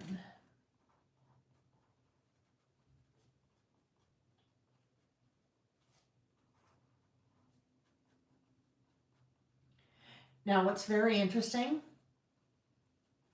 is I did not on my list, I had no clue how much would fit here. And literally that was everything on my list. So that worked out really well. We'll see if it works out as well for March. It probably won't. All right, now going into March. So March, we need to change our little stylus here. Monica, I'm going to talk to you again for a sec. So Monica, basically what we're doing is we are just documenting. We're telling our story. In the news tells a little bit more of a different story, but when we're making our creative lists, we're just telling our story, but we're doing it in a very kind of easy and approachable way because we're just making a list, right? We're not worried about writing very eloquently. We're not worried about having to be, my gosh, who do I say? I don't even remember. There's a guy I say that's a writer. I always say his name. Anyhow, you don't have to worry about being a writer. You don't have to worry about having an editor, right? Because you're just making a list. So we have, I think I have 500 lists, over 500 lists, because we've been doing this for the last 5 years. Yes, last 5 years. All right, let's put this guy away. Okay. Oh no, why did I do that? I still need my my envelope. Now, my lack of sleep, well, really this week, my lack of sleep this week is now really showing up. Meanwhile, Reggie's just sacked out over there. Now on the other bar stool in here, or, chair or whatever it is, but yeah, little turd. Okay. I don't know why I took that off. I just was not paying attention. So bear with me while I put it on again.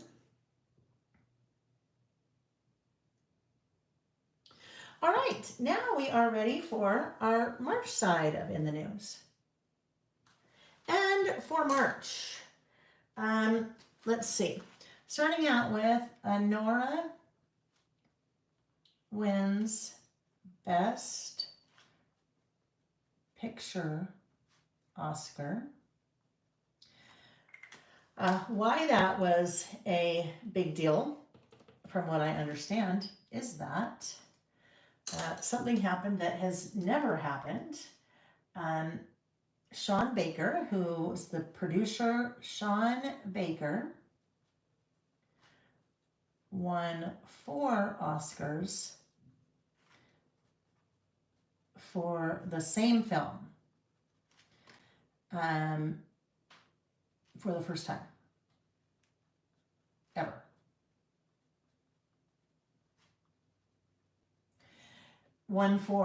So he won for Best Producer, Director, Writing, and Film. So, and it was done all, from what I understand, under a very, very, very small budget. So I'd like to see it.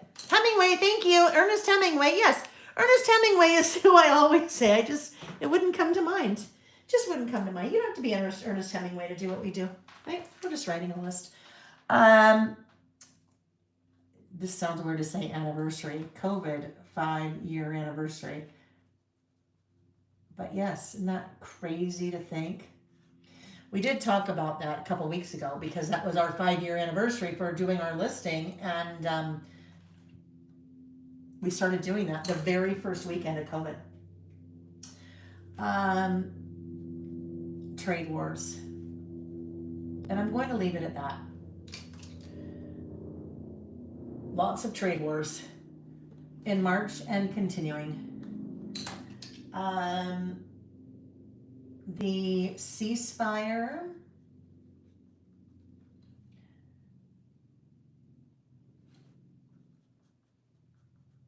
shattered as Israel began strikes again against Hamas.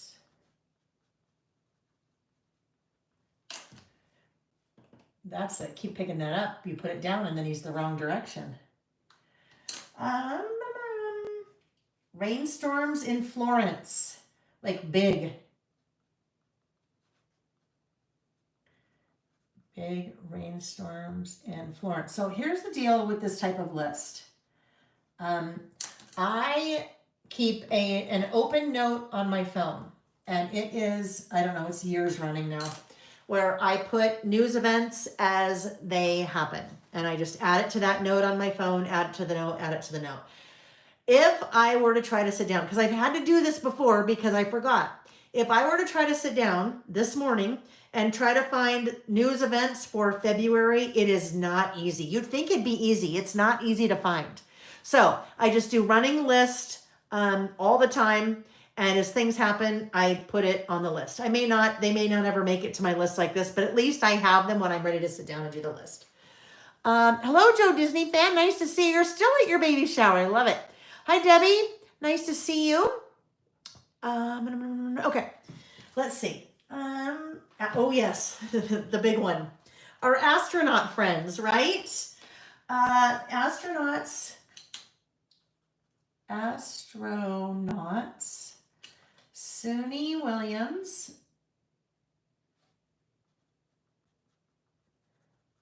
and Butch Wilmore return after 9 months. They were supposed to be gone for 9 or 10 days and 9 months. So I bet they were happy to be home. I bet their families were happy to be home. All right, honey, I'll be back. I'll see you in a week.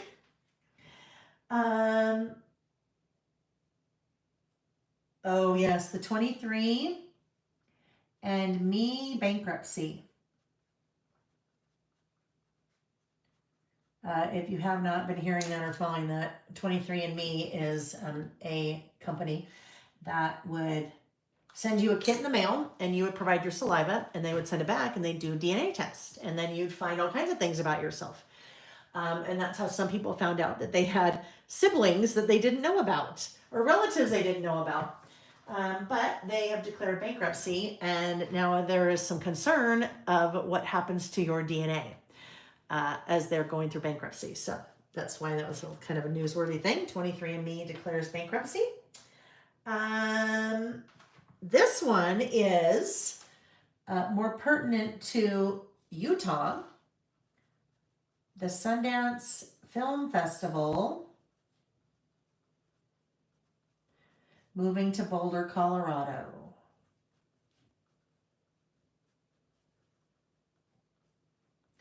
It is a significant loss of revenue to the state. Let's see who else we have here. We have, let's see, there was an earthquake in Myanmar.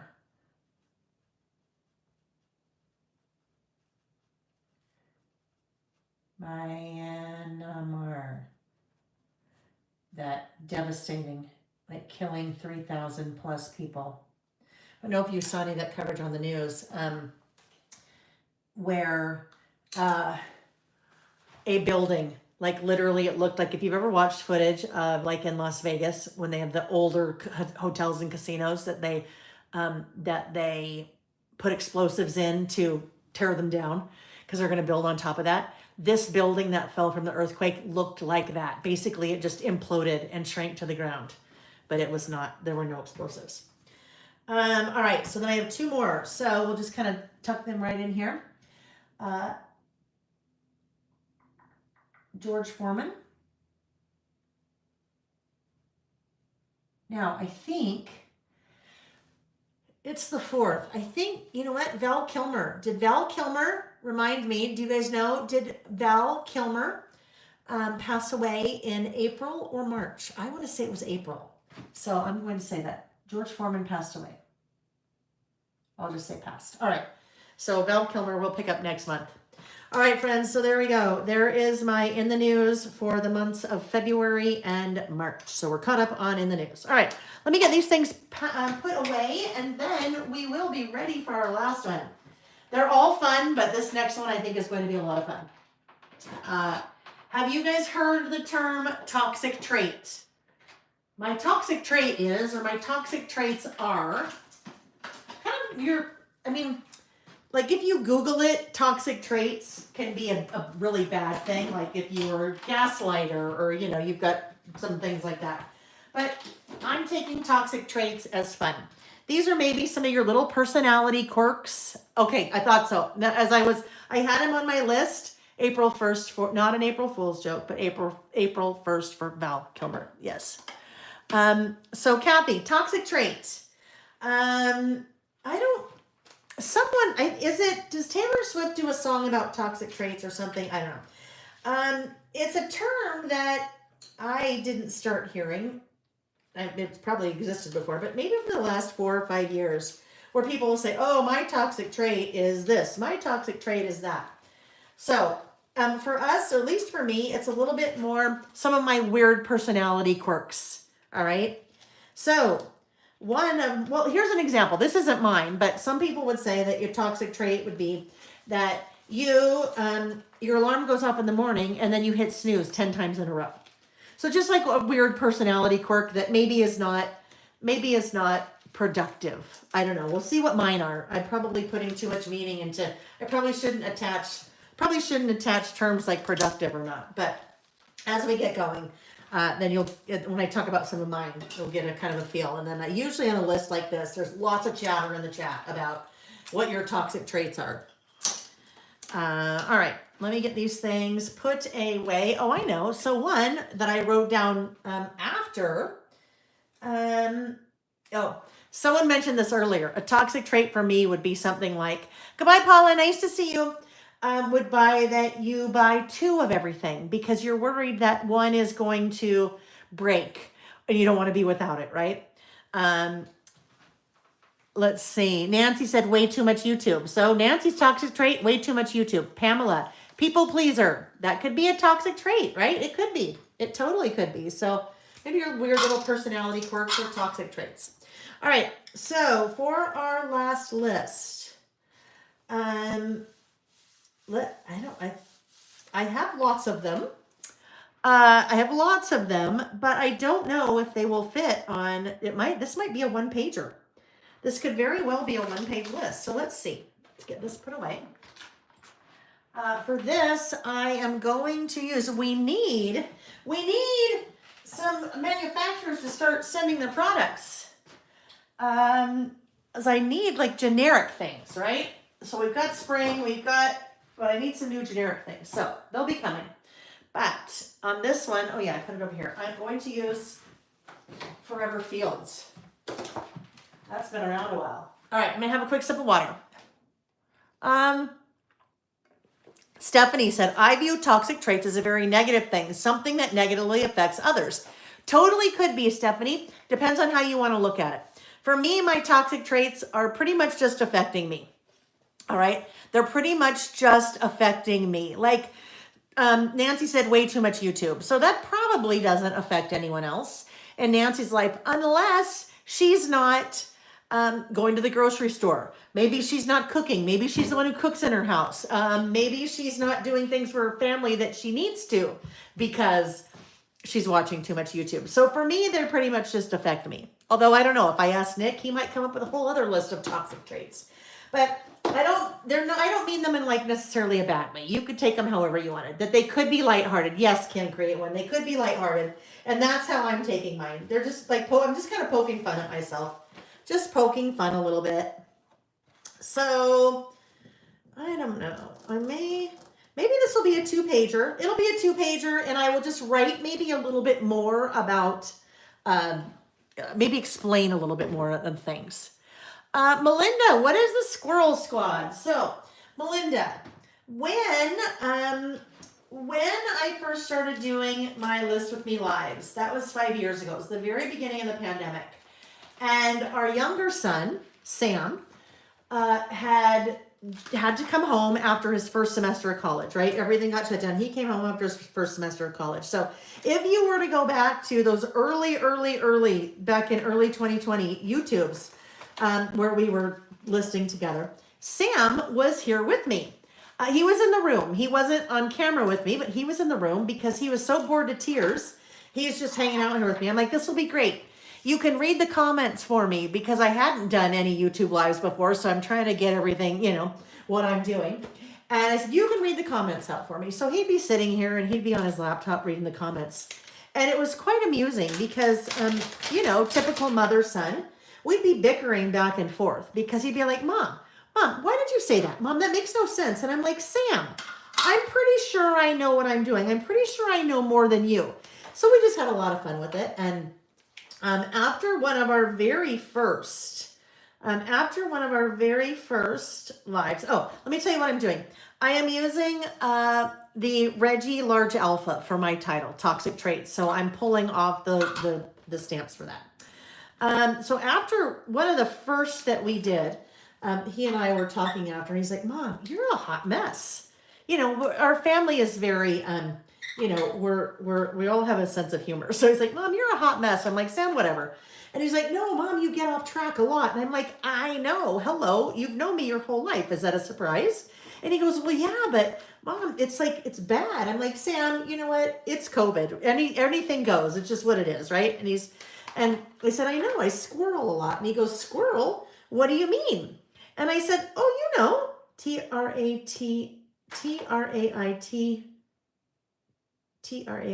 Oh, I need the S. Okay. And so I said, well, I squirrel a lot. And he goes, what do you mean by that? I said, you know the movie Up with Grandpa? And Grandpa and the dog, Doug, are sitting at the park. And Doug is, okay. We need to think about something here. I'll finish the story and then I'll explain. So Grandpa's talking to Doug, and all of a sudden the squirrel runs by, and the squirrel, Doug gets distracted by the squirrel, and on the screen it says squirrel because he got distracted by the squirrel. So squirrel is now known for you basically getting off track, right? You're focused on something and then you squirrel. You go to something totally different. So I said, I squirrel. He's like, yeah, Mom, you squirrel a lot. And I said, what would be really fun if I bet I could go onto Amazon and find a little squirrel figurine. This guy, a little squirrel figurine. So the next week we're doing our live again. And I said, okay, you guys, guess what? Sam and I had a conversation. I explained the whole thing. And I said, so now we have a squirrel. Here's our little squirrel, and he's our mascot. And everyone's like, oh, okay, that's so fun. And they said, he needs a name. And I said, well, you guys name him. I don't care. And they said, came up with all kinds of names. And the name is Scatter. Scatter the squirrel.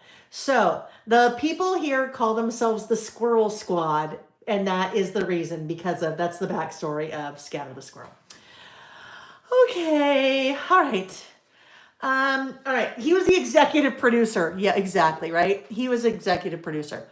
All right. So I'm reading some more toxic traits. Kimberly said, one of mine is I'm a craft buyer enabler, right? I love it. Monica, my toxic trait is not putting things back after using them. Kim, create one. Example of one of mine is I absentmindedly call my grandchildren by the wrong names, mixing them up. Yeah, I totally do that too, my kids, right? Oh, that's so fun. All right. Okay. Marilee, I hope everything's works out with the insurance on your daughter's car. Okay, so I was kind of, as I was talking, pulling my stamps out, getting ready to stamp. And there's something that you should always check for, because if you don't check for this, this could cause you some problems. So I see here, you can see a little bit of shadowing or ghosting, right? From the last page. Now, my inserts are very nice quality, but sometimes you're just going to get shadowing or ghosting. There's really nothing you can do about it. So you see, when it's like that, you can barely see it. So I'm not worried about that here. I could put a sticker on top of it or something if it really bothered me, right? What I need to really be concerned about is, before I start ever doing any stamping here, I should always go back a page and see what I did. Well, on this page, I did my list directly on the insert, right? So if I am stamping these big giant letters here, chances are I'm going to get a lot of shadowing or ghosting showing through here on what I already did. So there's an easy way to fix that, and that would just be to take another piece of paper and do your work on that piece of paper and then add it there. So that's what I'm going to do here. I am going to, in this case, I might as well just do it twice on both sides, even though this is already white and lined, so it's not really changing it much. What it's really doing for me is preventing me from ruining this list or affecting this list. So I have pulled out my 6x8, my Lail by Mail 6x8 white grid, all right? Or not white grid, it's like a light blue, but I'm pulling that out. So I'm going to trim those down to 4 3/4. They're already 8 inches tall. So just trim those both to 4 3/4. And those will be the base of our lists. Now, because I am now having 2 papers that I will adhere into my insert, I can work off the page. So all of my work can be done here, and then I can go back in and adhere it when I am done. Sometimes that's a little bit easier, especially if you are just kind of getting your feet wet with stamping and you're a little bit nervous about stamping directly in your insert because you've got to use a pencil board and just things are a little bit different. Doing this can make life a lot easier. So we'll work off the page since we kind of have to. Rounding both outside corners.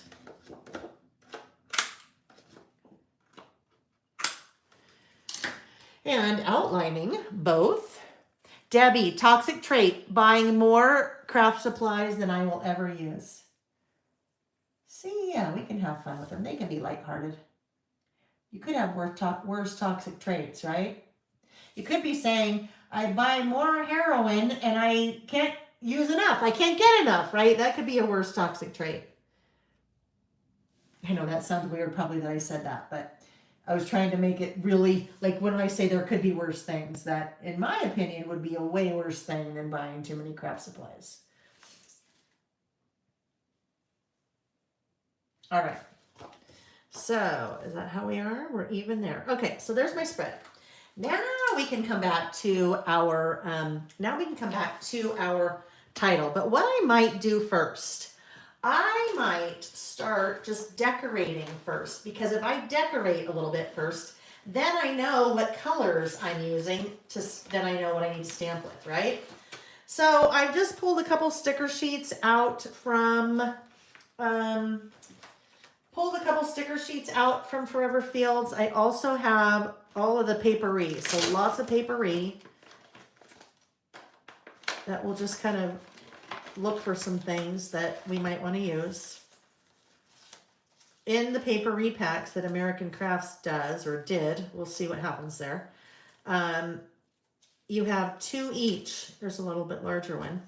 2 each of 100 different designs, patterns, what have you. Oh, that one's garbage. Yeah. So really, none of these, I'm just looking for fun icons, right? None of these things really have to do with anything. None of these are toxic. Well, I don't know. Maybe in your world they're toxic. Maybe you take far too many pictures and you never delete them. That could be one. You take thousands of pictures on your phone and then you never go back and delete any of them, which can be a problem because then you run out of room, right? You run out of storage. So your toxic traits can be whatever you want them to be. I don't know. She might stay there.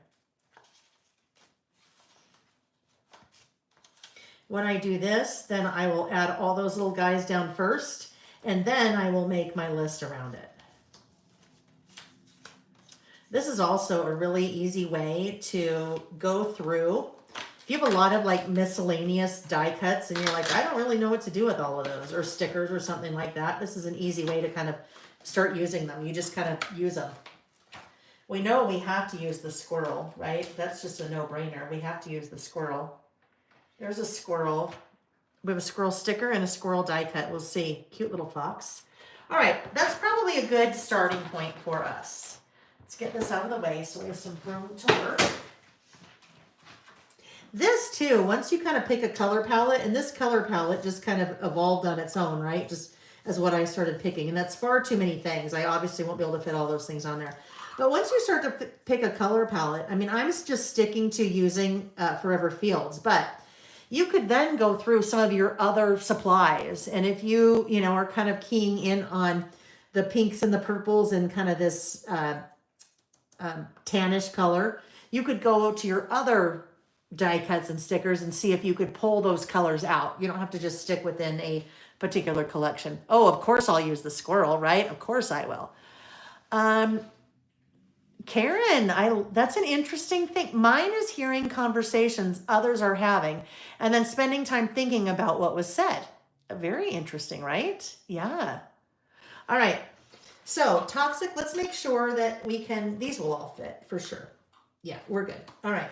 So I think I'm going to stamp these in black. All of that to figure out, I think I'm going to stamp them in black. And then we'll pull in color from that. We don't need no stinking colored title. We'll go with black.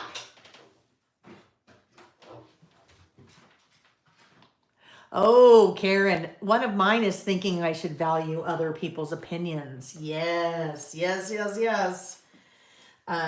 Yes, if you are a Mel Robbins fan, I'm a huge Mel Robbins fan.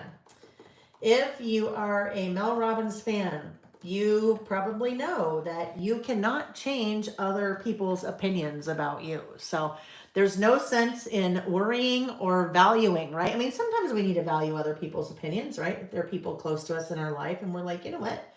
We probably should value that person's opinion. I didn't, we're just going to hope this is even because I did not do any kind of measuring ahead of time to see. If it's not even, it'll be okay. We'll make it work. Karen, talking too much. Sometimes I don't think before I speak. That can be one for sure, right? One of the ones on my list, I've talked about this before, is often I am listening to respond and I'm not listening to listen, not listening to understand. I'm listening to respond. Carmen, let them. Yes, yes, yes, yes. Let them. I just finished that book. Very, very, very insightful. Let them, but then let me. You got to finish with the let me part. All right, making our title. Kathy said, that's a good one. So is that listening to respond instead of listening to listen? I brought that up. That came up on one of our lists a couple of months ago. And someone, I have her email. I never remember her name. Things I remember the list. Things I would like advice on, right? Sometimes we don't want to, people give you advice. You're like, I don't really want your advice. But we did a list of things I would like advice on. And one of the things on my list I would like advice on was how to listen better to understand and not just to respond, not to listen to respond. And this woman that was on that, listening like you guys are, hanging out with us, sent me an email a couple days later. And she said, listen up. If you're really serious about that, I am a professional that's part of her profession is to help, I'm totally butchering this, I know, coach people, companies and businesses on how to listen better. And she said, so I have a lot of experience in that. And if you are really interested, there's a lot I will share with you. And then she wrote this really long email. It was so kind. I'm like, oh my gosh, that was so nice of you to take the time to do that. And then I have used her advice.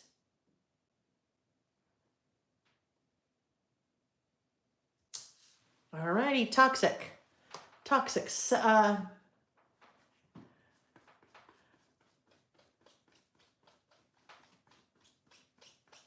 Karen said she mentioned just let them to a lady at work, and she was familiar with it.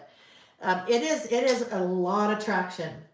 Mel Robbins has been around for a really long time. She's a speaker. She's a coach. She's written books. She does podcasts.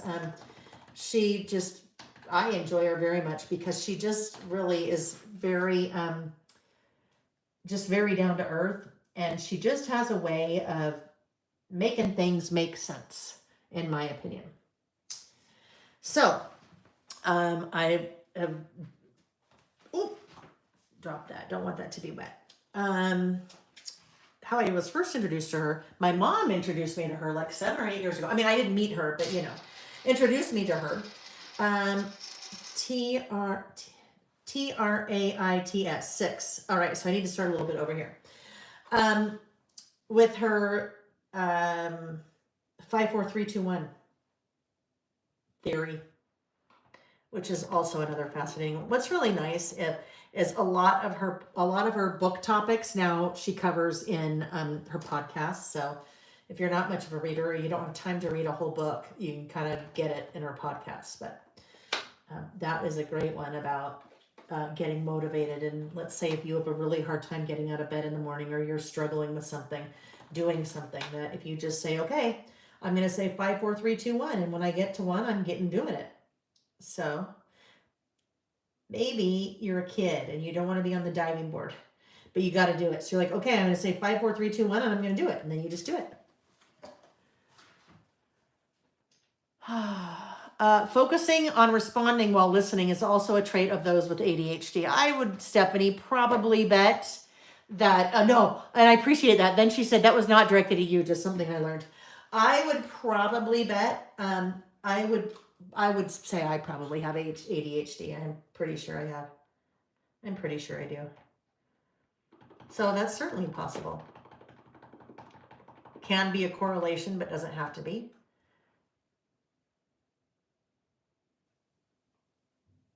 So we are obviously stamping our title.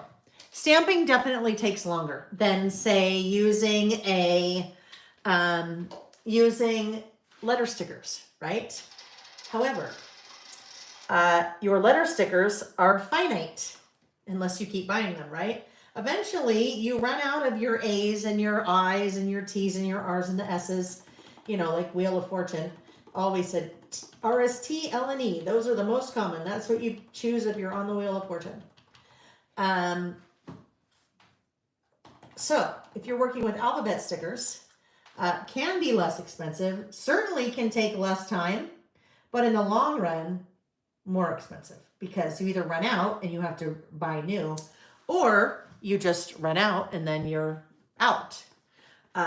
when it comes to stamps, alphabet stamps, a little bit more of an investment, but if you take care of them, they will last you a really long time. So I like stamping. Well, you probably know that. Sometimes I use letter stickers. It just depends. Now, probably what you want to stay away from is making a list and giving it to someone else of their toxic traits. Like, I'm pretty sure that Nick would not like me to do a list for him of his toxic traits, right? I'm sure he knows what they are. Oh, right. Right. We all have them. Our little quirks, our little idiosyncrasies are things that probably drive other people in our lives crazy about us. Like Reggie's toxic trait is waking me up in the middle of the night because he wants me to watch him eat. That is his toxic trait. That's the cat. Not my husband.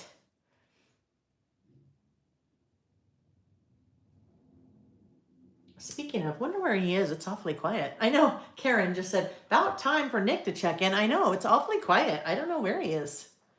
Don't know where he is. This morning, I'm like, so what are you doing today? I'm like, are you going skiing? He's like, no, I don't think I'm going to go skiing today. I'm like, okay. He goes, I'm going to clean the laundry room. Yes, laundry room. So I said, well, just take all my clothes and put them on the bed. So now the bed is covered. And that's one of my toxic traits, is not putting away my laundry. For sure. I can probably, that's not on my list, but it probably should be. One of my toxic traits used to be that my closet was always, you couldn't even walk in it because there was so much stuff on the floor. That toxic trait is no more, though. I turned over a new leaf last year, like almost a year ago. All right, so now I have some black ink on my fingers. It's probably a good idea to get it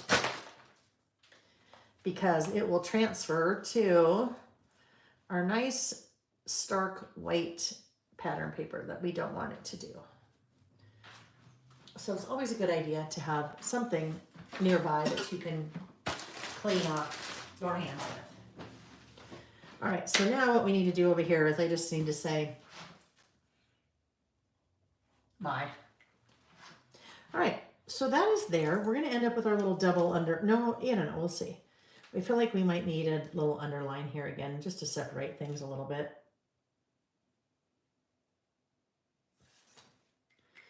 Okay, now let's figure out what we want to go where. It can't go upside down. This probably should be better over here.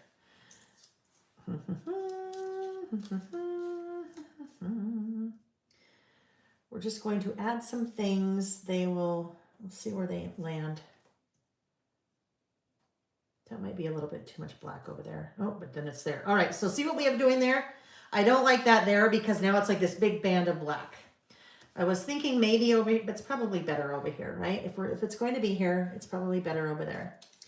Then we have this little squirrel. We're just decorating. None of these are toxic. Butterflies aren't toxic for me. This guy isn't toxic for me, but we might, well, let's look. Maybe that goes there. Then that's a little bit different color. And then what else? I feel like we need something else because maybe this little bee. I like the bee, but the bee is kind of large. So the bee, we just do that. All right.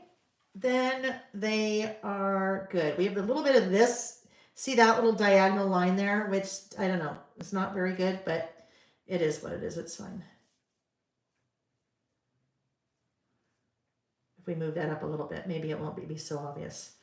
All right, so these came out of the potpourri. These came out of the papery, not the potpourri, the papery. So some of the things in the papery packs for American Crafts are washi stickers. That is a washi sticker. So it will be a little bit transparent, translucent. A little bit. This one is also a sticker. They didn't always, and they still, even the ones that, they don't always say sticker on the back. So I think for a while they started putting sticker on the back because People didn't realize they were stickers and were gluing them down with the backing on it.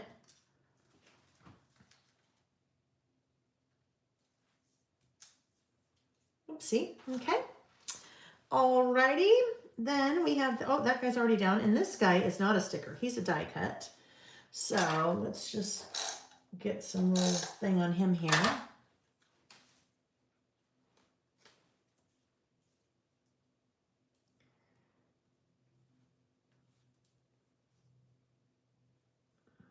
Where do we want him? That's fine.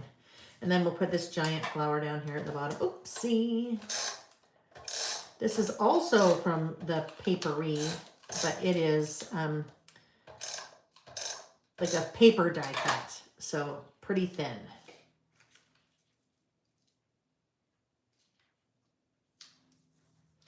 All right. You notice that I only use black when I am writing, and that's just me. So I know a lot of people really like different colored pens and things like that. It's always black for me. You do you and I do me. All right. My toxic traits is probably having to underline everything. My toxic trait, outlining everything. Whoopsie. Not really, I'm just teasing, but since I am adding that there. What did I just lose? Oh, sticker. Oh, that's cute. This little quail, like this little, it's not a partridge. It looks like a partridge though, doesn't it? I don't know. Maybe we'll end up with one more. Oh, how about that there? Then that actually breaks up all this black. It was kind of really black on this side. So our little quail now helps to fix that. All right. Let's see. Monica. 5-second rule. Loves Mel Robbins. 5-second rule. One of the best books I read. I love her too. Monica, we're going to be fast friends, aren't we? I know it. Oh my gosh, Stephanie, I love it. We're talking about where's Nick. He's watching Reggie eat. No, Reggie's sleeping right here. But that'd be a hoot, right? All right. Okay, let's go. I need a bullet stamp, and then we are really ready. Then I'm ready to now do our last list. So we've been chatting about what our toxic traits are.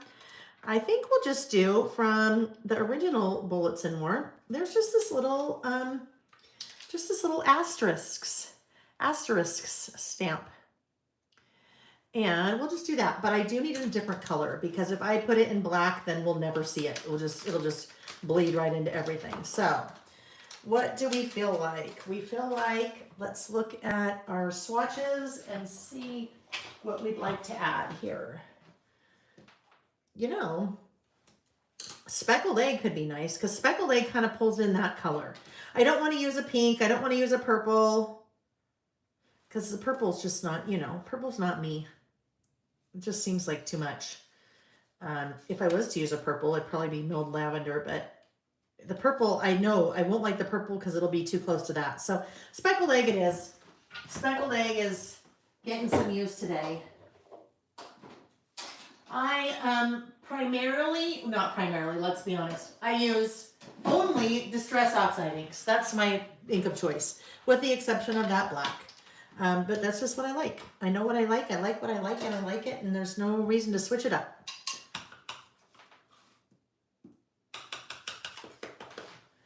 Alrighty. So we are right. Oh, now it'll be interesting. I probably should have thought about this. It'll be fine. It's pretty much the same color as the little grid. It's okay. Okay. So let's go. My toxic traits. One of we talked about this a couple weeks ago. Buying clothes that are too small and telling myself I will lose the weight to fit into them. Anyone else do that? Buy clothes that are too small. You know they're too small, but that's the only size they had. And it's so unique, and you're like, but I love it so much, I need to have it. Oops, that didn't really work. What did I do there? I wasn't paying attention. Oh, that's why. It's not in the center. There we go. We're back in business again. Yeah. Karen said, if you created a favorite ink color, I think speckled egg would be your number one. I think it would be probably, well, it's a toss-up. It is a toss-up between probably Kitsch Flamingo and Fossilized Amber. I used Fossilized Amber a lot, and I used Kitsch Flamingo a lot. But then speckled egg is probably in there too. All right.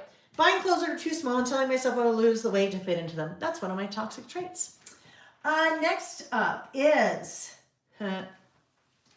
saying,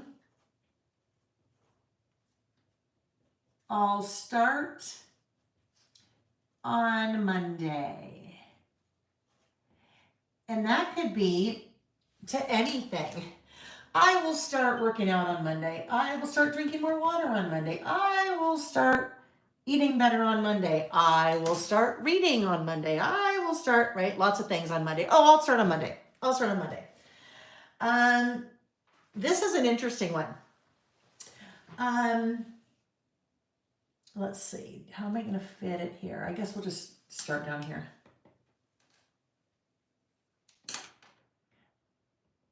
Listening to a podcast or reading a book. How did I write this? And immediately acting like I'm the expert. Like I'm the expert, right? You get, like, if you read something and you really, really like it, and you want to talk to everybody about it, and all of a sudden you're like, and then if you do the let me, and then and you're the expert, right? That's one of mine for sure.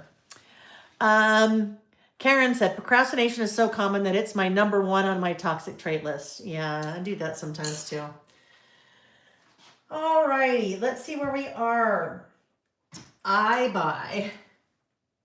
That's one of my toxic traits. I buy. You can just leave it at that. I buy way too many pens and pretty notebooks. Now, what's really funny, I don't use the pretty notebooks. I don't. I use my traveler's notebooks. I don't buy like all the pretty, I buy all the pretty notebooks. I don't use them. But that's another toxic trait.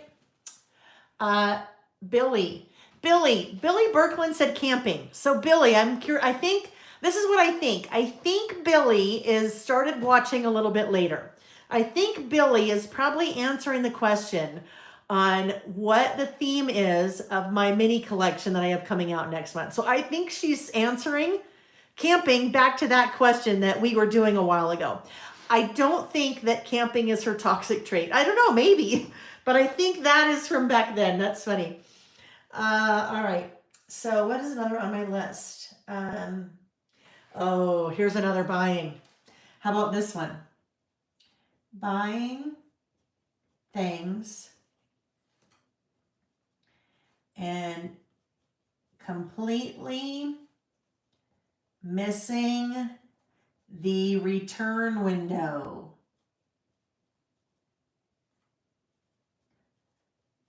Right? Like buying things on Amazon, and then you think you need to return it. When you finally get around to it, you miss the return window. Yeah.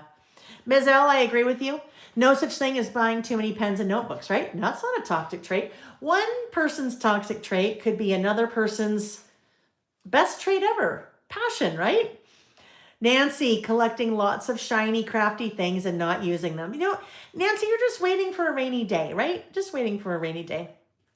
Karen, one of hers is waiting until the end of the day to do her to-do list. Okay, here's another one. Saying, I don't care. Hang on. saying, I don't care what we do or where we eat when I really do, right?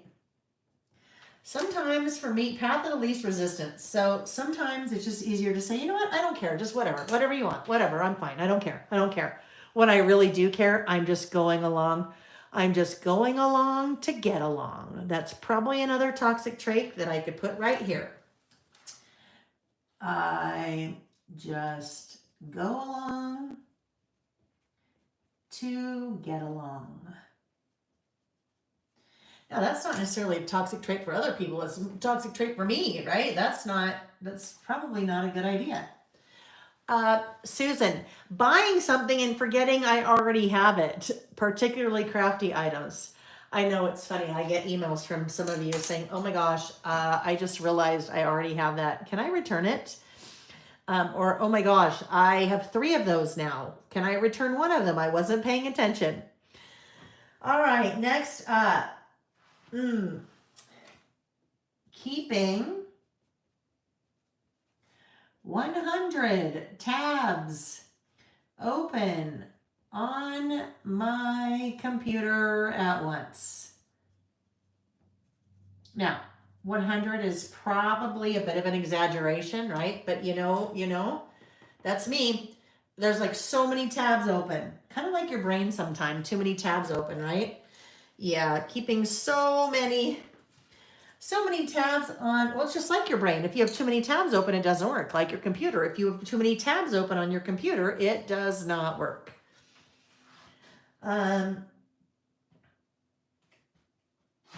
This one is a healthy one, I think. Adding things to my to-do list just to cross them off. Yes? Anyone do that with me? That's okay. That's like dopamine. Dopamine is a good, nice hit of energy or motivation. And so if I can give myself dopamine by putting something on a list and marking it off, I am absolutely okay with that. 100% okay with it. Excel spreadsheet tabs. Yes, Miss L, same. I love Excel. Love Excel. Everything in Excel. Oh, here's another one. Saying it's fine when it's not. Saying it's fine or I'm fine or everything's fine when it's really not. Again, going along to get along sometimes. All right.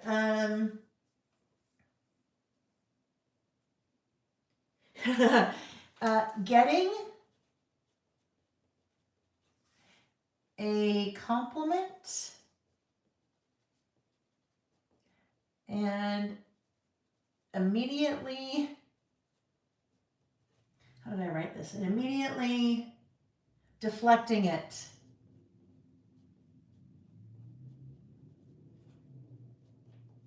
Oh, this dress. Oh no, I had it for years. I bought it at the thrift store, you know, whatever it is. This dress, oh, it was only $2. I got a great deal on it. Oh no, this looks horrible on me. I didn't have anything to wear, and yeah, right. Immediately deflecting it. Jackie said, not speaking up for myself when I really should. Yes, right? Absolutely. Pam, saying yes and then overextending myself. Right? Yeah, it sounds like Susan agrees with that too. Oh, here's my listening. I didn't put this one down yet. Listening to respond as opposed to listening to understand.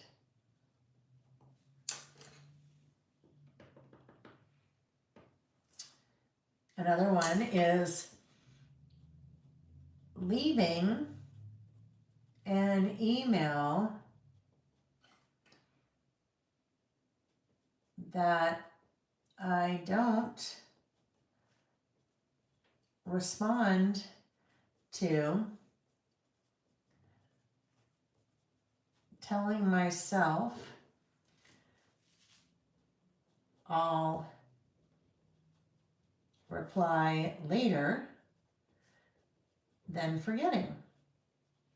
That happens with some of you, right? And I love it because then you email me again and you're like, hey, just wanted to make sure that, you got this. And I'm like, thank you. Seriously. All right, another one is stopping, dropping whatever I'm working on and responding to an email as soon as it comes in. I'm an equal opportunity toxic traitist. That one for me is probably more procrastination. That's like, oh, I don't want to do what I'm doing. Oh, here, I'll just respond to that email that just came in. Sometimes you guys are like, wow, I just sent that email and you responded to me right away. Thank you. And I'm like, oh, yeah, I know. I was just doing something in my email and didn't want to do it. And so they gave me an excuse to respond to, just to respond to you. All right. We talked about this one too.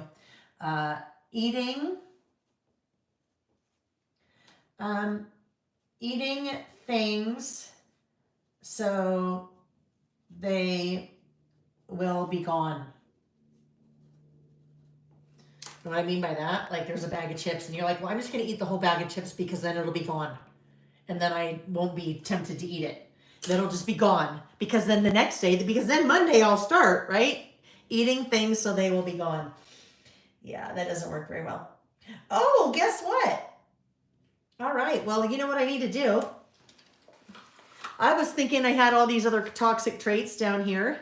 This was my about last month list. So now I need to put on my thinking cap. I won't do this now, but now I need to put on my thinking cap to think about more toxic traits because I have lots more room and I have no more toxic traits written down.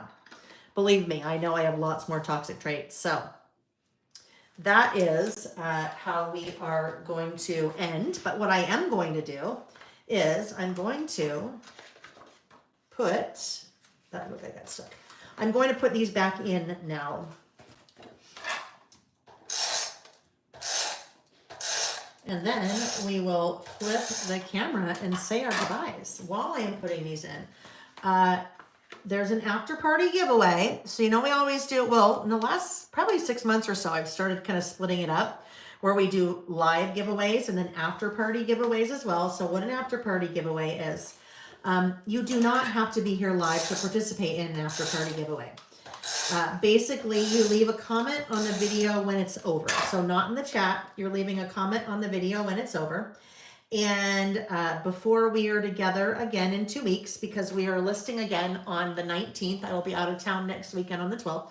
Before we are listing together again that morning, I will draw one random lucky winner from the comments left on that video, and that person will win whatever the prize is. So that after party prize for this week is this guy, not this guy. You get your own, but this is mine.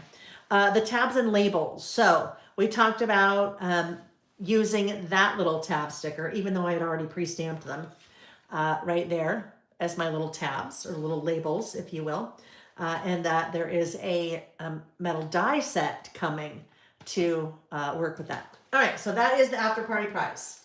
All right, friends, I am going to rotate the camera and we will say our goodbyes now for 2 weeks until the 19th. Do that. Nancy said one of hers is having way too much stuff on her crafty desk and working in a tiny area. Right? Yes. Oh, and there's Nick. Nick, let them up. He's like, let them up. They're done. I'm like, okay, Nick, if they're done, they can leave. They know that. There's no one chaining them here. Where are you, by the way, dear? We've been trying to understand where you are because it's so quiet. All right, we good? Sometimes when we rotate that, it gets a little funky. So let's just check. Okay, there we go. All right, my friends, that was fun. Look at 4 lists. We got 4 lists done today. What time is it? Oh my gosh, 3 o'clock. I don't know. Anymore, I say are all dayers. They're almost all dayers, right? Because we've been here almost 5 hours. But I will tell you, I would not be here this long if I didn't want to be. I get so much out of these sessions, you guys, so thank you. It just gives me an opportunity to play and be creative, and I know in my life that's something that I really need. It really just fuels me, and I know I can always get that when we are together on our Saturdays, so thank you so much. Again, listing, we will be here on the 19th, and well, yeah, one more time this month, the 19th, because then I'll be out of town again the following weekend. But for now, we're looking at every Saturday in May. So plan on that tentatively, and then, we'll see what happens. I think that's all I have to share, you guys. Sometimes when we're done, I have all kinds of other things to share, but I don't think there's anything. I think we're all good. So thank you again for joining me. Thank you, whether you were here the whole time or you popped in and out or you're watching the replay. It always means so much, so thank you. And I will see you guys. Have a great rest of your weekend, a great Saturday, great rest of your weekend, and I hope to see you again here in 2 weeks on the 19th for more listing. All right, thanks for watching, guys. Bye-bye. Bye. And now we got to go around here to turn this off. Other side. Okay, bye.